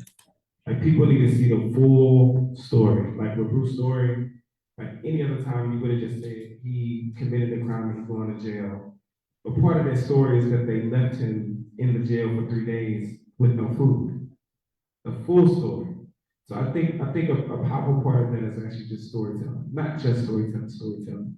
There's ways that you can do that. For an example, in St. Louis, there was clearly a right-wing agenda to make St. Louis seem more safer, to unseat our progressive prosecutor. And it was just this heightened, everything is bad, it's just mayhem that's happening in St. Louis. But the data actually reflect that crime was the lowest it had been in 10 years, right? And so we had to counter that narrative by building relationships with publications, building the relationships with news publications, and also pitch these stories. Like a communication strategy is actually strong. The story that you saw with Bruce, we spent 2 weeks trying to pitch that. But when we pitched it, they was like, man, we got this all wrong, right? And people start reaching out to us. So the first part I would definitely say narrative shaping, storytelling. The second thing around like the different types of violence, if I'm hearing you right, different type of violence and how we respond to those violences that's not like, the public safety responses that we always had. Did I hear right? So yes, 100%. The thing is that we don't provide options for anything else other than police. We just say, you want something to eat? Well, we got a hamburger. And then people always eat hamburger. But if we provided different options, for an example, there's different people who, have DV specialists that respond. They have the grandmothers on the neighborhood on the street that like watches everything. It's not about like not having nothing. It's about having actually alternatives that work and specialize in certain things. And so I think the way that I would answer that question is that we need people who can respond, just not the ones that start with guns, dogs, multiple cars. Like we don't have to have that, right? So that's how we see it. The Bay Area Rapid Transit System has a community ambassador program that they've been running for a few years now, and the purpose was to help people be more safe and feel more safe. And I think there are a couple other places that have replicated that model specifically on public transit, so I would suggest looking at that. Let me say as well, one of the things I hope that we're able to do is to redefine the definition of crime. Let me give you an example. When I first started pastoral leadership, I was in Louisiana. And after the African-American school would have football games, high school football games, police were outside of the school, stopping people, harassing people, just trying to get back home. On the other side, where Lee High School was, literally was named after the Confederate General Robert E. Lee. Where Lee High School was, they had drag races down the street, but there were no police officers to harass the children, to harass the kids. So then you say, well, we have a whole bunch of crime. If you stop 100 teenagers, you can probably find about 50 different reasons to put somebody in jail. But if you don't stop teenagers, then you say that there's no crime that exists there. So one of the things that we have to do as a community is to say, we would no longer allow you to define this as a crime in our community. If you want to call it a crime over in those other communities, that's their prerogative. But in our community, we're not going to allow this to be considered a crime. And we're not going to allow this to be labeled a crime, because now you're labeling our children for doing stuff that children do. So the silliness that other children are allowed to get away with, our children are criminalized for. I think that's very important that we redefine what is a crime, and that we redefine when we allow someone to put our children in cages. And we have to take back that authority as a community and not just let strangers come in. We saw what happened in Africa. You can't just let strangers come in and take your children and put them in cages. I want to add something to that, specifically for you, because you're a white male running for our T board. And I think it's important for us to recognize that crime has been used as a euphemism for Black and brown people being or doing. And so I think that crime, yeah, maybe it sounds like the most prevalent reason why people don't use RTD, but it's not the top reason why people don't use RTD. It's just not a functional system. And so I think one of the important things around storytelling is one, highlighting the facts about the efficacy of it, focus on the things that it's really about, not the thing that's the catch-all, because Black and brown people are the predominant writers, and also point that truth out as much as you can, because we need to like confront that.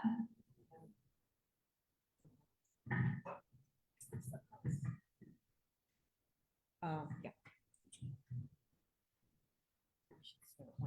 On your question of the name, my vote would be for something like Community Violence Coalition. Coalition sounds like we're coming together. Not community resilience, because I think we've had a lot of focus when we think about talking about a public health approach to what we're doing, and wanting it to be, when we think about violence prevention, I feel like it's a very negative lens, but when we talk about creating community resilience, I think it takes that whole public health approach and then we get away from office. It's my 2 cents in answer to your question. So I was gonna suggest, as we start winding down, if we could do another round around the room, and if you have an idea, good. If you don't, that's okay. But what are the healing words maybe that come to you? Words that maybe you have comfort in, and you don't have to put them in a whole phrase or a name, but what are some words that might be good to throw into a title? So we have just started with Community Violence Resilience Coalition.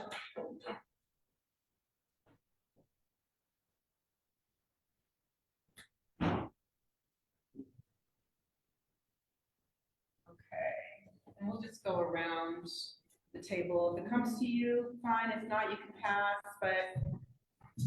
I would say growth. I would keep office away from it as well. Keep office out of it? Yes. Okay.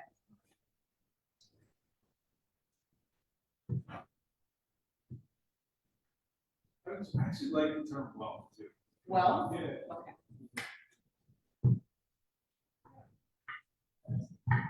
Community wellness project. Come back to me, I have to take that for a second. Okay. The Denver Center for Community Health, Safety, and Empowerment. Yes. That was a mouthful, Jason. Tell me again. The Denver Center for Community Health, Safety, and Empowerment.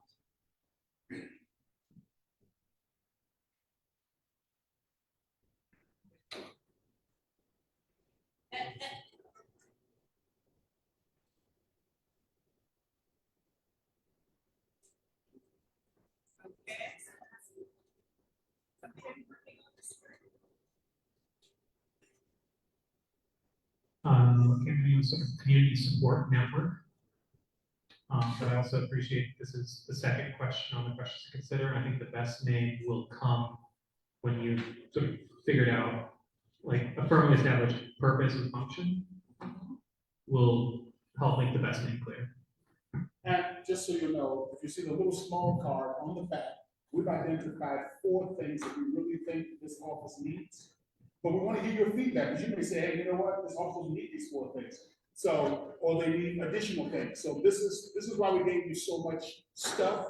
We've been doing a lot of work. We're meeting with community groups, and now we need to begin finalizing our plans. So this little small one right here on the back gives some additional things. So we call it the Department of Actual Publicity. DAPA, Department of Agriculture. I mean, GAPS. I like short and sweet, so safe and just, or safe, just, and whole.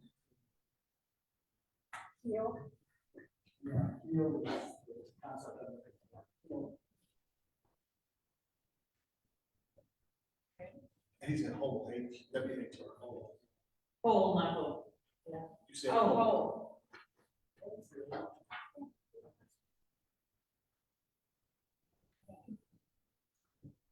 And someone said whole. I just thought of the word liberation, that was the one that came to mind. And while we're doing this exercise, also just shoot out as well. If there's anything, as I said, we have these 4 things here that we believe should be the focus. What are we missing? What are our blind spots? As part of our, again, we want to bring in our national partners to help us think through where our blind spots, what are we missing?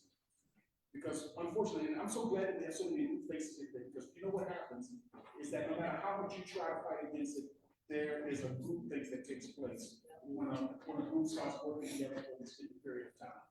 So it's very important to bring in others to say, hey, have you thought about this? So we want to hear. Carla, any ideas? I was just gonna say, I don't think this is the right word, but the notion I'm trying to come up with is abundance. I think so much of this devolves because people think there's not enough for everybody.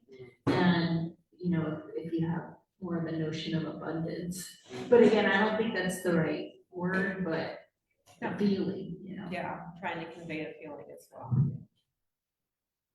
Yeah, those are all great ideas up there as well, just, you know, put it into action. With the right people leading the causes, where we can get some true deliverables on it, because lives are at stake and trauma is occurring if we don't. I'm adding action part. I heard that word as well. My sister in the back. I heard also the right leadership, so I think that might be important when we're talking about the 4 things on the back. How do we decide leadership? I'm going to amend my community support network to neighborhood support network. I think we should talk a lot about community, but just reading this last, you know, it's really at the neighborhood level that this stuff happens, right?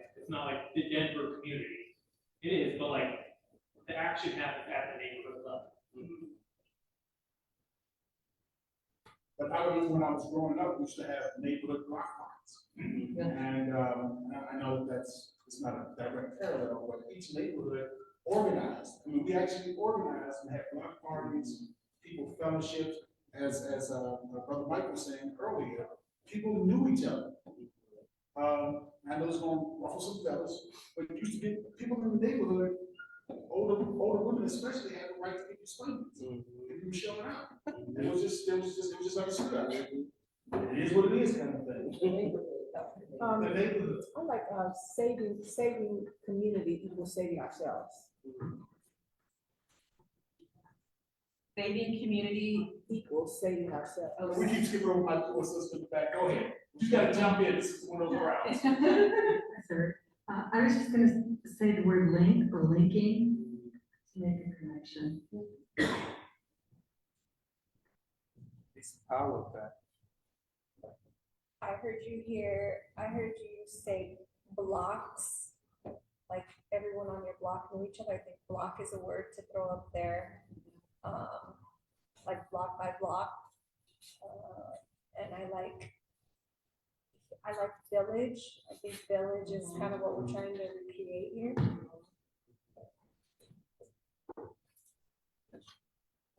Ownership is a good word. Like community ownership. Yeah. You had a chance to look at the back of the page. Let me ask you this question. If this initiative could only do one thing, what is that one thing? We don't plan to just do one thing, but what is that one thing that an initiative like this should accomplish? Again, everyone who's online, I hope that you're dropping it in the chat because we are observing this. And if you're on Facebook, I hope you're dropping it in the Facebook comments. What is that one thing that an initiative like this should do? Yes. Empower the people. Empower the people. For the people to know that they have the power to change things. They don't feel powerless.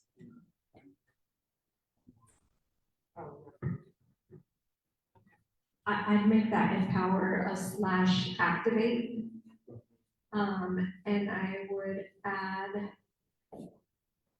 backbone support. I think if we're a convener, finding a way to do that backbone for funding, for the common vision, for the united front, I think that would be one valuable thing we could do.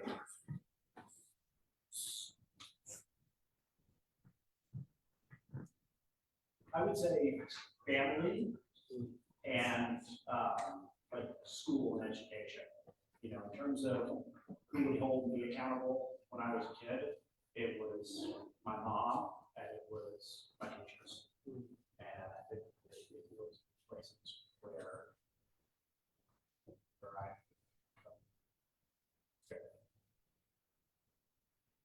I would say manage and oversee programs. We have them, they're just not being properly managed and properly cited. That's why there's no national deliverables. So someone has to be legit in managing these programs that we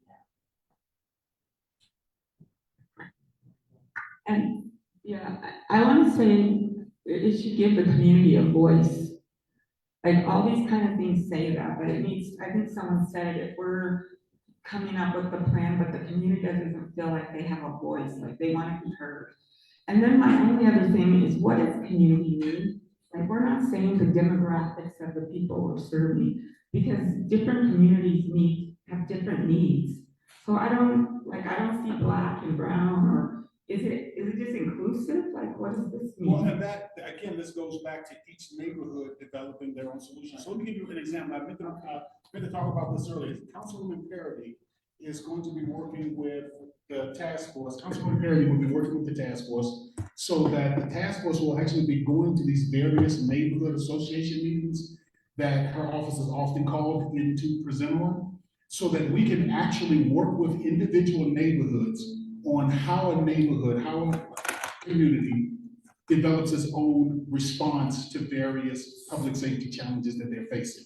So rather than talk about it, we're actually going to go in, give a different vision of how community can take control of its own public safety challenges, and then also begin to train and equip communities so that they can start actually developing non-law enforcement solutions to the various challenges that they're facing. So that's already in the works. We'll be meeting on Wednesday with the safety department. Well, I'm sure we'll be talking about that and some other things.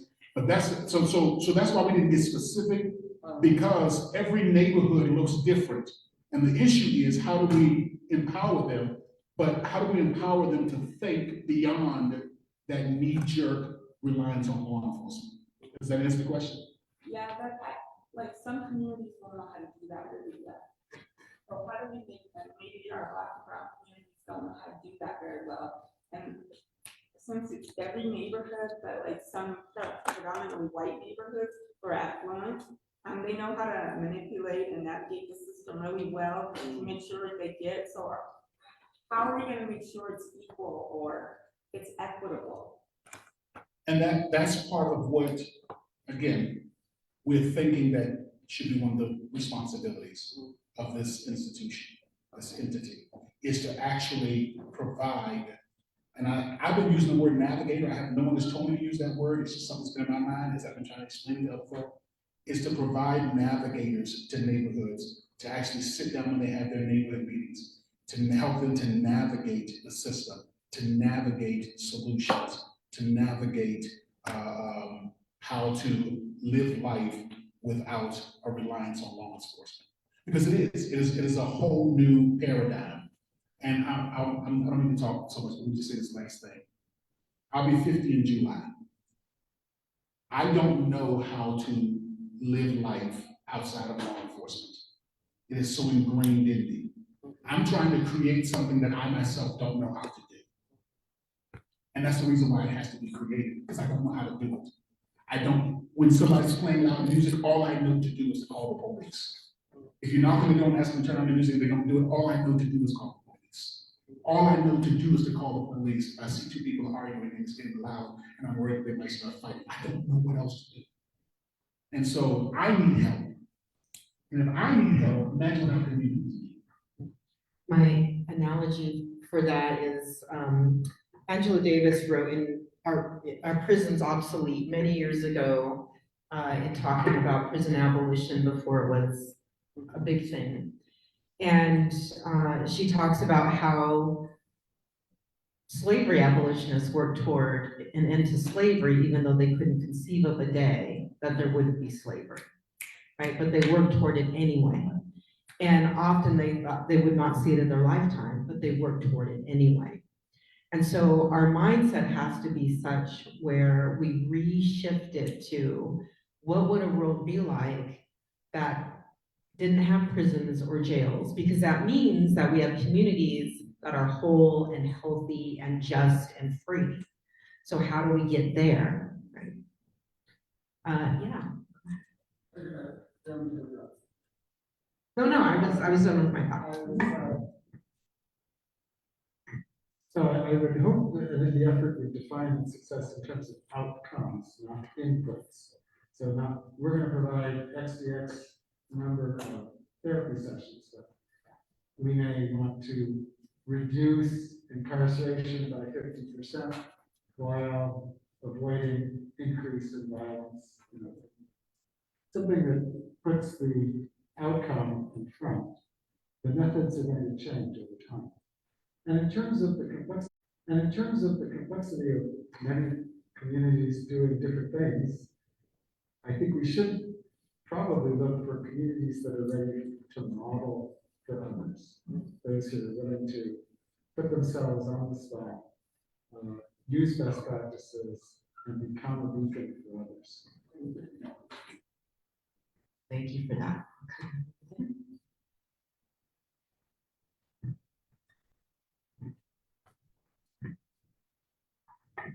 I like the word collaboration, because as we build up these different communities, those communities can actually start coming together to create a larger movement. I like that. I'm a fan of acronyms because we want to be specific, but the rest of the world doesn't really want us to be specific. They want something catchy and sexy. And I feel like block power is a lot of letters that we can play with to be as specific as we want to be.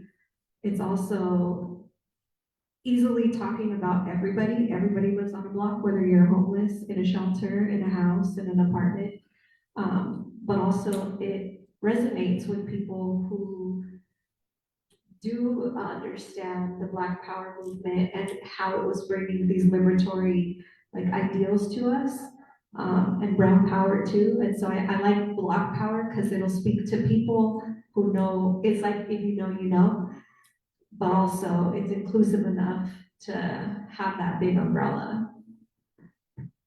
I'm already selling it, but I know. Any other ideas? And so I'm just looking at the chat too. So someone said peace building. Did we put that up there? I think you might have told me. Yes. Peace building. Okay. All right, I think that's enough to get it. So what I was doing is I was circling in the color of kind of concepts. And so you see the one that predominantly comes up a lot is various forms of community or connection. So we know that we want the word to somehow symbolize that connection with each other. Let's see. We had some action words like action and power as well. So that suggests to me something that also is about doing. So can we talk about next steps? Yes. So, next steps. Today was our rollout, our listening session, both of our national partners as well as to listen to you and our community online. We're going to take the information that we have here. We want you to continue. Then what we're going to do for the next few months, at least, is to have regularly scheduled meetings. We're going to get with our administrative team and each of you, we now have your email as well as others who are already on our email list. We're going to be inviting you in. We manage big numbers very well and big number of conversations very well. That's one of our strengths. And by ours, I mean the task force of the United Post of Public Safety.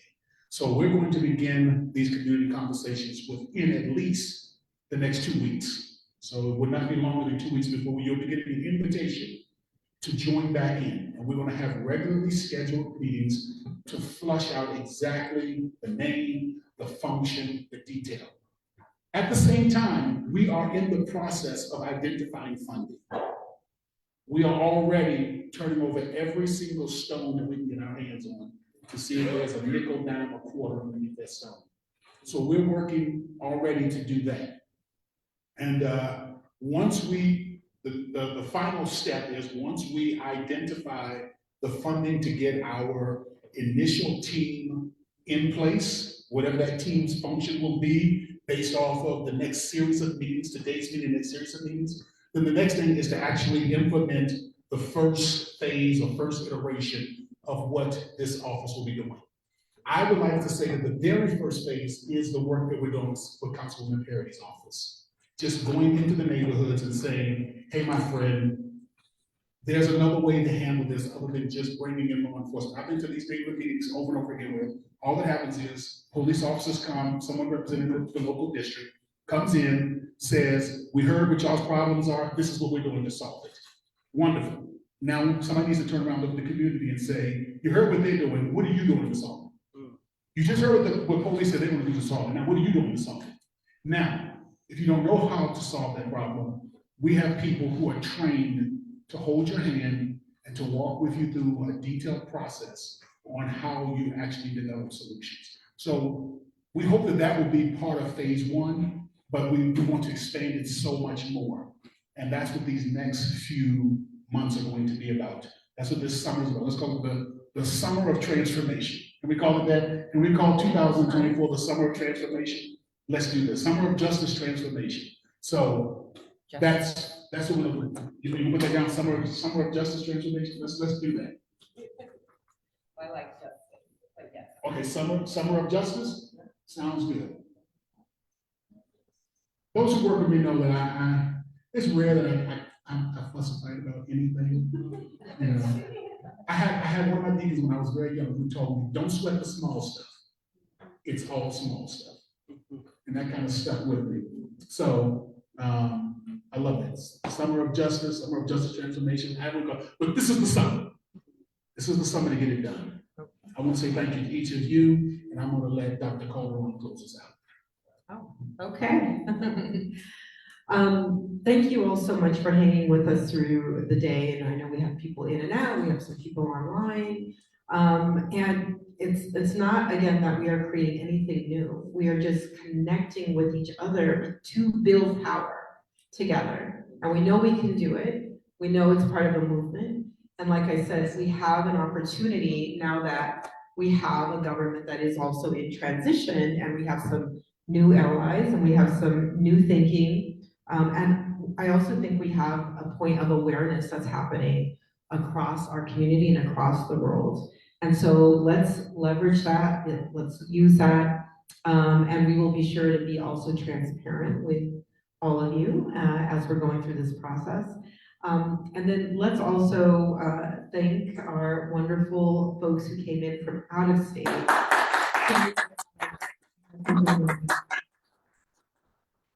And seriously, they really are a resource. Go on their websites, look at the stuff that they put out. They've, you know, I'm gonna be picking your brain a lot. We already did Daniela, so we're adding you to Mike. And especially, and I wanna also reflect back on what DeVone said earlier, to not lose focus. There's so many distractions. There's so many false leads. There's so many shiny objects. Let's keep focused on what it is that we've set out to do today. So thank you so much for being here. Thank you, Candi, for opening us up. And baby, Dr. Davis is always my partner in everything. And yeah, we joke that I'm his second sister wife because his wife is amazing. And where is my sister wife? This is the end of the school year. True. Contracts. Yes. All right. And thank you all for taking the time and being here. And we will be in touch soon. Thank you so much. If I can ask everyone to come to a break, we have to be out of here in 5 minutes. All I ask you to do is just to clean up the stuff that you have there. Do we need to rearrange the room for you now? No, there's 25 minutes, not 5. Okay, 25 minutes? Yeah, but, I mean, if you wanna help, I'd love it. And there's a large trash can up there. It's so embarrassing. I know.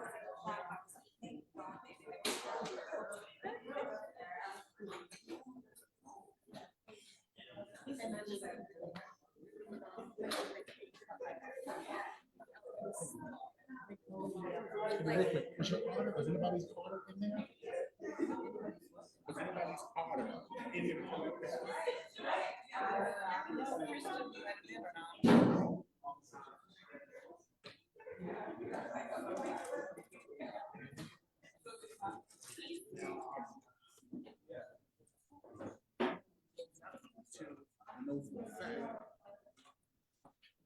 That's right.